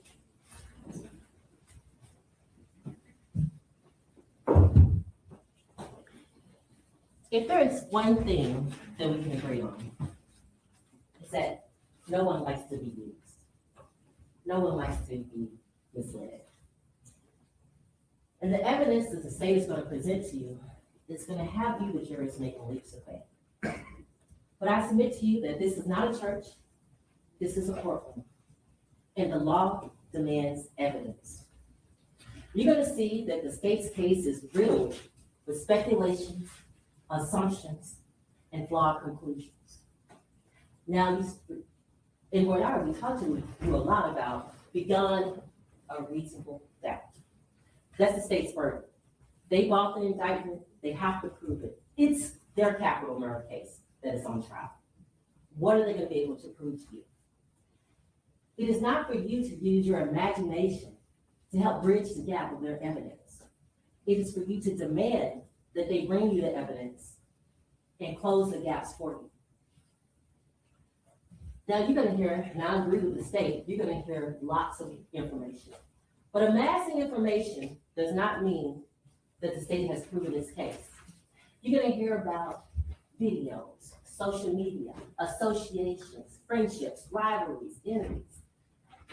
You're going to hear about rap lyrics, cars.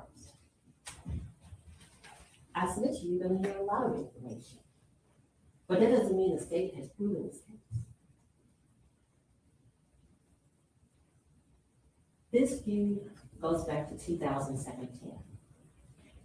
And Melvin Noble, who was the decedent, was initially the instigator of this feud. And you're going to hear information or evidence that he was upset that he was not included in a song called Six Pick that other local rappers from Dallas was included in. And this is how it all gets started. And you're going to hear that Melvin Noble had many people that didn't like him. And based on his rap lyrics, you're going to hear that he had many people that he antagonized. And just like the state said, Trapper Freddy was one of them. You're also going to hear, ladies and gentlemen, about credible witnesses. We talked about that. You're going to hear some personal witnesses that it's going to be incumbent that you use your independent judgment, because each of you independently have to decide the facts of this case. And I want you to question your motivations. What do they have to gain? What do they have to lose? Because that's going to be highly important here. You're also going to hear, and I want to spend a little bit of time on Detective Barnes. He's the lead investigator on this case. And he's going to tell you that he's been looking into this because there's been several shootings and several homicides connected to the Duxbury scene. And he had a lot of unsolved murders related to this case on his desk. The problem with that is that as he started to amass this accumulation of evidence, this 20 terabytes, this shift in his investigation of evidence will show, stopped being what does the evidence prove, and it started being the statement, let me make all this evidence fit into my theory. And that's where you come in. That's where they want you to come in. To make the untethered, disconnected, and flawed conclusions connect for them. They want you to speculate and make assumptions. But every time you speculate, remember we talked about the presumption of innocence? That erodes Mr. Wright's presumption of innocence every time you speculate. Ladies and gentlemen, you're going to hear a lot about this case. We ask that you keep an open mind. We ask that you always think of this presumption of innocence. We ask that if every time you speculate, say, what is the state trying to prove to me? And what is it really inferring? What do they want me to infer? What does the evidence really show? Because that's important here. Because they're going to want you to interpret rap lyrics from years before. They're going to want you to interpret phone conversations. They're going to say that associations just by meeting up is a connection. Simple things. People who have known each other since high school, years, just because they met up one day. That's going to be indicative of something that related to this capital murder. You will see that all the evidence, whether it's the text messages, photographs, phone calls, communications, meetups, associations, in their eyes, their theory has become totally focused, and everything in Detective Barnes' eyes and the state's eyes has now confirmed that a capital murder has come, and this is why we're here. But we ask you not to let them do that. Not to let them speculate, not to let them use this untethered information. After you hear all the evidence, and I submit you'll probably be here 2 weeks, we're going to stand before you and we're going to ask that you find Mr. Wright not guilty of capital murder. Because the state will not be able to prove this case with credible, reliable, and trustworthy evidence that anyone, Marquise Conway, specifically that's named in the indictment, gave Keyone White payment or promise to pay it, or promise for payment for Melvin Noble's death. And all the evidence that the state has is mere speculation, assumptions, and flawed conclusions for remuneration. We're going to ask you to find that. Thank you. Thank you. Does he decide which to invoke the rule? Yes, Your Honor, it depends what invoke the rule at this time. Okay. All right, both sides are instructed to tell their witnesses, both their witnesses on the list, potential witnesses, not to remain in the courtroom while testimony is going on, and not to discuss each other's testimony with anybody. Okay? Yes, Your Honor. All right. Does anybody call their first witness? Yes, Your Honor. State will call Ms. Nicole Noble.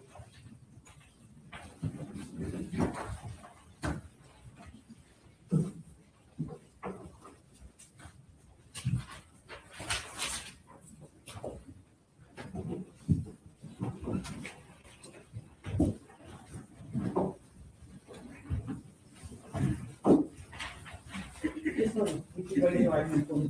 Do you swear that the testimony you're about to give will be the truth, the whole truth, and nothing but the truth, so help you God? Yes. Thank you.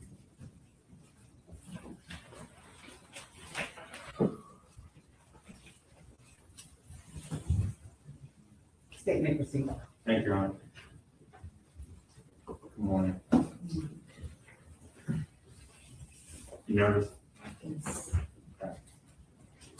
Would you mind just introducing yourself to this jury and spelling your name to the court reporter? My name is Nicole Noble, that's Nichole, last name Noble. I am the mother of Melvin Noble.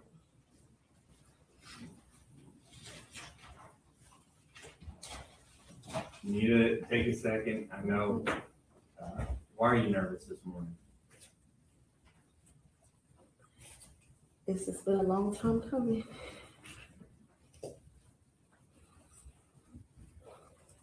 And again, if you need to take a break, compose yourself, that's perfectly fine. And I just want to kind of start with some of the basics. Where are you from? We're from McKinney, Texas. And when you say we're from McKinney, Texas, how many, do you have a husband? Are you married? Been married? Do you have kids? Tell me a little bit about your family. I have an ex-husband, Okay. Melvin's dad, but I am the mother of two. I have two boys. Melvin was my oldest. I also have a younger son that's still with us, And what's his name? Cora Simpson. And as far as your ex, not trying to bring that up, but what was his name? Melvin Sr., Melvin Noble Sr. Okay, and so Melvin, who we're going to be talking about during this trial, he was a junior. Yes. What was Melvin's birthday? He was born May 31st, 1992. And I know I've been referring to him as Melvin Noble, and I've said Mo3, but what did you call him as his mother? I call him the Melvin, but the whole family, he's Bubba. He's Uncle Bubba, he's Bubba to the family, but he's Lil Melvin to me forever. And just, if you wouldn't mind, I know this church heard a little bit just from opening statements about what he did professionally, but can you tell us a little bit about how Melvin got into rap? How did that career take off? Or when did he begin rapping or singing?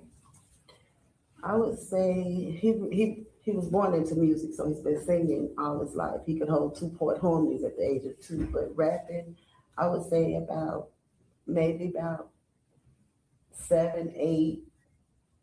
I can remember him writing his first rap on an Easter program. We used to have Easter programs, so he wrote his first rap on the Easter program. And when you say on the Easter program, that was at the church? At the church. Your Honor, may I approach? Yes, your name.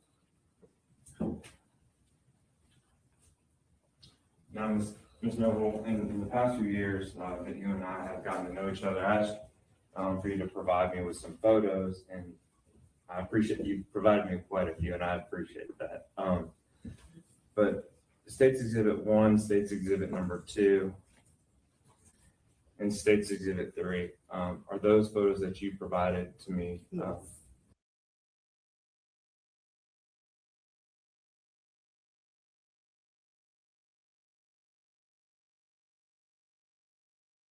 And those are kind of the ones we picked out to kind of discuss your son.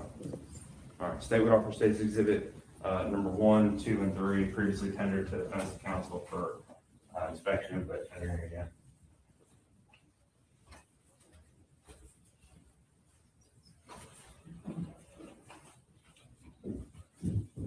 The judge ruled this had to happen first before Yellow Beezy could have his trial. So just trying to kind of get acclimated. I know we're done a little early today, so I'll at least watch this for a couple hours. Ms. Noble, I want to start with number 2. I kind of went back and forth for a little while. If you wouldn't mind, I know there was a story behind State's Exhibit 2. Can you tell the jury just a little bit about State's Exhibit number 2? This photo was the last photo of my birthday when I was 48. So that's why that one meant so much, because he sent me on a trip to Vegas, and that was our picture before I got on the plane. And that was that was my last birthday with him. And what year was that photo taken? In 2019. So this was not too far before the time when he was actually murdered, correct? Well, that was December 2019. So the next year, the following year. The following year, it was my birthday. He didn't make it to my birthday the following year. Gotcha. And Your Honor, permission to publish State's Exhibits 1, 2, and 3. If I forgot, I apologize. You may. Thank you.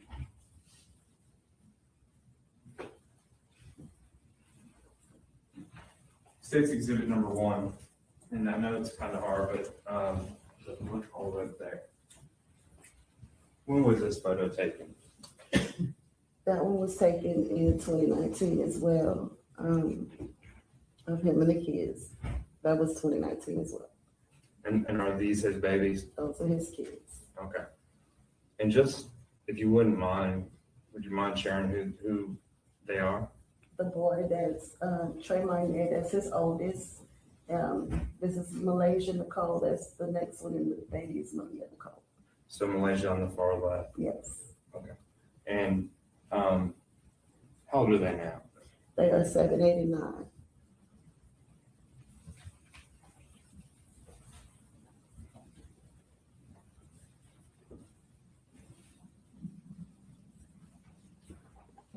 Can you just kind of let the jury know just a little bit about Melvin or Bubba, just not the star rapper. What would you like to know, or the jury to know about him as a person? Well, he was a family man. He loved his family. He loved his mama. I know that. But he was Lil Melvin and Bubba to us. It was never Mo3 at home, because it wasn't about rap at home. It was always, like I said, Bubba. He loved to make the family laugh. He was gonna be the clown. He was always our entertainment. He could turn any kind of day. I mean, we could be having a bad day. He gonna make it good. And he was just my baby. He was my baby. I never referred to him as Mo3 till after he died, and he's still a Melvin, but it was never that at home. He liked to play Connect Four. He liked to sing. We did all of that at home. Like I said, he was our entertainment. Every holiday, every family gathering, it's gonna be him. And so he began his love of music at an early age. As a baby. And sang in the church. Yes. In fact, you still sing in the church, is that right?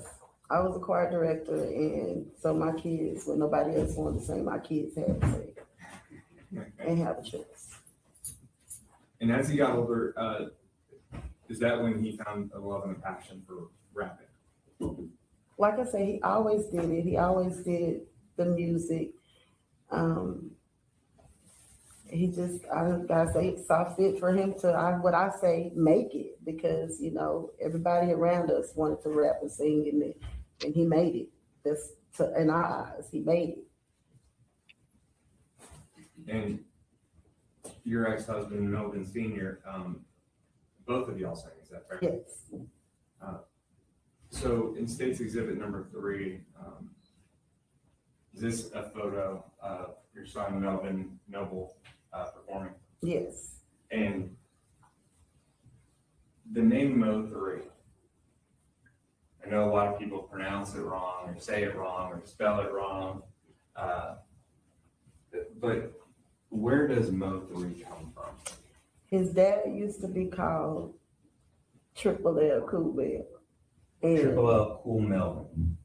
What? Melvin took his name. That's all I can tell him. I told him all the time, you took your daddy's name. So he said he's a Mo of 3. So his daddy was already called 3. So he went from Lil 3 to he's Mo 3. And that stuck. I mean, that was until his last day on earth. And now, October of 2020, I'm sure the jury remembers, but we were in the middle of a worldwide pandemic. But was he still traveling a bunch and still performing and recording and everything? That I know that he was. Okay. And Your Honor, may I approach? Information to move about freely throughout the testimony. Yes. Thank you. I'm going to share this been marked as State's Exhibit 998. That's previously been admitted for record purposes. Just a calendar of the month of October 2020, November 2020, and December 2020. Do you remember this time period of those dates? And you remember this year? I remember. State would offer State's Exhibit 998, previously tendered to defense for all purposes. May I just review that? I'm sorry.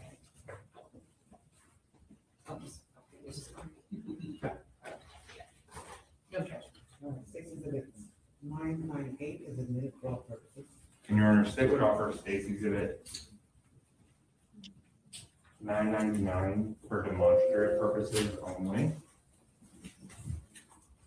And what is 999? It's the same calendar that's on 998, Just a bigger. Yes, version? correct. Okay.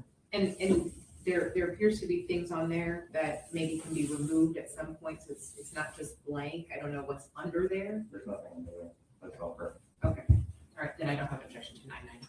All right. State's Exhibit 999 is admitted for demonstrative purposes.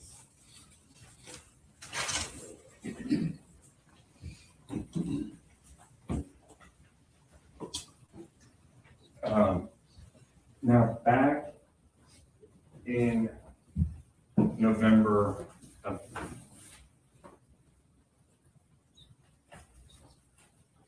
2020.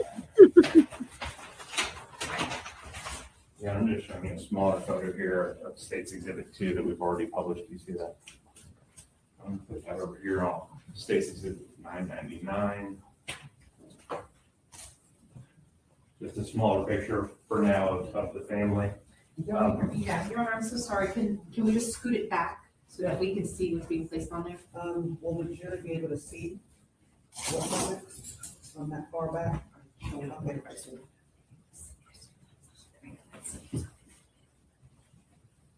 You can scoot it back a little bit. The jury says they'll be able to see. And the full-size photo is already in evidence, Your Honor. Your Honor, Mr. White cannot see the board.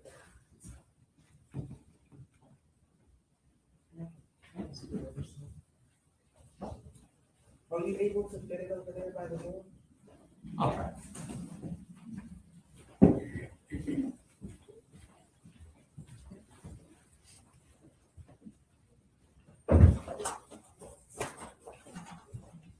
For now, Your Honor, I think that'll work. Okay, can the jury see that? Okay, good. Excellent. Now, how did you find out, or when did you learn that your son had been killed?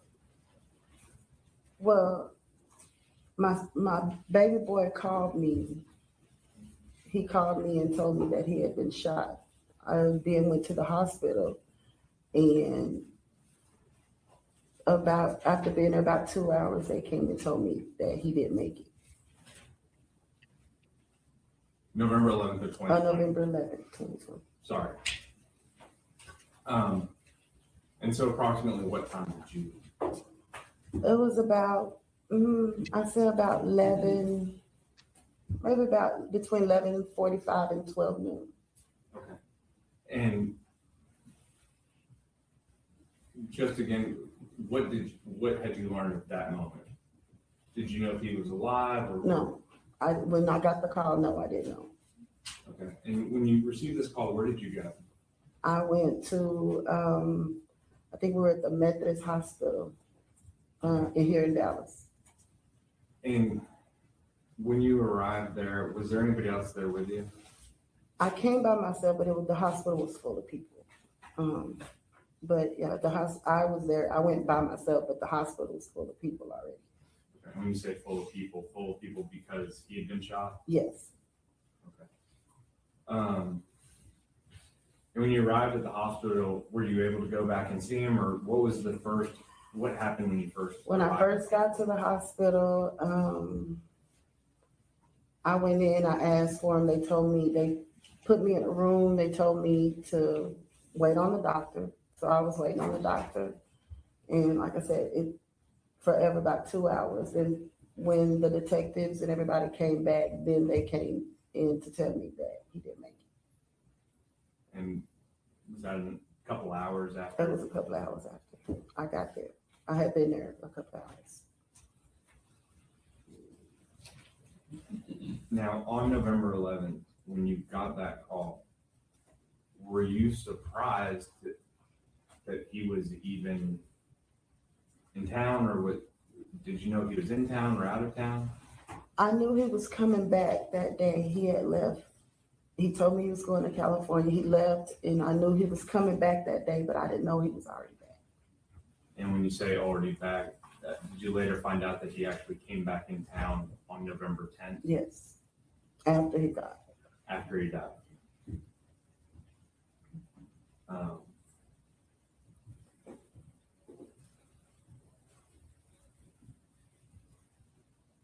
Leading up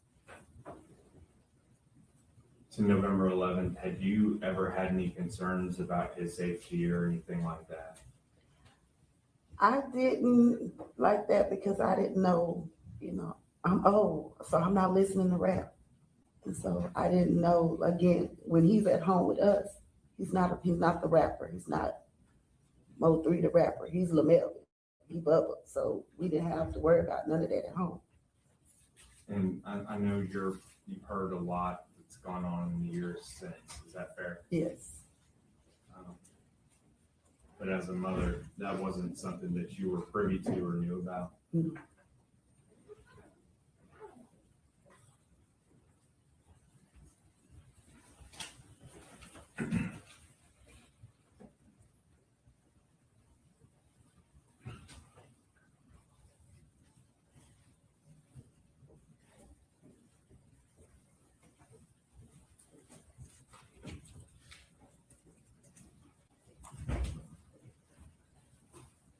Now, Ms. Noble, I know it's been almost 6 years. And before I go through this last exhibit, is there just anything that I've forgotten to ask you that you think is important for me to ask you about what took place in those days, in what you remember from the 11th that the jury was met? And I apologize, Your Honor, I'm going to just object to that as this is question and answer and not narrative. Sustained. Just a reminder, how old was your son in 2020? He was 28. And how old were his children? They were 1, 2, and 3.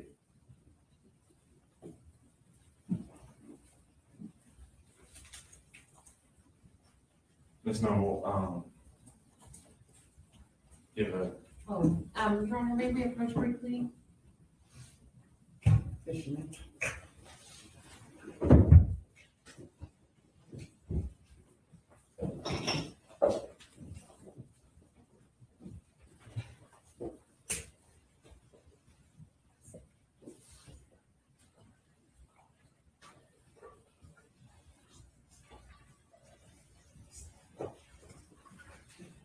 Thank you, Your Honor. May I proceed? Now, Ms. Noble, you have a support group here with you. Is that part of your family? Yes. Who all is here with you here in the courtroom? My brothers, my sister-in-law, my nephew, my friends. And when we met the other day, or a couple weeks ago, I guess, you'd had some questions about the murder itself and how his body was. Is that fair? Yes. And you wanted to see a couple of things just to get a better understanding of how he was shot. Is that fair? Yes. Now I'm going to show you what's been marked as State's Exhibit number 4. You've previously seen it, and I'm just going to show it to you just briefly. And is that your son? Yes. And that was after he passed? Yes. Could you describe State's Exhibit 4 for the record? Yes, Your Honor. State's Exhibit number 4, say what over State's Exhibit number 4 for all purposes, which is the living photo, or the identification photo, excuse me, not live photo, identification photo after Mr. Noble had passed, that was taken at Swift's. Any objections? The defense stipulates to photos. State's Exhibit number 4 is admitted. Permission to publish. You may. Thank you.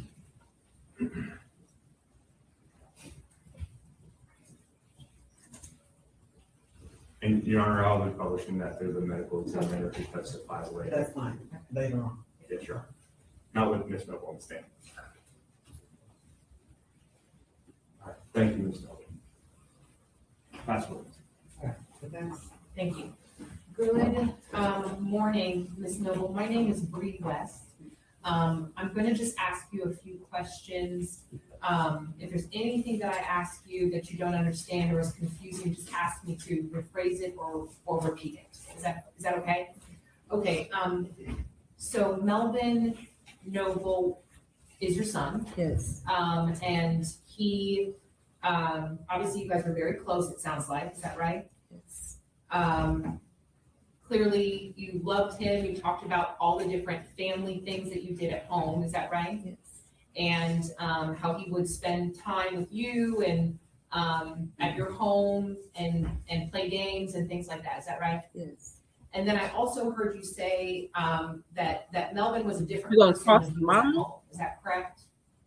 Yes. Well, yes. Yes, he was your son when he was at home. Is that right? Yes. And in fact, you said that you never even called him Mo3. Is that right? Yeah, that's right. And you didn't like none of the Mo3 persona was inside of your home. Right. And therefore you didn't have any information about things that may have been going on as it relates to the persona Mo3. Is that fair? Well, I mean, as far as when you're saying anything going on, beef, no. Now, we did listen to some of his music. Sure, I mean, You know, you're- we have a. You're gonna be supportive. Allow her to Yes. finish the answer. Go ahead.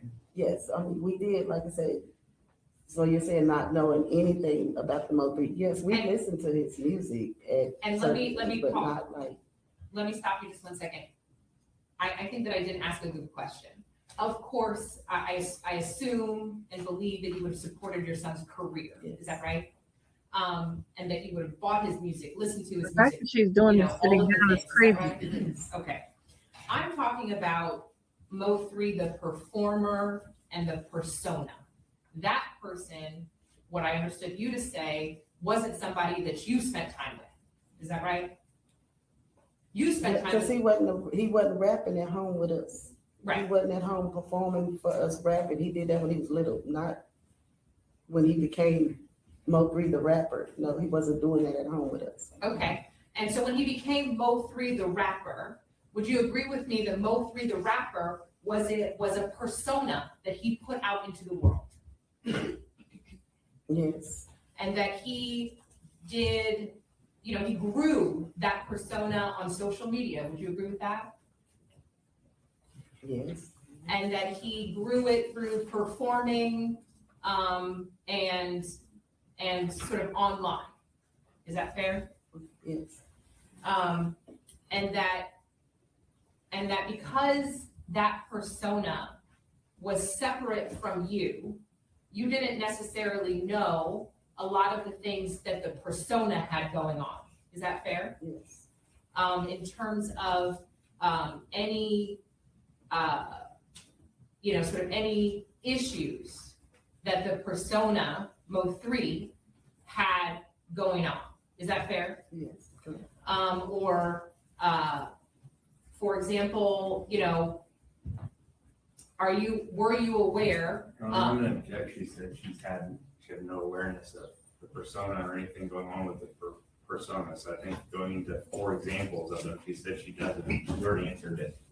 And I just want to make sure that because it's such a generalized question, I just want to clarify whether or not there's any information that she does in fact know. Let's tailor it down to what she does know. Specifically. Okay.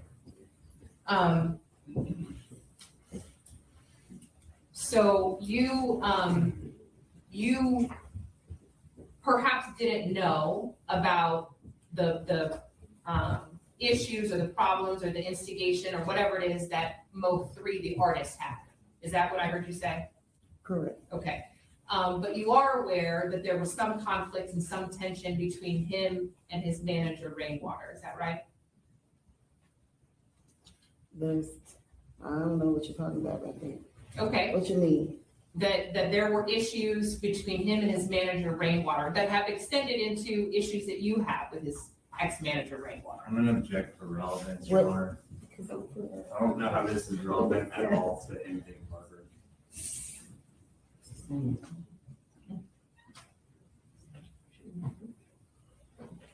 Yeah, what'd she say? Will you approach briefly? We know, friend. What'd she say, y'all?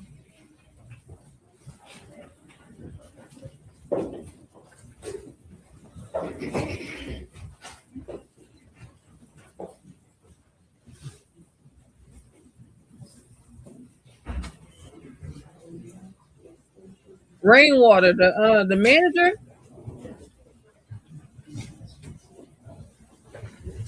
I'm sorry, y'all.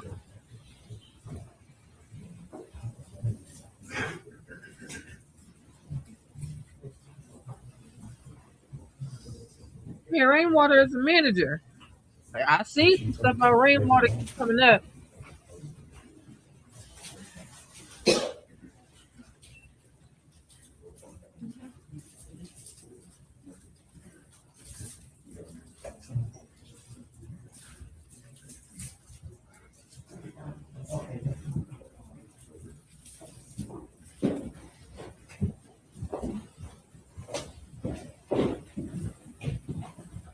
I'm sorry, y'all.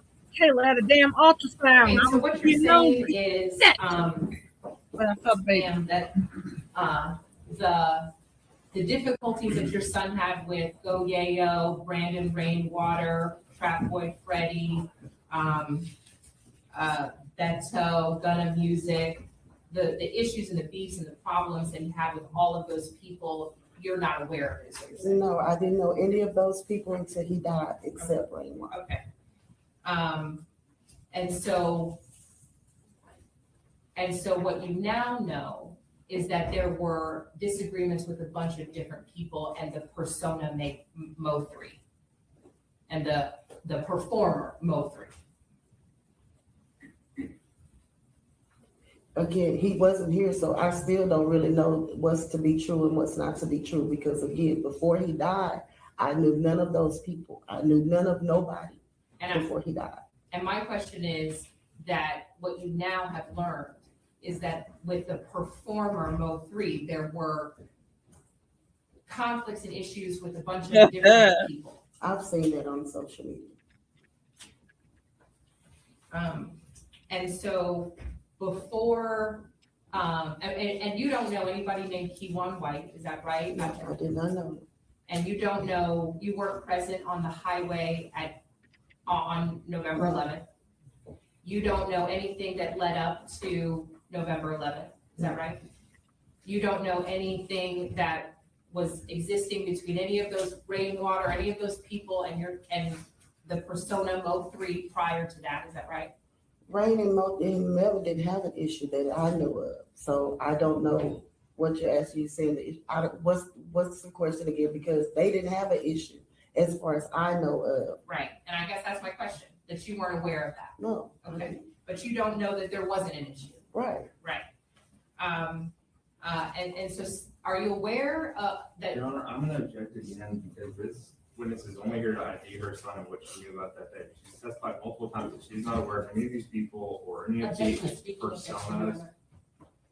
And defense keeps going down this rabbit hole. And I apologize, Your Honor, we were just learning about the persona of Mo3 and the person of Mo3, and there was a lot of information put out about that. So I'm just asking for questions following that on that. And I think she's responded that. How about she told you? Home to them. And If you don't understand by that eyebrow raise or this rock that she's doing, baby, she done told you. And so she's not aware. And even if you want to tell her there was a beef, she said, I still don't know Okay. that anything was going on because he ain't tell me. You ain't gonna tell her nothing about her son if her son ain't tell her nothing about her son, okay? Okay, thank You you. leave this woman alone. She is rocking.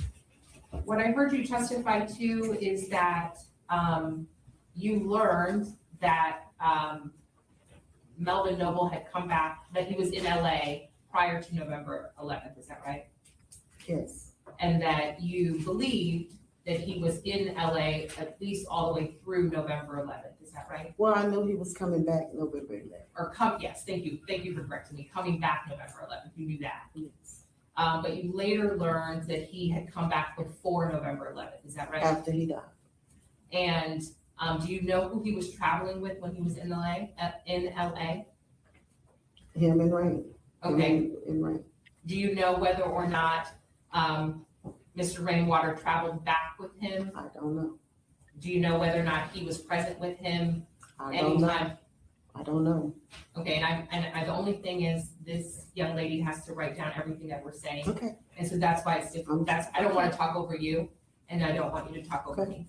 And so my question is, do you know whether or not when he returned early, whether or not anybody knew, other than the person he was traveling with, that he was coming back early? No, I don't know.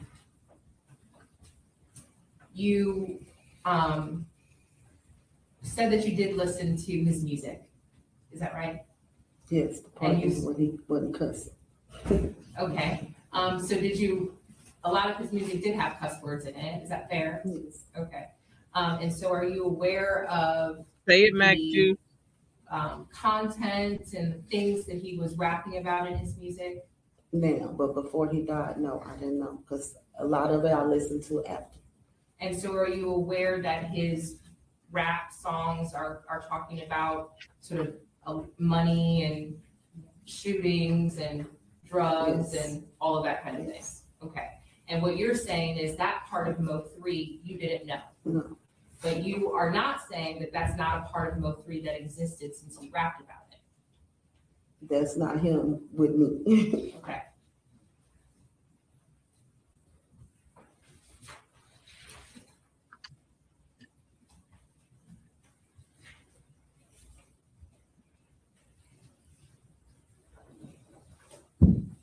You knew Melvin, not Mo3. Come on, keep going.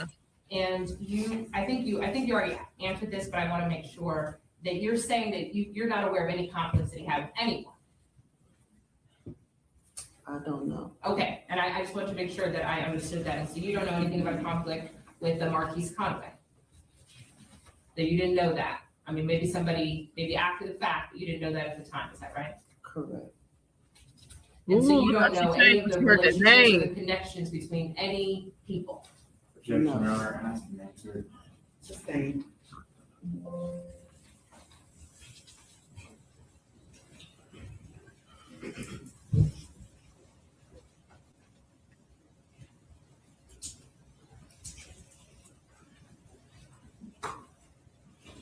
Ms. Noble, we're sorry for your loss. Thank you. You pass the witness.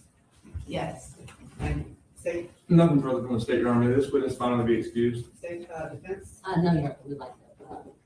the opportunity to bring it back. Okay. Yes. Ms. Noble, you can step down for now, but please don't leave in case the defense wants to call you. Okay? Thank you. Your Honor, can we approach? Yes, you may. What y'all need to call her for?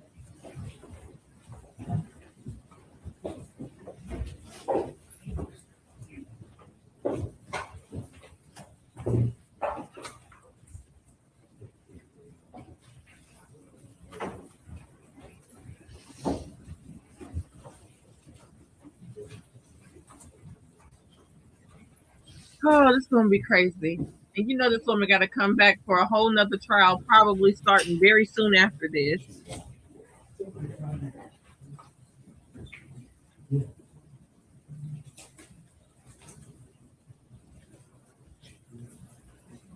Oh, yeah, hers.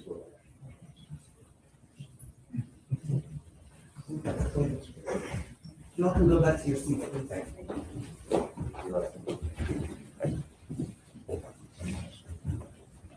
State podium next one. State Collins Hopkins.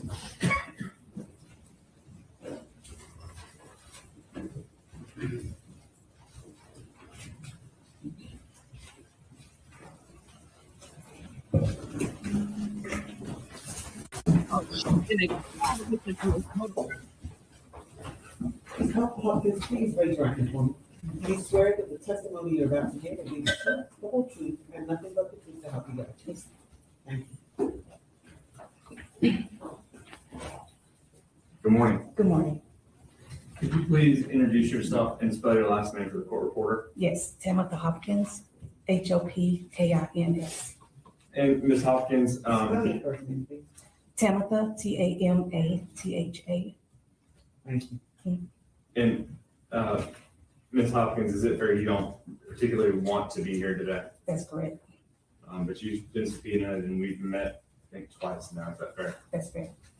Well, I do appreciate you being here. I want to, just a couple of questions. Are you nervous? Yes. Okay, and I'm going to ask you a couple of questions before we start getting into some things. Where are you from generally? I'm from the Dallas area Okay. And how long have you lived generally in this area? since 1991. And as far as Shit, who is this? your involvement on this case in which you've been brought down here for, it's really only regarding one part of this case. Is that fair? Yes, sir. Now, November of 2020, are you familiar with that date? Yes. And what were you doing on November 11th of 2020? I was en route to a car dealership. And what roadway were you on en route to that car dealership? I'll go back and grab From 20 to 35. I-20 to I-35? Yes, And which direction did you take I-35, north or south? north. Your Honor, may I approach? You may. Ms. Lord, Hopkins, I'm gonna all show you this what's been previously marked and tendered to defense of State's Exhibit 45 and 46. Have you had an opportunity to review these prior to your testimony today? Yes. And does that show State's Exhibit 45 a zoomed out view of Dallas, and then State's 46 a zoomed in of the area you're going to testify about? That's correct. State would offer State's Exhibit 45 and in 46 Texas, previously I believe tendered to Dallas, defense. Texas.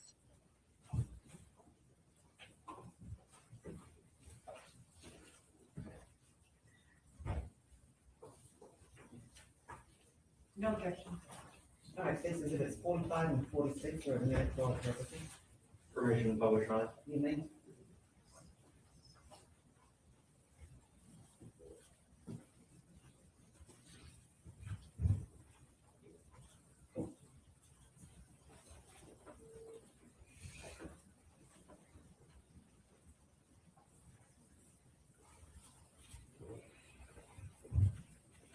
All right. Now, State's Exhibit number 45, zoomed out view of kind of southern Dallas County. Do you see that? Yes. And then on the left-hand side, we see a kind of a fork in the middle of two highways that come together. Mhm. Is that where 67 and 35 combine? Yes. All right. You're on I-35 heading north, and this is November 11th, 2020. What did you observe that day? Or did you observe anything? Well, I observed right when I was exiting 20 to get on 35, I noticed a black vehicle coming up, approaching pretty quickly behind me from like the DeSoto area. And what time of day was this that you were on 35? Okay, It see, had to been 10:30 or 11-ish, I Okay. think. It was almost 6 years ago, right? Yeah, I remember I had a car appointment, so I think it was at 11, so, or something like that, so, Okay. Middle of the day. yes. Now, can you describe at that time, 35 I know is always under construction, but specifically at that time period, thank you, 6 Shamwell. 46 we see here, that is not, is that how the highway looked back in 2020 with clean roadways and No, everything? no. Okay. What was particularly going on in this area? I know there was a lot of construction near the zoo area, right before the zoo. Marsalis on.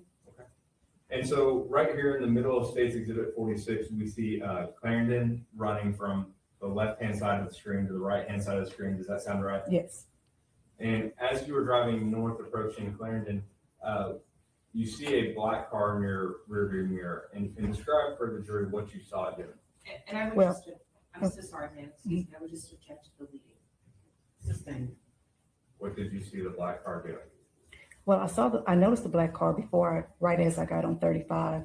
At that point, when they were coming up pretty quickly, they were like changing lanes, trying to get over because there was 3 of us at first. And so the black car was trying to weave in and out of traffic. I heard the noise behind me and the black car was on the right side of me. When you say there was 3 of us, what was there a third car? Right when I got on, when I noticed the black car. So that was what I know now to be. I'm gonna object to what she knows now to be. Sustained. Now, There was a gold car on the left, there was a truck in the middle, and then I was on the right-hand side, the far right. And when you say you heard a noise, what did you think you heard? I thought it was either a wreck or a blowout, or someone had a blowout. Okay. And as you drive north on I-35, did you see any car act erratically like it had a blowout? It happened pretty quickly. I knew something was happening to the left of me, and then I saw the black car kind of catty-cornered to the right of me, and so they came to an abrupt stop, and that's when I thought either they had been hit or had a blowout. And what did you do when that car came to a stop? And where were you? We were probably right past the zoo, a couple of exits up from the zoo. On the highway? On the highway. Okay. Yes. So when they came to a complete stop, what did you do at that moment? I came to a stop as well. And where was your car located on? Were you on a shoulder or was there a shoulder? I was in the middle lane. Okay. I was in the middle of the highway. Middle of I-35? Yes. And what did you do when you stopped? What did you do? I let down my passenger window. Okay. And why did you do that? I was trying to ask the person if they were okay. Sure. Just make sure everything was. Mhm. When you rolled down your window, did you speak to that person and check on them? Yes. And what happened when you did that? Well, the person was exiting the vehicle. He was getting out and putting the mask over his face. And when I asked if he was okay, that's when they pointed the gun at me and told me to leave. The nice one. Your Honor, if she may say what the person said to her. You may. He said, "Bitch, get the fuck out of here."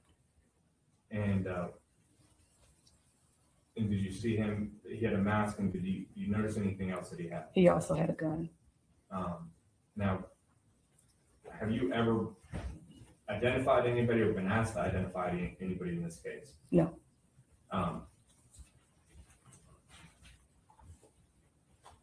When he said that to you, what did you do? I left. got the fuck out of there. What you mean? I got my fat ass up when I got the fuck out of there. Listen. Your Honor, I broke.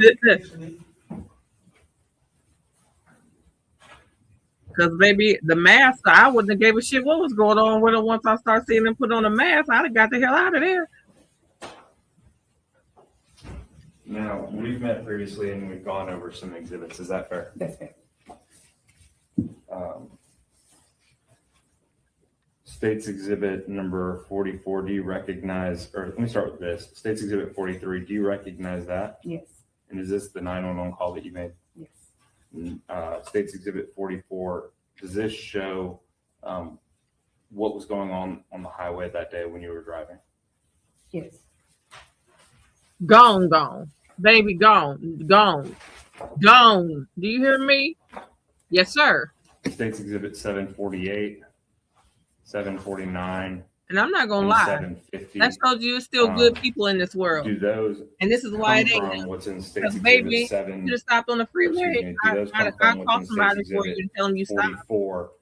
Photos or? State's exhibit Like the 90 miles 48, 49, because I'm driving 49, past you, but I'm not stopping for you. are photos You can't trust from stuff State's nowadays. exhibit 44, correct? Bet you'll never stop And for another still shots that again. show actually your vehicle when you stopped. He Is that told her, correct? bitch, get the fuck out And of the here. video, does that accurately depict and show the events of November 11th, 2020? Yes, State would offer State's exhibits 43, 44, 748, 749, 750, for all purposes, and 56, excuse me, which is a business records affidavit for the records for the video that she testified to. And that's, that states 44? State's 44 is the video. Okay. That's referenced in states exhibit 56? State's 56 is the business records affidavit, and State's 44 is the records for the business records affidavit. Any objections?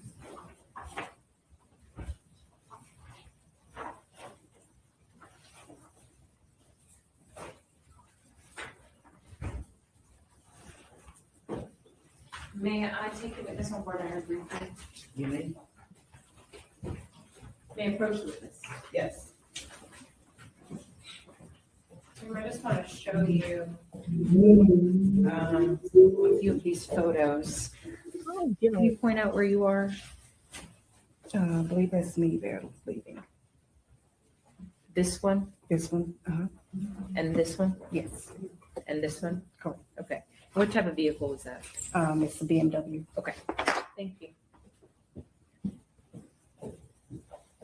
No objection to the photos. No objection to Ms. Hopkins' 911 call.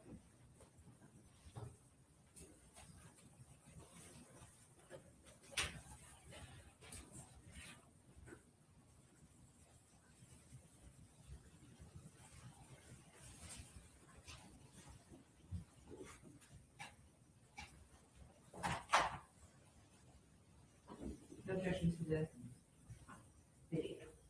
All right, states exhibits 43, 44, 748, 749, 750 are admitted for all purposes, and states exhibit 56 is admitted for record purposes. Thank you, Your Honor. And Ms. Hopkins, I'm just showing you a smaller version of 748. I know it's very small. Mhm. Is that just a smaller version of it? Yes, yes.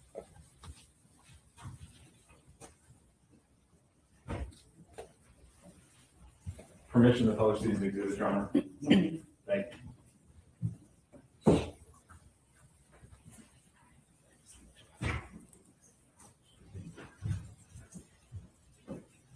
And I apologize.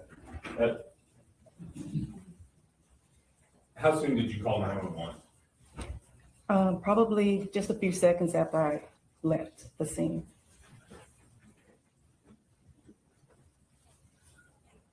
Telephone and emergency. Yes, right on 35 North before like Marcellus, there's a guy with a assault rifle, he shot a guy in another car. He got out and shot him some more. You said northbound 35 and where?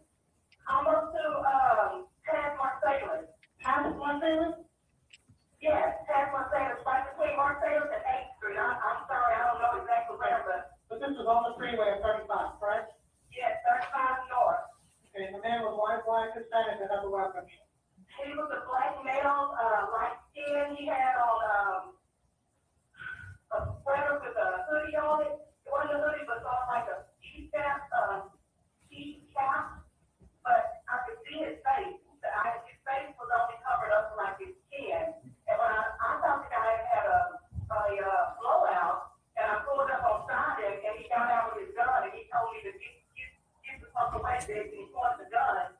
And that's why he had I don't know what kind of rifle it was, but it was some kind of assault rifle, and he shot like twice, and then he shot again like 4 times, running towards the car. And a vehicle? He shot a vehicle? He shot at the vehicle. The vehicle stopped. I don't know if the guy got hit the first time, but the guy that was doing the shooting stopped and got out of his car and ran to the car that he shot at first. And what kind of vehicle was the suspect in?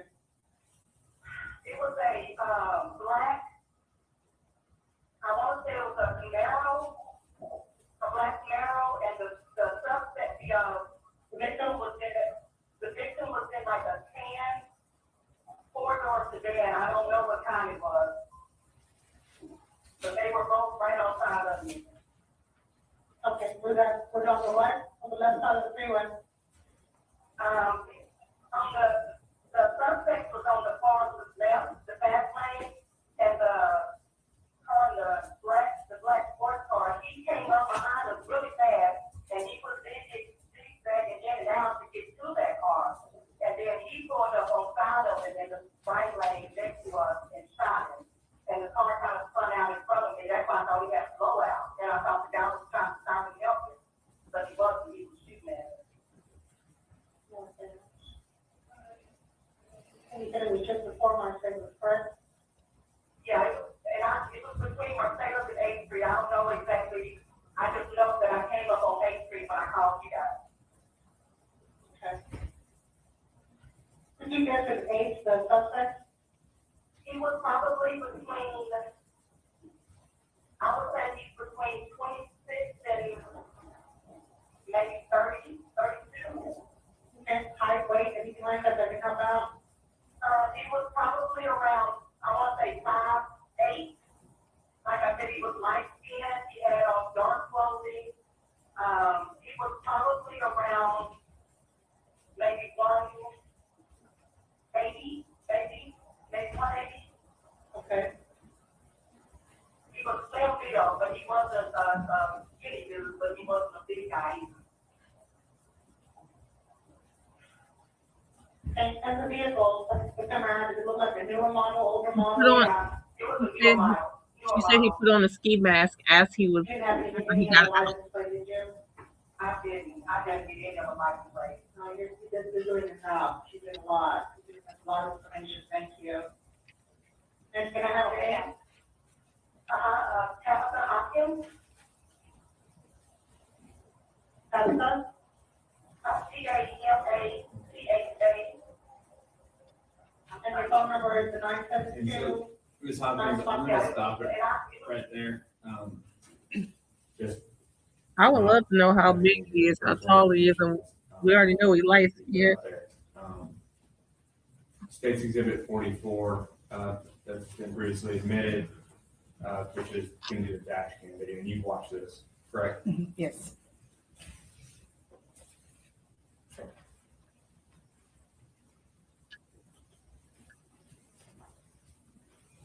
Oh, and Your Honor, just because it's kind of hard to see on this video, would you mind giving that? Thank you, Judge.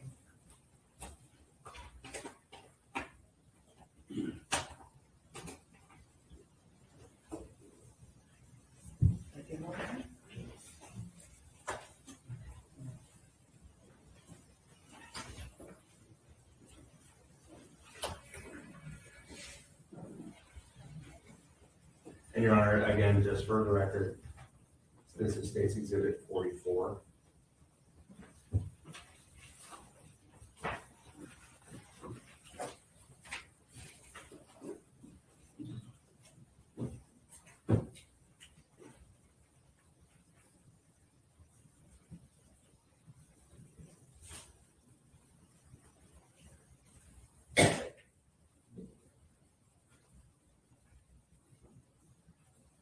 Her car had a dash cam? Or this is something else?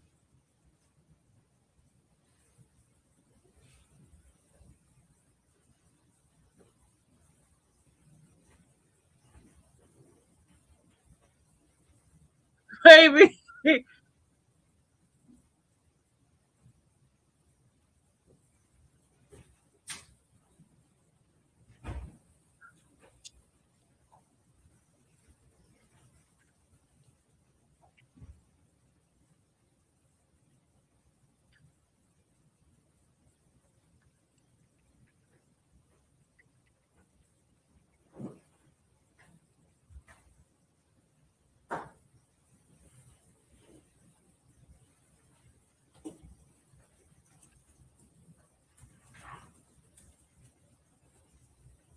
Damn.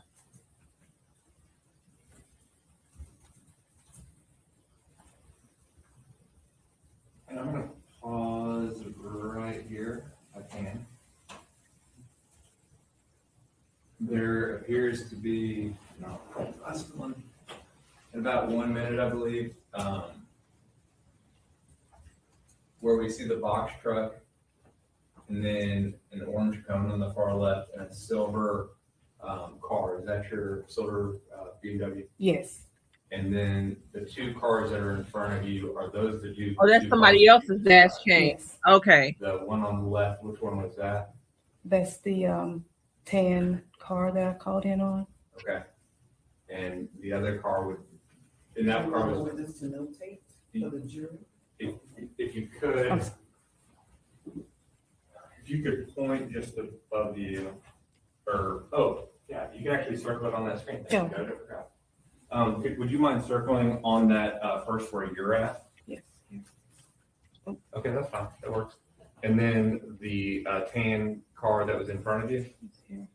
Okay, perfect. And then the black car you described, can you please notate that? Okay, thank you very much. Thank you, Judge.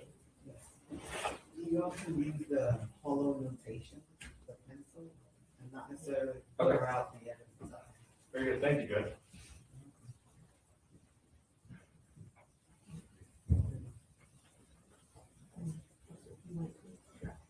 And as they were in front of you and you passed the truck that is recording, when did you first hear the first two loud sounds that you described?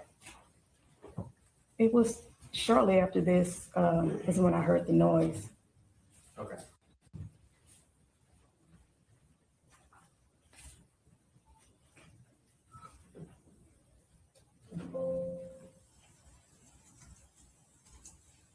She is right behind this shit. He trying to get away. He trying to get away.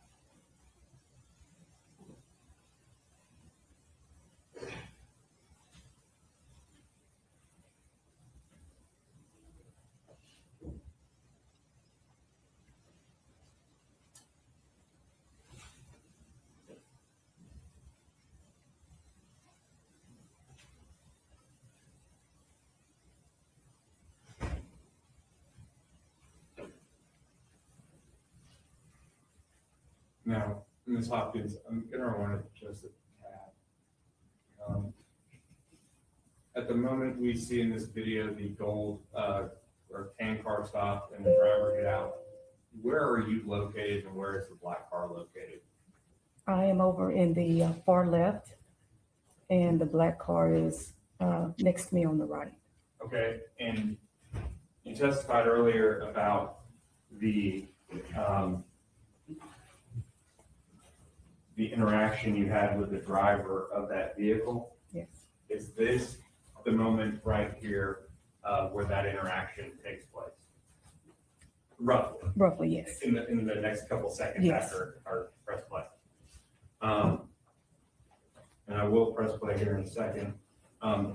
Now, when you testified, you did describe some clothing, and just for the record's purposes, you did a motion with your face, like kind of a pulling motion.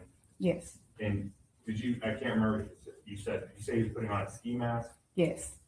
I know it's COVID time, a lot of us wearing masks, but you described it as ski mask, correct? Yes, it was a full covered mask. And I'm showing you state I thought it was just 751, which is still like just a portion of that. Was it two? Exhibit that already came in 750. Yes. Does that show what the person looked like when they were getting out of their car? Yes. And this You know comes what from you mean. 750 that's previously been admitted. Just a closer up view to be able to see what he had on as far as on his face and the clothing. Yes. No way for you to identify who that person was. Is that fair? Not that I know. Your Honor, at this time, State would offer State's Exhibit 751 for all purposes.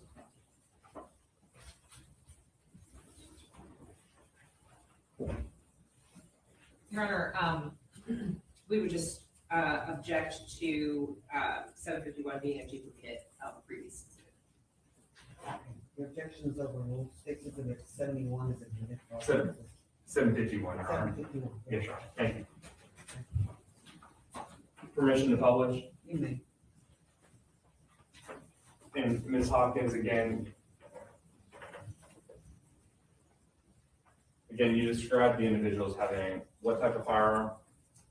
I thought it was an assault rifle. That's what I called in on.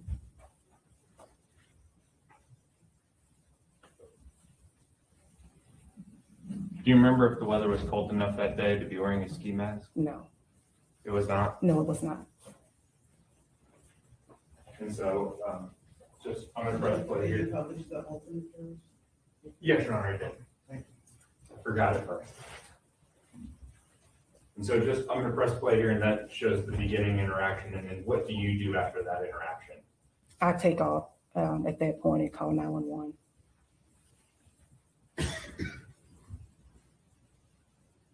She took the fuck off.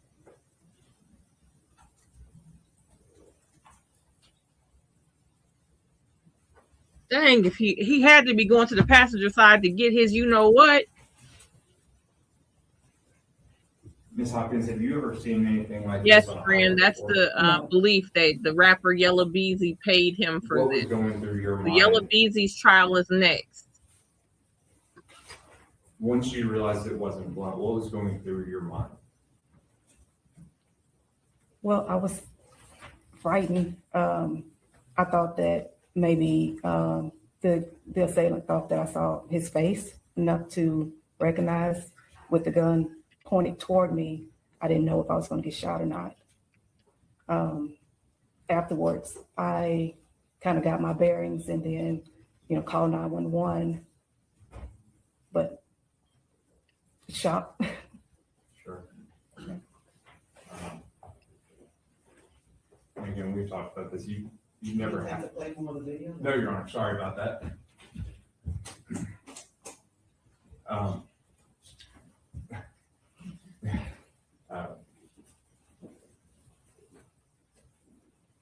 As far as the information and description that you provided that day on the freeway, was that the extent of what you could provide? Yes. And this was in Dallas County, correct? Correct.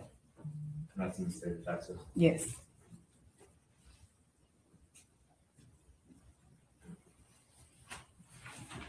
I'll pass it with you, Your Honor. Thank you. Thank you. Ms. Hopkins, on the video that we just watched, at least in the video that we just watched, you are driving in the far left lane, right? Correct. And the black car is in the middle lane. Yes.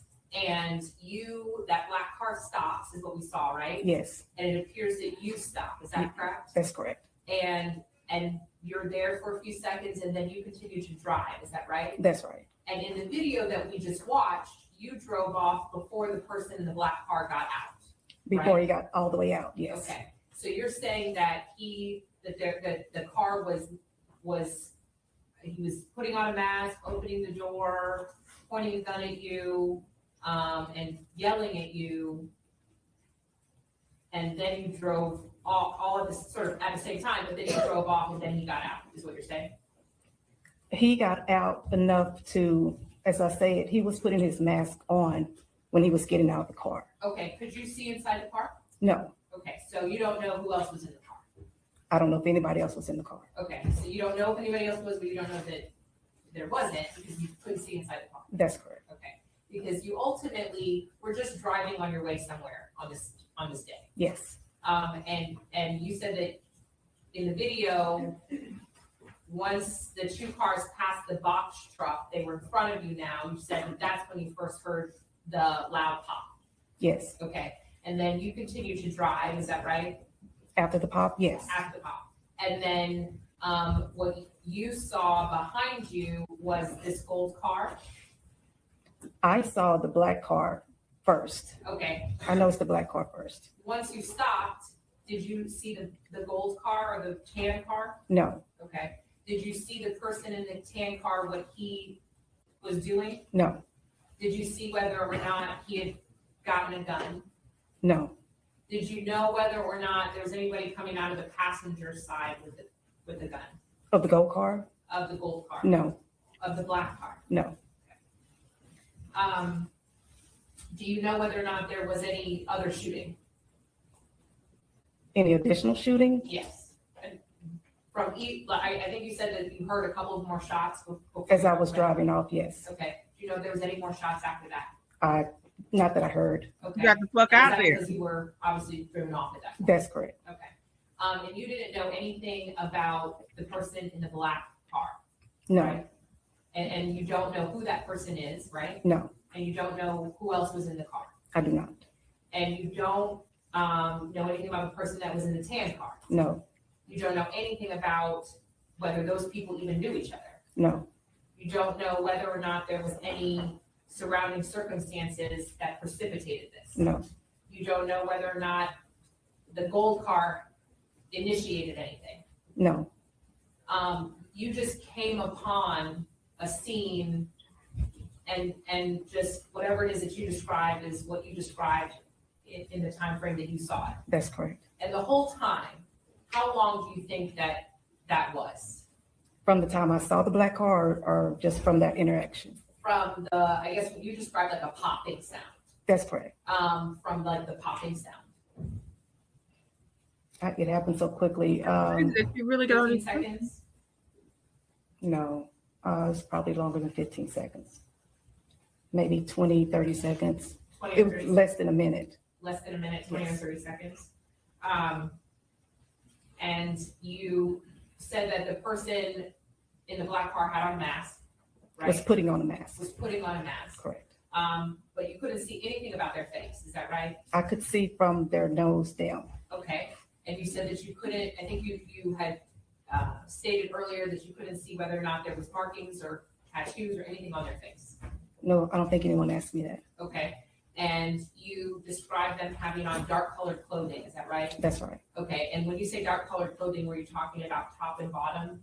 I was talking about the top. You were talking about the top, so when you said clothing, you didn't mean bottom. No, Did you describe the bottoms? I don't believe so. Okay, did you describe anything about the lower half of that person's clothing? I don't believe so. Okay, just that a mask and dark clothing is what you said. Correct. Okay, and then you said that you saw an assault rifle, is that right? Yes, And you're not a person, I mean, are you a gun aficionado? I am not. Okay, so you weren't sure. I knew it wasn't a regular gun, but Okay, I wasn't sure what it was. That's why I said it seemed to be an assault rifle. okay.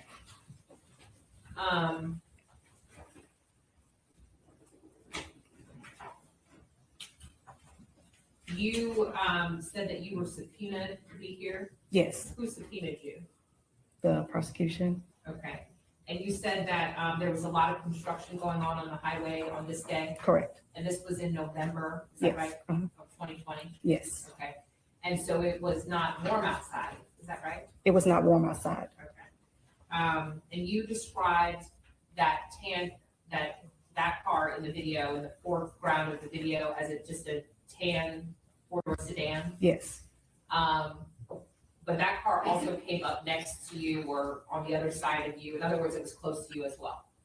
yes, I was close to the tan car from the time I got on 35, You were close to the tan car from the time that you got onto 35, from I-20, yes. from I-20. Mhm. Okay.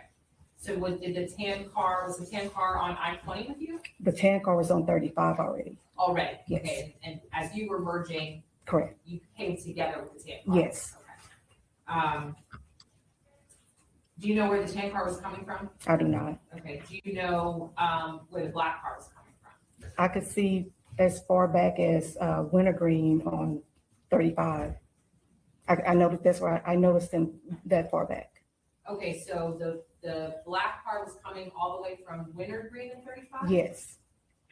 It looked like Wintergreen or like where 35, let's see, it's right before you can get off on 20 West, I believe.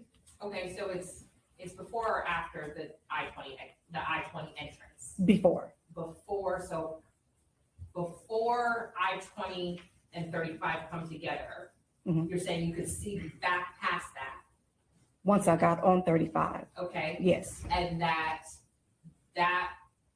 Wintergreen and 35 is where you saw the black car, in that vicinity, in yes, that vicinity, Yes. okay? But you're saying that the gold car was on 35, already, yes. not knowing where it came from. I do not know where it came from. I mean, you don't know where the black car came from. I don't know where he was coming from, And how many times have you met with the prosecution? twice. Okay, and when was the first time you met with them? I don't recall. Okay, was it in 2025? No, Was it before 2025? no, Was it in 2026? yes, Okay, and so both times that you've met with the prosecution has been in 2026? to my recollection, yes. Okay, and during those meetings, did they provide you with information about the allegations in this case? No, Did they tell you the name Keyone White? I don't recall. Did they tell you, did they say anything to you about somebody named Mo 3? Yes, Did they say anything about somebody named Melvin Noble? yes, Did they say anything about somebody named Marquise Conway? yes, Did they say anything about somebody named Yellow Beezy? yes, Did they give you a description of what the allegations were? no, They just told you those names? yes, And did they ask you if you knew those people? yes. Do you know those people? I do not. I think you described the person on the highway as not skinny, but not a big guy. From what I could see, yes. Okay. And that they were about 5'8", I was guesstimating, yes, okay, and about 180 pounds. correct.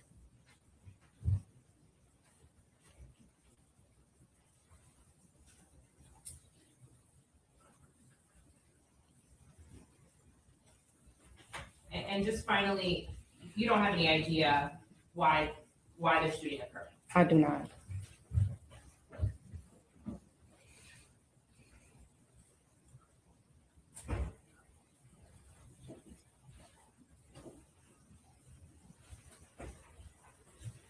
I'm gonna pass the witness this time. State, Nothing further from the state. all right, witness for this new release. No objection. Defense, witness for this new release. Subject to recall, Your Honor. All right, ma'am, you are free to step down right now, but please stay in touch with the state and the defense in case they need to be called, okay? So stay here? You don't have to stay here, Okay. but you are under my instructions not to discuss your testimony with Okay. anybody else. Oh, yes, ma'am. Thank you. Thanks.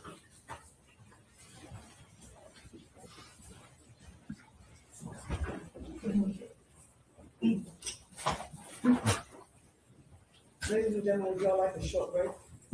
Yes? Okay, let's take a 15-minute break and be back at 11:30.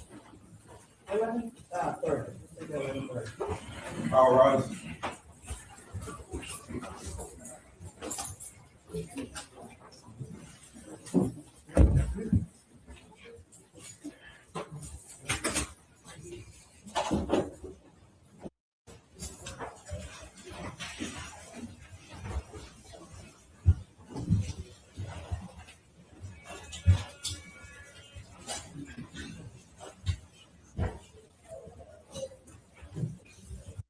This is Texas versus Kewan White. He's allegedly the person who the state alleges was hired by Marquise Conway, aka Yellow Beezy, to unalive Melvin Noble, aka Mo3.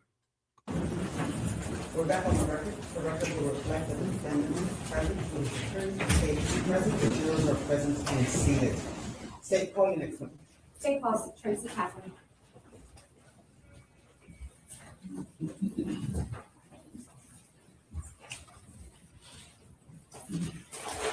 Yeah, I'm just trying to get acclimated to it. I'll probably catch up on it this weekend, but this week it was with Clancy. Swear that the testimony you're I about still to got to give recap is the yesterday. whole truth and nothing but the truth to help you God.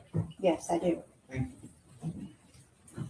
But I'll give this about Thank you, Your Honor. another half Please hour or state so. your name and spell it for the record. I'm Marissa. My name is Tracy Kapler. And can you mind spelling it for the record, please? TracyKappler.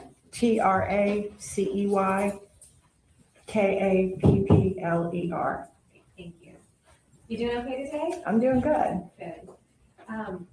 Where are you from originally? Well, I live here in the Dallas area. Okay, how long have you lived here in the Dallas area? Since I'd say the early 90s. I had a short stint in Phoenix, Arizona, but I'm back in Dallas now. I want to take you back to November of 2020. Do you remember what you were doing for work back then? Yes, I was selling dealership software. Okay, and did that require you to do some traveling? Yes, I was considered a road warrior. I was out in dealerships and talking to franchise owners and meeting with them in person. On the afternoon of November 11th of 2020, what were you doing that day? I had some sales calls in South Dallas, the Duncanville area, DeSoto, and so I went to 3 car dealerships that morning. So I lived in North Dallas at the time, and so I was on my way down there and decided to get to the dealerships when they first opened. Do you remember the highway that you were traveling on to get to those dealerships? I was traveling on 35 for the most part. Yeah, going south and then coming back up northbound. And what did you observe that day? The traffic was at a regular pace of about 65, 70, and it started slowing down considerably that day. Did something happen to cause the traffic to slow down? I wasn't really sure what it was. I thought, maybe an accident. Everybody assumes when the traffic slows down, there's probably an accident or, something in the road that people are having to move over for. Could be rubber from truck tires or whatever. Once that traffic started slowing down, did something happen or what did you see? I was in the center lane and the traffic kind of started to slow down more like an abrupt stop. And so as the traffic was slowing down, I could hear a lot of racket. And I didn't know what that was, but as I was looking around, I saw 2 men on the road right in front of me, and one of them had a very large gun, and another man was running in front of him and chasing him. And so I was just like kind of in shock, something you just don't see every day. It was about lunchtime, about noon, and so that's what I was observing as I was driving. You said you heard a racket. Can you describe what that racket sounded like? I could hear like banging, like just a lot of bang noise. And when I saw what was going on, I was like, oh my gosh, there's a man with a gun. And so I realized what that was. Baby, and I'm stuck in traffic. Oh, baby. Chasing the guy in front of him, is that right? Yes. When that started happening, what was going through your mind? Get me out of here. I was like, I was in shock first of all, you know, it was like realizing this is really happening. Like I'm in traffic and there's an ambush on the freeway is the way I would describe it. And so, yeah, it's startling. When you see these men running towards you, were they on your side, which is on the driver's side, or were they even coming down on the passenger side? No, they were on the driver's side, on my side. And how close did they get to you? As these two men were running, the bullets and the gun shooting became louder and louder, and so I had, you know, things that are going through my mind. Do I sit up and watch the whole thing? Do I put my phone on video, or, you know, try to call 911 right away? And then my third thought was to, you know, I need to hide and pray. And so, so what did you do? well, I observed, you know, the two men, and I kind of made a mental note of what I saw. And, you know, the third thing that I did was I put my car in park, and I got down in the bottom of the floorboard and I prayed, because the gunshot became so loud, and I could feel like the bullets were coming around me, all around me. When you decided to duck, how close were those two men in front of you? So there was a car in front of me, and roughly there was like a truck in front of that car. And so right around where the truck was, kind of at the back of the truck, is about when I like decided to duck, you know, because I was like, I didn't want to get hit. And so I was afraid. I didn't think it was wise for me to stay seated anymore upward, you know, like I was like, these bullets could possibly come through my window and hit me. So. Before you ducked and you saw those bullets flying, was that just coming from one gun, or were there the guy that was running, did he also have a firearm? The man that was being chased did not have a firearm. I could see it looked like he was carrying a black phone in his hand. So he didn't have any gun that I saw. It looked like a square object. At any point, the man that was being chased, did he ever turn around towards or extend an arm towards the person that was chasing him? If you saw it. I didn't see an arm being turned around. I didn't. All I saw was the gunman, and then, you know, a gentleman in a purple jumpsuit, you know, in front of him. So I was like, I made a note of, you know, what I saw, like, you know, what they were wearing and kind of what they looked like. So that's what I made a note of. But I didn't see any person in the front with any type of gun whatsoever. I looked like he was carrying a cell phone. Oh, so once you ducked, what happened next? I could still hear a few more bullets, but then it was like, I don't know, time just seemed to like stop for just a minute, but I kind of popped back up when I didn't hear any more sound. And so I wanted to look around. I was thinking, well, if somebody was being shot, you know, somebody's probably either, you know, right about, you know, where my car was, you know, is where, you know, the man fell, the man in the purple jumpsuit. And then I wanted to look up to see where the gunman was. You know, I didn't know if he was going to be pulling the trigger on me or, you know, somebody else, you know, because we were witnesses. So I was looking around, you know, on freeways. I didn't know if he came from a vehicle or, you know, I don't know where he came from or where he ran to. So, I mean, he was already gone. Roughly how many shots or how many bullets could you hear coming from that gun?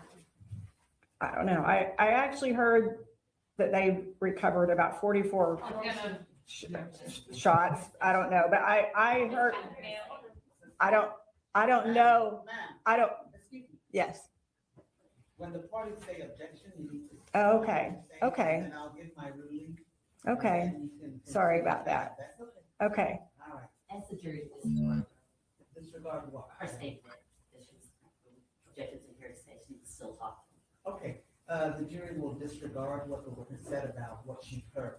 Vicky. Ms. Kaplan, if you can only just answer off of your own personal knowledge. Okay.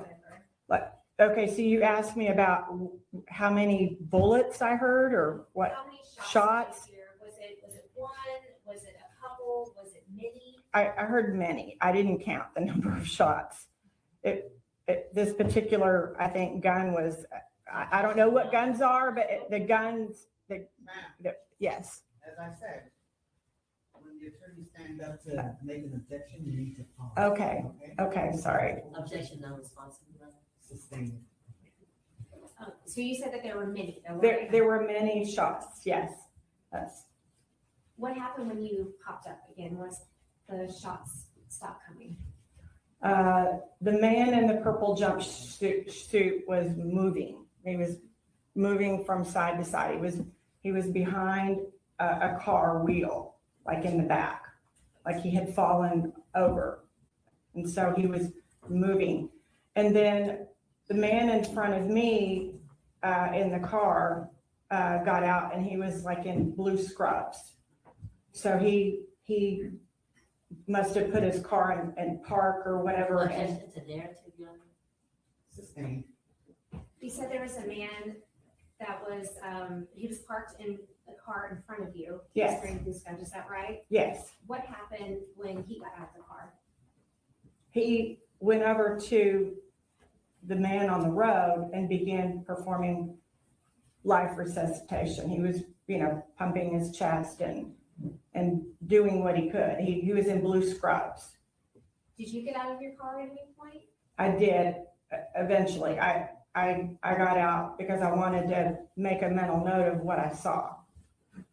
Did you call 911? I tried and I couldn't get through.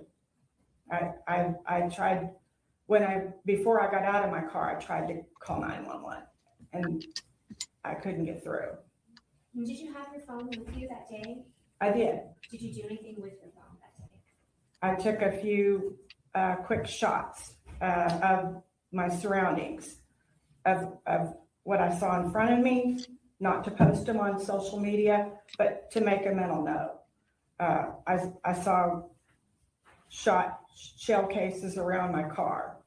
I also was looking to see if my car got hit. I didn't feel that my car got hit, but I didn't know because it was really loud. So I was just observing what I saw. Your Honor, may I approach? You may.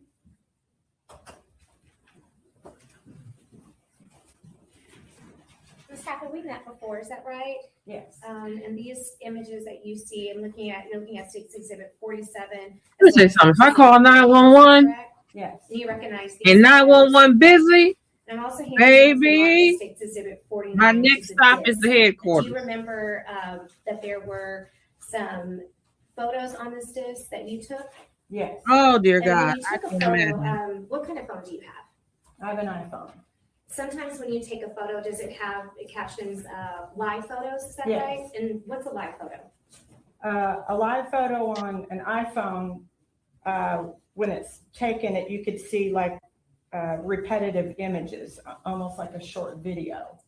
And those images. Yeah. So yeah, when I use it right now, it's like sometimes if somebody has their eyes closed, you might could go back a little second or go forward and have a picture with their eyes open. So a lot of times it's Because what the hell are y'all doing? Because, oh, baby, if it I looks like it's video, Ah. it's not a video, in fact, it's just a live photo. It shows Right. movement, is that correct? Okay. and 911 gonna need 911 if I got to come down there because, baby, you didn't leave me in a situation. Previously committed to defense or all purposes. Would you describe 47 and 48 again for the record? Oh my Yes, God, I Your can't Honor, imagine what the 47 people and was 48 going through. photos. Of the scene? Or from 49. of the scene, Your Honor. Okay.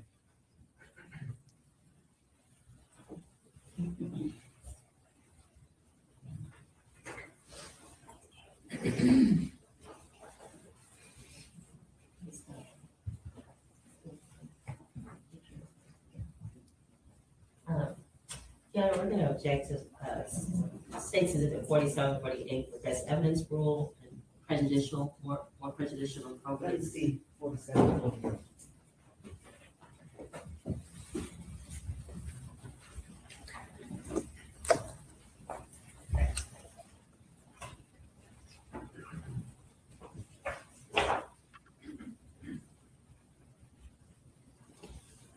Okay, what's the state's response? Your Honor, this shows exactly what the witness saw that day. I believe it's relevant to know about the murder and how the victim looked right after being shot. Your objections of the rule, States Exhibits 47 and 48 are admitted. Any objections to? Oh, wait. 49? No objection, Your Honor. States Exhibit 49 is admitted. Commissioner Kovic? Yes, you Okay, Ms. Catherine, there's a screen to your left in just in case if you can't see. States Exhibit 49, these are the live photos that you took from your. Damn. Is that correct? Why y'all got to That's show correct. it? I know this probably y'all first trial like Looking at this, but States y'all got to Exhibit get this 49, is together. The live photo that you took, is that correct? That's correct. Damn, protect y'all peace. And you described when you looked up that the victim was on the freeway but still moving. Is that right? Yes, he was moving his head.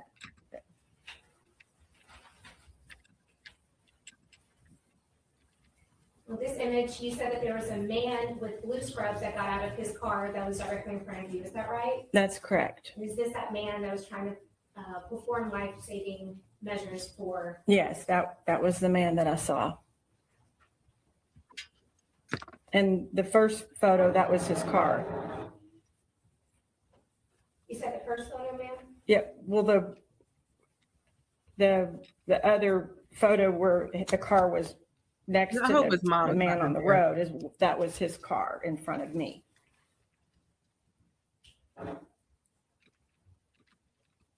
This photo, or this live photo, this shows when Dallas Fire and Rescue and police officers have started arriving to the scene. Is that right? That's correct. Yeah, I chose to get seated back in my car.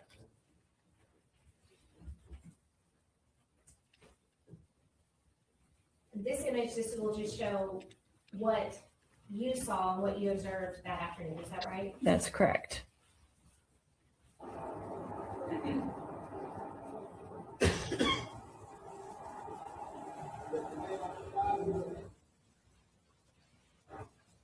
State's Exhibit 47, is this that? Come on now. From that first live video that we saw. Yes, that's correct. State's Exhibit 48, again, this is a screenshot from that live photo. Yes, it is. Did you, at the time that this happened, did you know who the man in the purple jumpsuit was? I didn't know who he was. I didn't know the person that was chasing him either.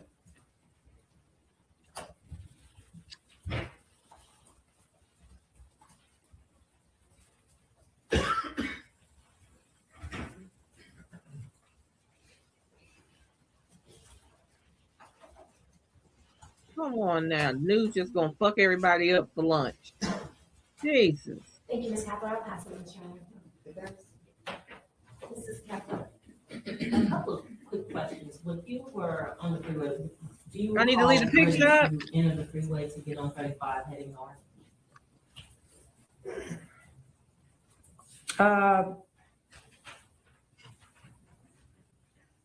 I Thank can't God remember. the trigger warning's still the up. last Thank you, Cupcake. dealership that I visited was Mac Hayek in DeSoto. So I'm trying to remember what that entrance was. It was maybe close to Wheatland or something. I can't remember.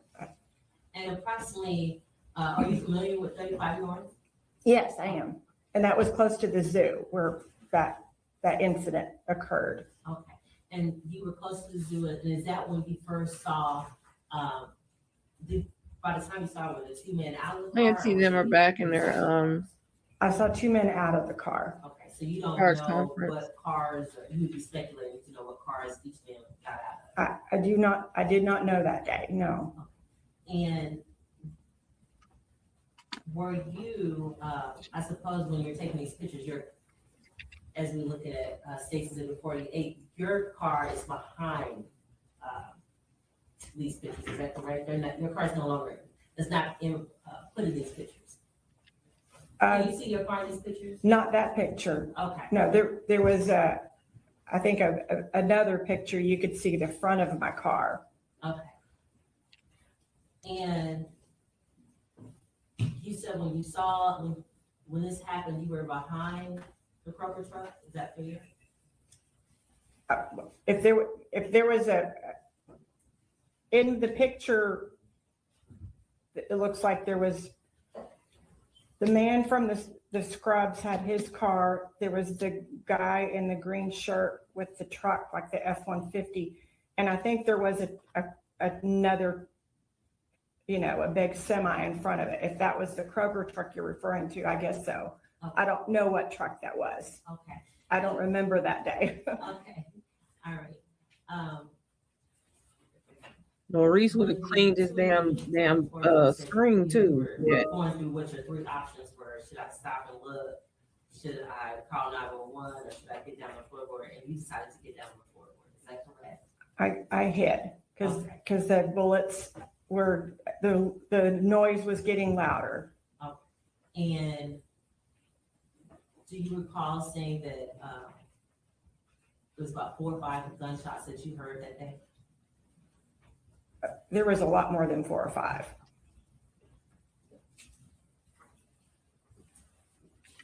Do you recall telling the police that you heard about 4 or 5 gunshots? I heard gunshots around me. I didn't count how many gunshots. I don't know.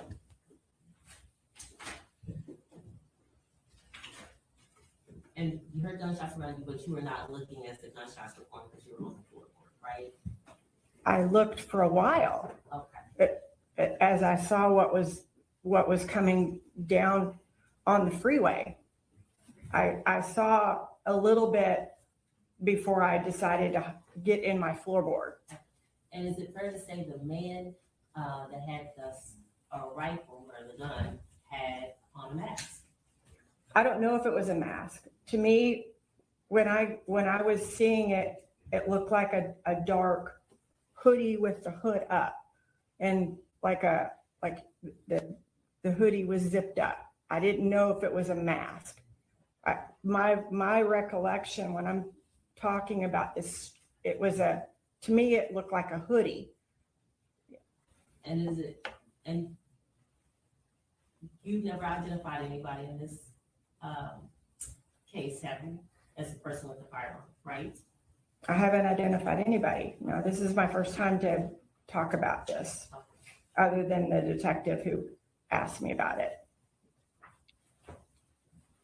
And you don't know the reason why the shooting occurred? I do not. And if you recall talking to the police and you described that the person was wearing a long sleeve cream top. Do you recall that? I said I saw a man with it was a gray and black top.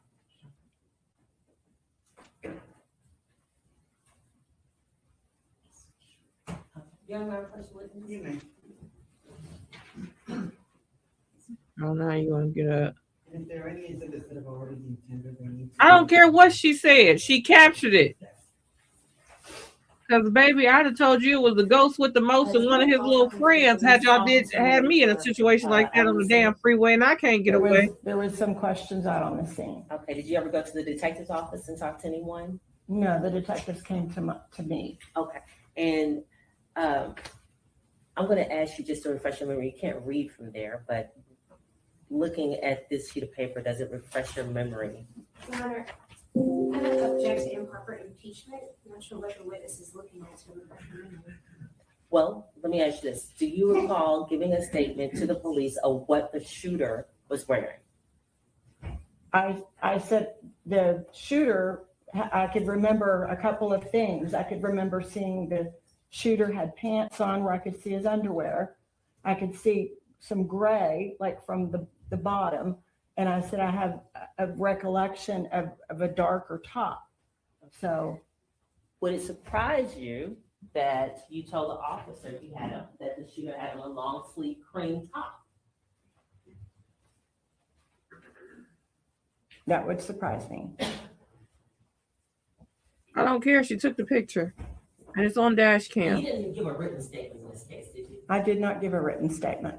And you don't know if your statement. Well, it could have been a typo. Move on. I didn't see any recording device. I didn't agree to any recording device on the side of the road.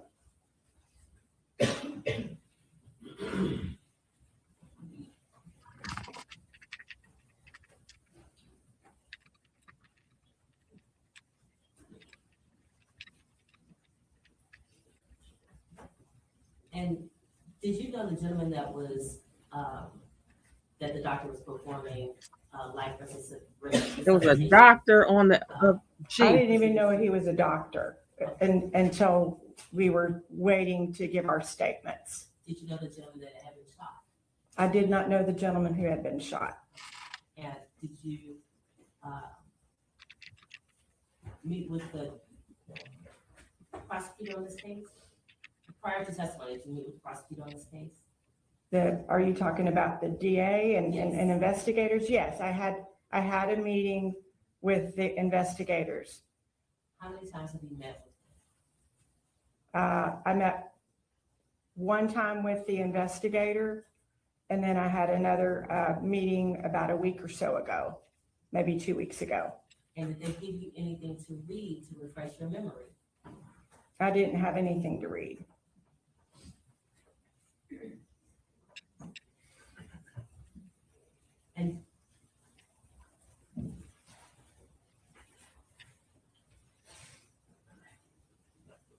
And did y'all, when you dealt with prosecutors, did they ever ask you about what any discrepancies in your testimony as to what you may have told the police, as to what you may have told them when you were talking? I was not pointed out any discrepancy. Jesus.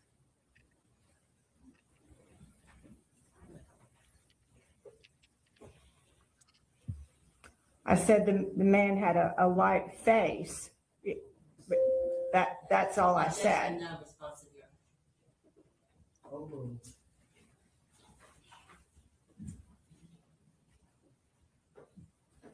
See, you gonna let her? You better hurry up and ask something to let that woman go, because she gonna say something else.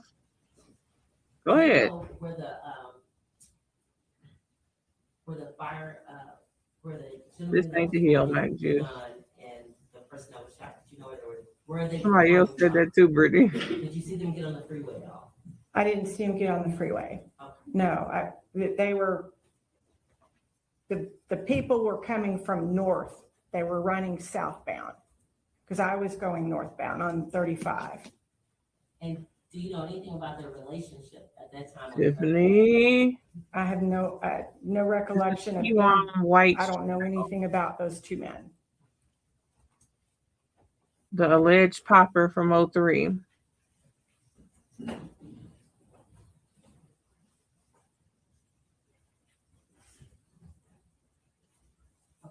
You're not past witness. Who would like that subject first recall?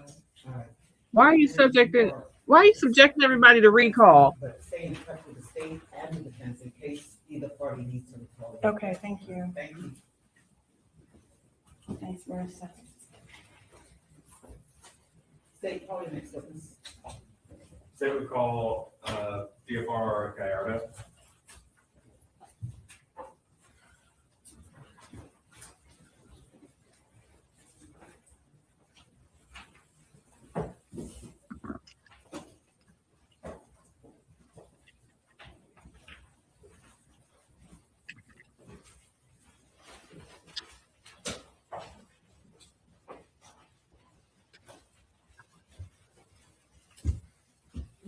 raise your right hand. Yes, ma'am. Do you swear that the testimony you're about to give will be the truth, the whole truth, and nothing but the truth, so help you God? Yes, ma'am, I do. Thank you.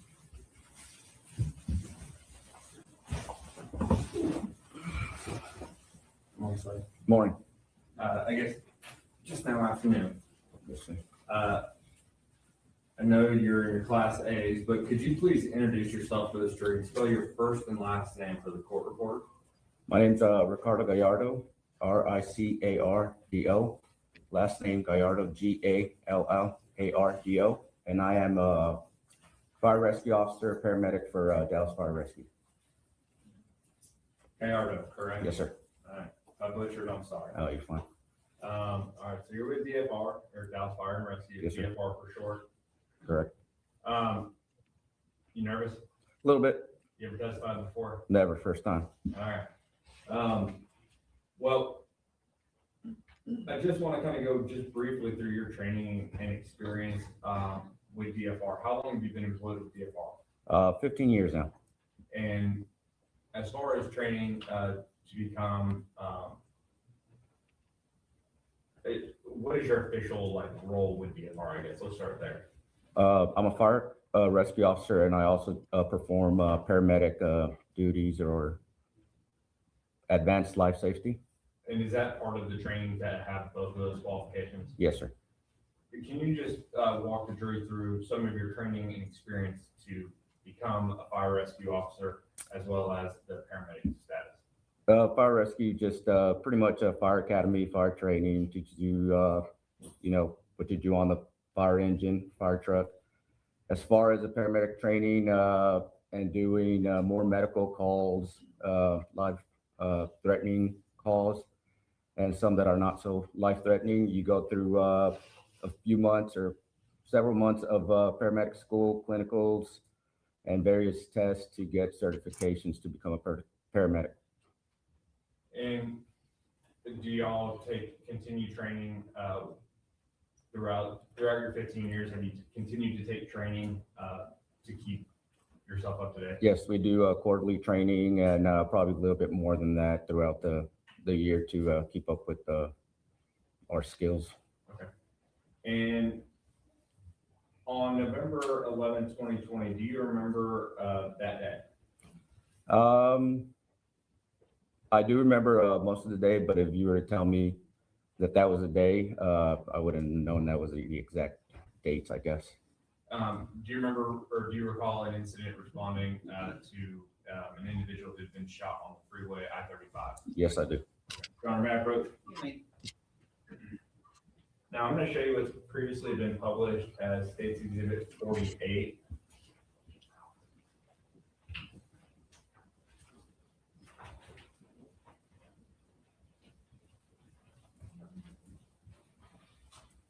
Unintentional. Man, get out of here. She meant So to. it's been marked as State's Exhibit number 52, which is just notice of intent to use business records. For the business records that I'm about to show you, State's Exhibit 53. Do you recognize State's Exhibit 53? Yes, that is EPCR, which is a report of all the interventions or incident that happened that we have to fill out regarding patients, every patient that we run across. And are these made every time you have to respond to an incident? Yes, they are.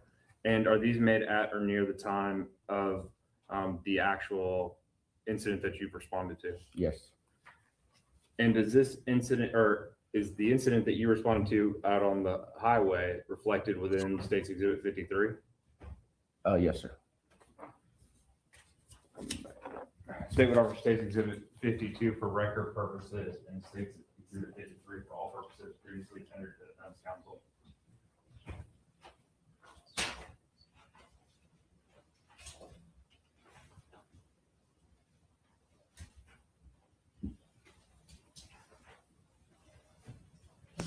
No objection to 53 and 52. 52 for record purposes, 53 for all. Thank you. Exhibit 53 is admitted for all purposes. Exhibit 52 is admitted for record purposes. Now, DFR Gallardo, you can't read directly from this, but I'm going to ask you some questions. If you need to refresh your memory, you can take a second to look at it and refresh your memory. But specifically on this, in stage 48, is this the incident that you responded to on the freeway in November of 2020? Yes, sir. Where were you coming from that morning when, or I guess midday, about this time actually, where were you responding from to get to this location? I don't remember if we actually got our call from the station, which is on the north side of where the incident happened, but we were traveling south on 35 to come back and go northbound 35, where the incident was assigned at. And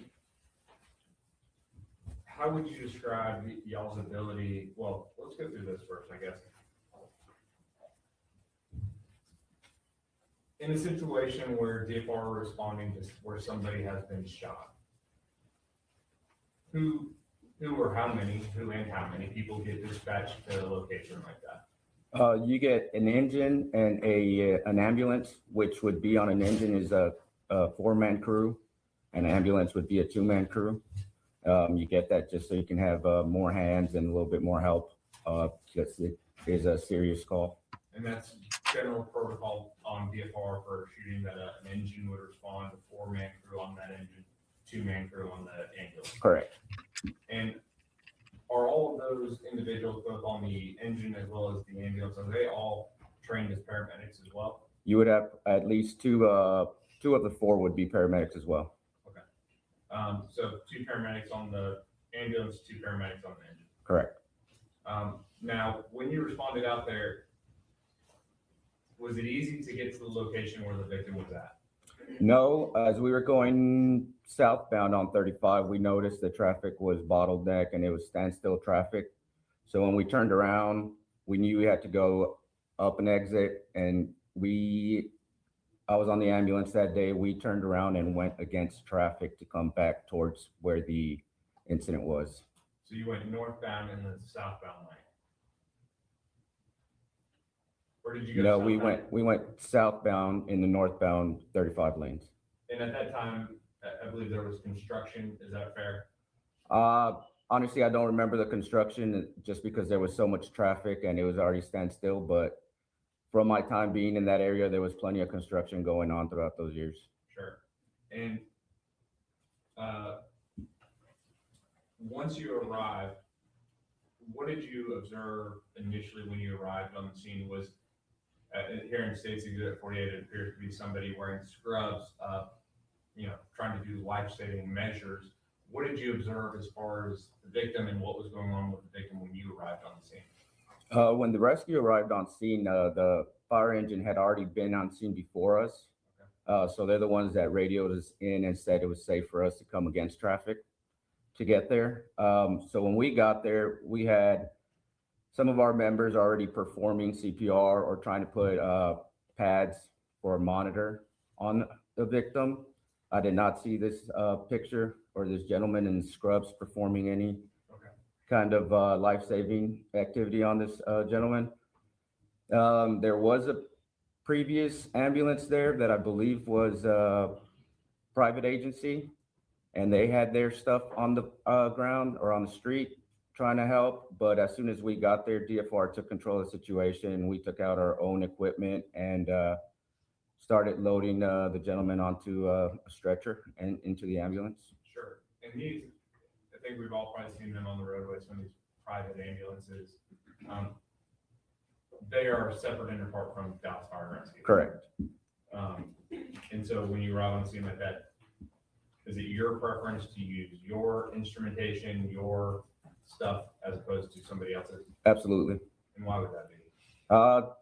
Just protocol, and obviously we'd be more familiar with our tools and theirs. Sure. And as far as what condition, once you arrive at, I realized there was other paramedics from the engines that were already trying to save Mr. Noble. But what did you observe as far as the state and condition of Mr. Noble at that point? Obviously, you could tell he was pulseless and not breathing. Plenty of blood on the ground. And I mean, at that time, people's gloves and loading them on the stretcher, it's all over our equipment as well. So that's what I remember from the initial contact. And you were in the ambulance that day. Yes, sir. Were you in the ambulance that transported Mr. Noble from the scene? Yes, sir, I was. Now you said that he wasn't breathing and that lack of pulse, correct? Correct. What, in that situation, when somebody is exhibiting those symptoms, what does your protocol tell you to do as far as trying to perform any type of life-saving measure? So we would obviously try to tend to the significant severe wounds. In this case, we would try to stop the bleeding, try to stop all the trauma that he had, and then start to perform chest compressions and go through our chest or our CPR protocol. And at some point, did somebody perform a chest needle decompression? Not that I recall, but I believe in situations like this, gunshot wound, it wouldn't be, you would be able to do that in this situation. But I don't recall it happening in front of me. Do you want to check it and see if it is in those records, business records, whether Yes. or not it was done? And if it refreshes your memory, let us know.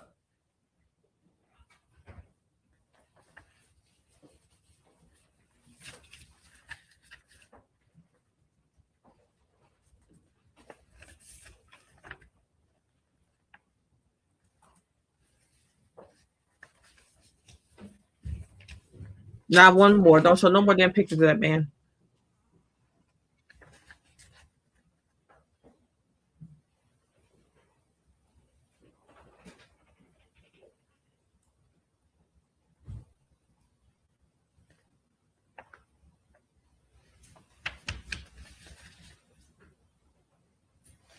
It is on there. It's marked on there, performed by another paramedic.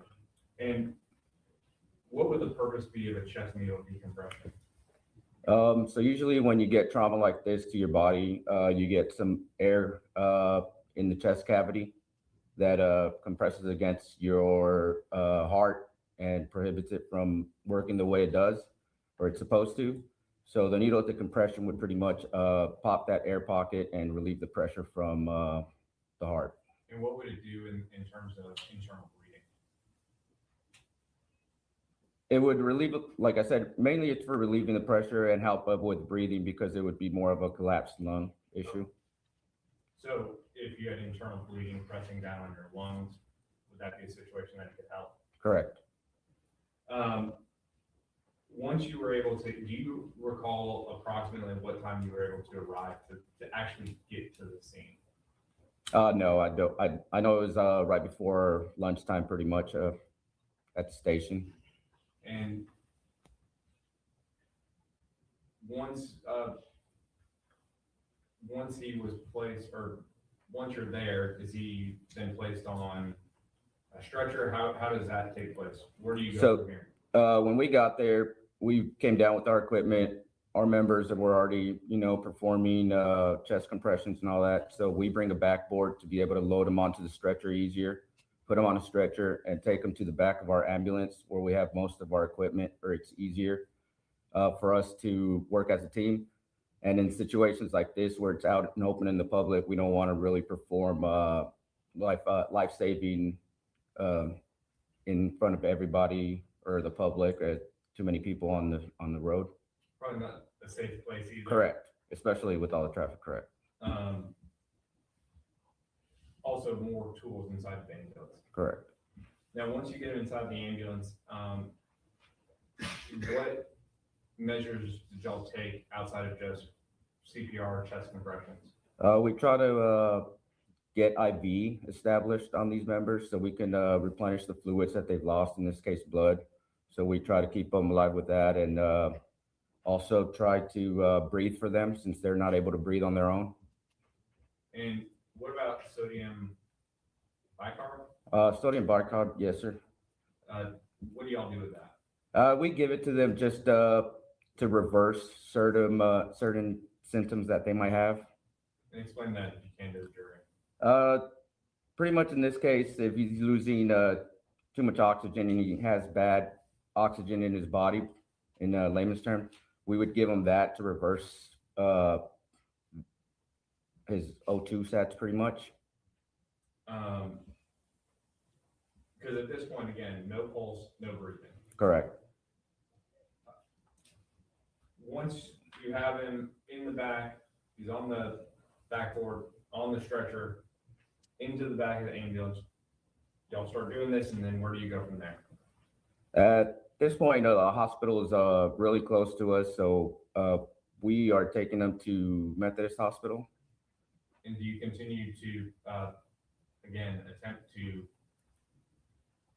well, I guess, regain any signs of life at that point? Yes, we are doing a continuous CPR, chest compressions, and trying to introduce various medication into his system from there to the hospital.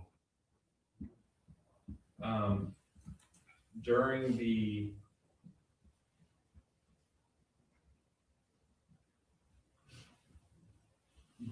placement of him on the backboard and on the stretcher, are y'all looking to see or to identify how many times an individual has been shot? Yes.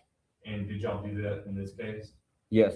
I don't remember the exact number of bullet holes he had. Sure. But we did know that there was at least more than 2 or 3. And how did you know that? Just visualizing him and all the blood that was being lost. How would you describe his clothing at that moment? He was wearing was drenched in blood. He was wearing a jumpsuit, tracksuit, I believe. But when we had him in the back of the ambulance, you pretty much take trauma shears and try to expose his body to identify all the wounds. You said it was drenched. Yes. When you have, I mean, you don't sit there and try to identify every single gunshot wound. Is that fair? I mean, for the most part, we're supposed to, and we're supposed to try and at least acknowledge, the most obvious ones. Sure. And what's the purpose of identifying those at that point? Just to try to get the most serious ones out of the way and try to stop the bleeding on the most serious ones. And does that also help with once you take them to the hospital? Yes, absolutely. And how does that help when you take them to the hospital? Just pretty much giving a report to the staff at the hospital, letting them know exactly what we got so they can have an advantage in helping them as well. Sure.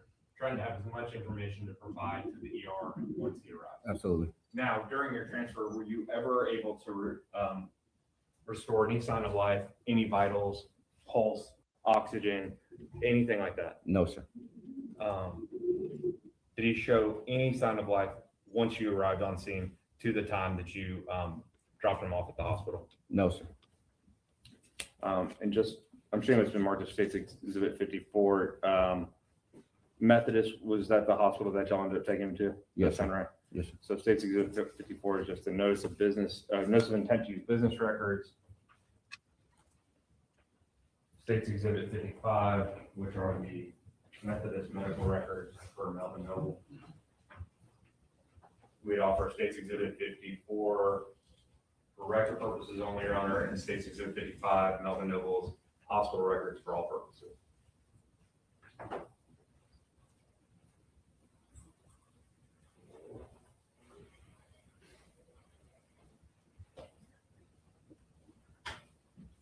No objection to 55, and then 54. All right, State's Exhibit 54 is admitted for record purposes only. State's Exhibit 55 is admitted for all purposes. Now, once you transport him to the hospital, thank you, Your Honor, permission to publish all of these to the jury? Yes, you may. Thank you. Of course, the jury will have the opportunity to go back and look at all of this when they go back to deliberate, but once you arrive to the hospital, explain, if you can, just that transition of being in the back of an ambulance to somebody who's not showing signs of life and now getting them to the ER. They could just briefly explain that if you don't mind. So usually when we go to the hospital with the trauma CPR like this, we usually have 3 members in the back of the ambulance and 1 person driving us. Maybe at this time it was 4. But we're performing CPR and chest compressions the whole way over there. Our goal is not to stop. So as we're bringing him off the ambulance in the stretcher, we're still performing CPR, go in the hospital doors. Nurse pretty much tells us which room they want him in, still performing CPR. We transfer care. Doctor walks in or head nurse walks in. We give them our report, pretty much tell them gunshot here, gunshot wound here as well. We have no pulls. We've never received pulls, or we have, and then just transfer care from there. As far as your role in this case, was that the extent of what you did in this case? Yes, sir. This location is in Dallas County, in the state of Texas. Yes, sir. I'll pass witness.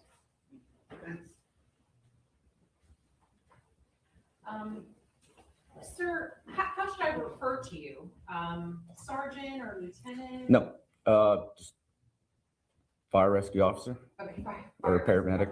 And we appreciate them. Thank you, pretty girl. So you were on the ambulance that arrived, is that right? Correct. And you indicated that your engine or the fire truck had already gotten there, is that correct? Yes, ma'am.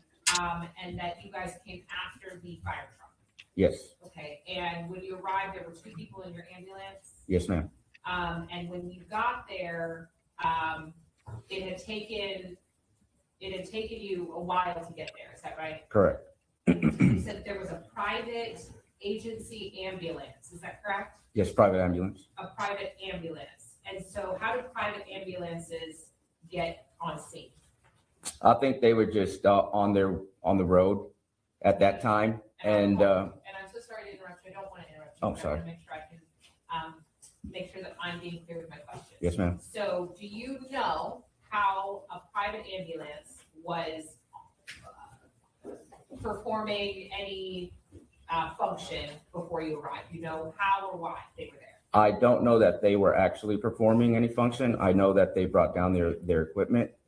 And so you don't, and I'm going to ask you this question, so you don't know whether or not they were doing anything? No, ma'am, I don't. You just notated that they were there? Yes, with their equipment on the ground. With their equipment on the ground. You also said that you did not see the person that's in this picture do anything. Is that correct? I didn't see this picture or the events in this picture. Did you see this person in the blues down on the ground? Did you see him do anything when you were there? No, ma'am. Okay. I don't remember seeing this person. You've never seen him before? I don't remember seeing the person, that Okay, person so at that once time. you got there, this person wasn't there? Not that I saw. And all of the things that you did once you got on scene are part of your protocol, is that right? Correct. That's in any situation that you would arrive at that maybe there were somebody was shot? Yes, ma'am. Okay. Do you know you said you don't know how many times the person was shot, is that correct? I don't recall how many gunshot wounds they had. And do you recall when you went into the scene, was it chaotic? I would say it was chaotic because we were on the highway and people had to block traffic, and there was a lot of people out of their cars, which is not normal on traffic calls. Sure. Were there a lot of people in the scene? Yes, Were there a lot of more people? than usual. Okay.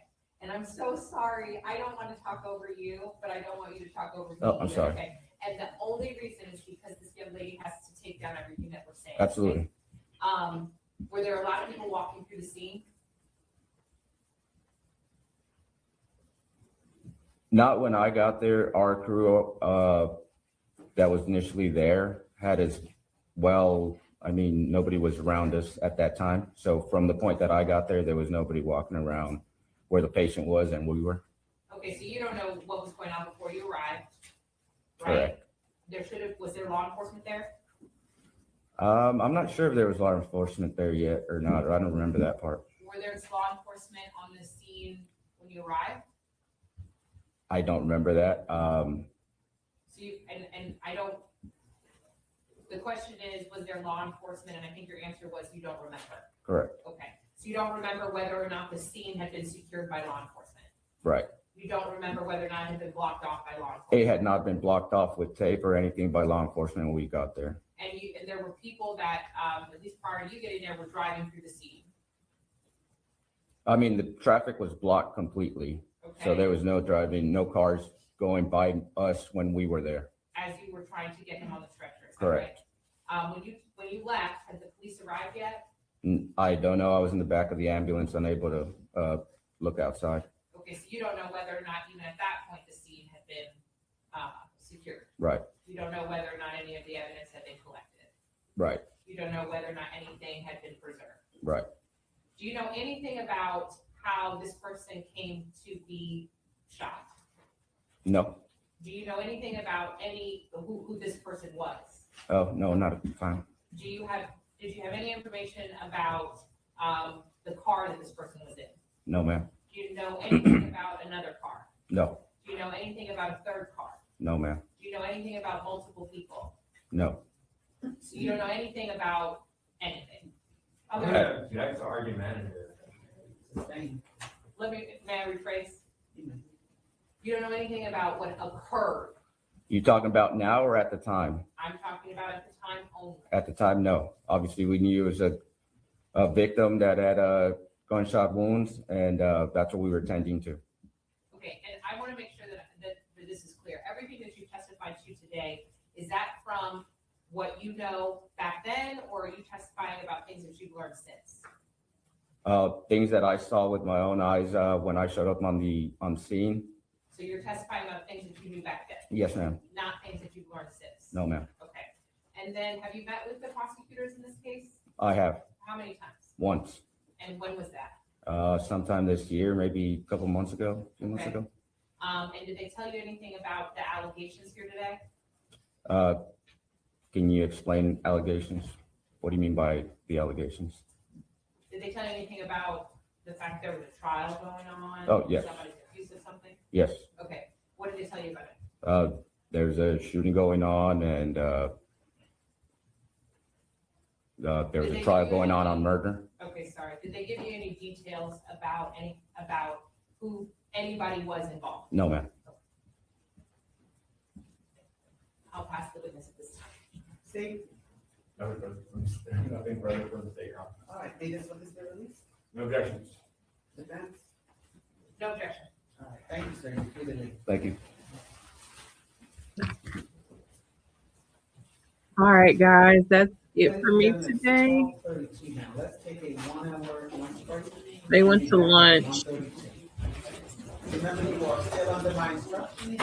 Yeah, they're gonna go to lunch, but and then they'll come back and finish out their day. I believe they're on Central Time, so it's probably about 3 p.m. for them. So it may not go too much longer. I'll catch the rest of it. Also, 1 o'clock, Tupac should be starting, so I'll watch that as well. However, ever be how. I still need to get Lindsay Clancy recapped from yesterday and today, and it's a Wednesday, so you know your nephews will be home early. So I will see y'all in the morning, and then we honestly can pick up on this tomorrow. I won't watch this one without you guys because it looks like it's going to be a little crazy. So we'll leave this one as is. I won't watch ahead. We can watch it while we're catching up on or while we're in verdict watch for Lindsay Clancy. So we'll watch it after closings and then jump in from there. I ain't getting no coffee at this point. I'm too close to going to bed, and we're having leftovers tonight, so I don't have to cook. Yeah, but I'm gonna get Clancy recapped, and I gotta find something that's gonna be like my Miami. What they say, Miami? I think she said Miami Vice Chic is is the dinner party attire. So, and it's hot as hell, and I'm not wearing no pants. So, thinking big blazer, oversized shorts, big belt. Maybe some kind of blouse underneath, a pump, 80s type glasses, and an oversized like clutch or something. Y'all gonna help me with that shit.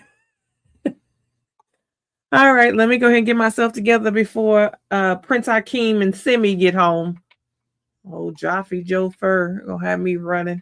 All right, I will see y'all. I will, friend. I'm gonna have to after they show me them damn pictures, and I'm dealing with these kids. Jesus. One band, one sound. Listen. All right. See y'all in the morning. I'm going to put my rollers in tonight.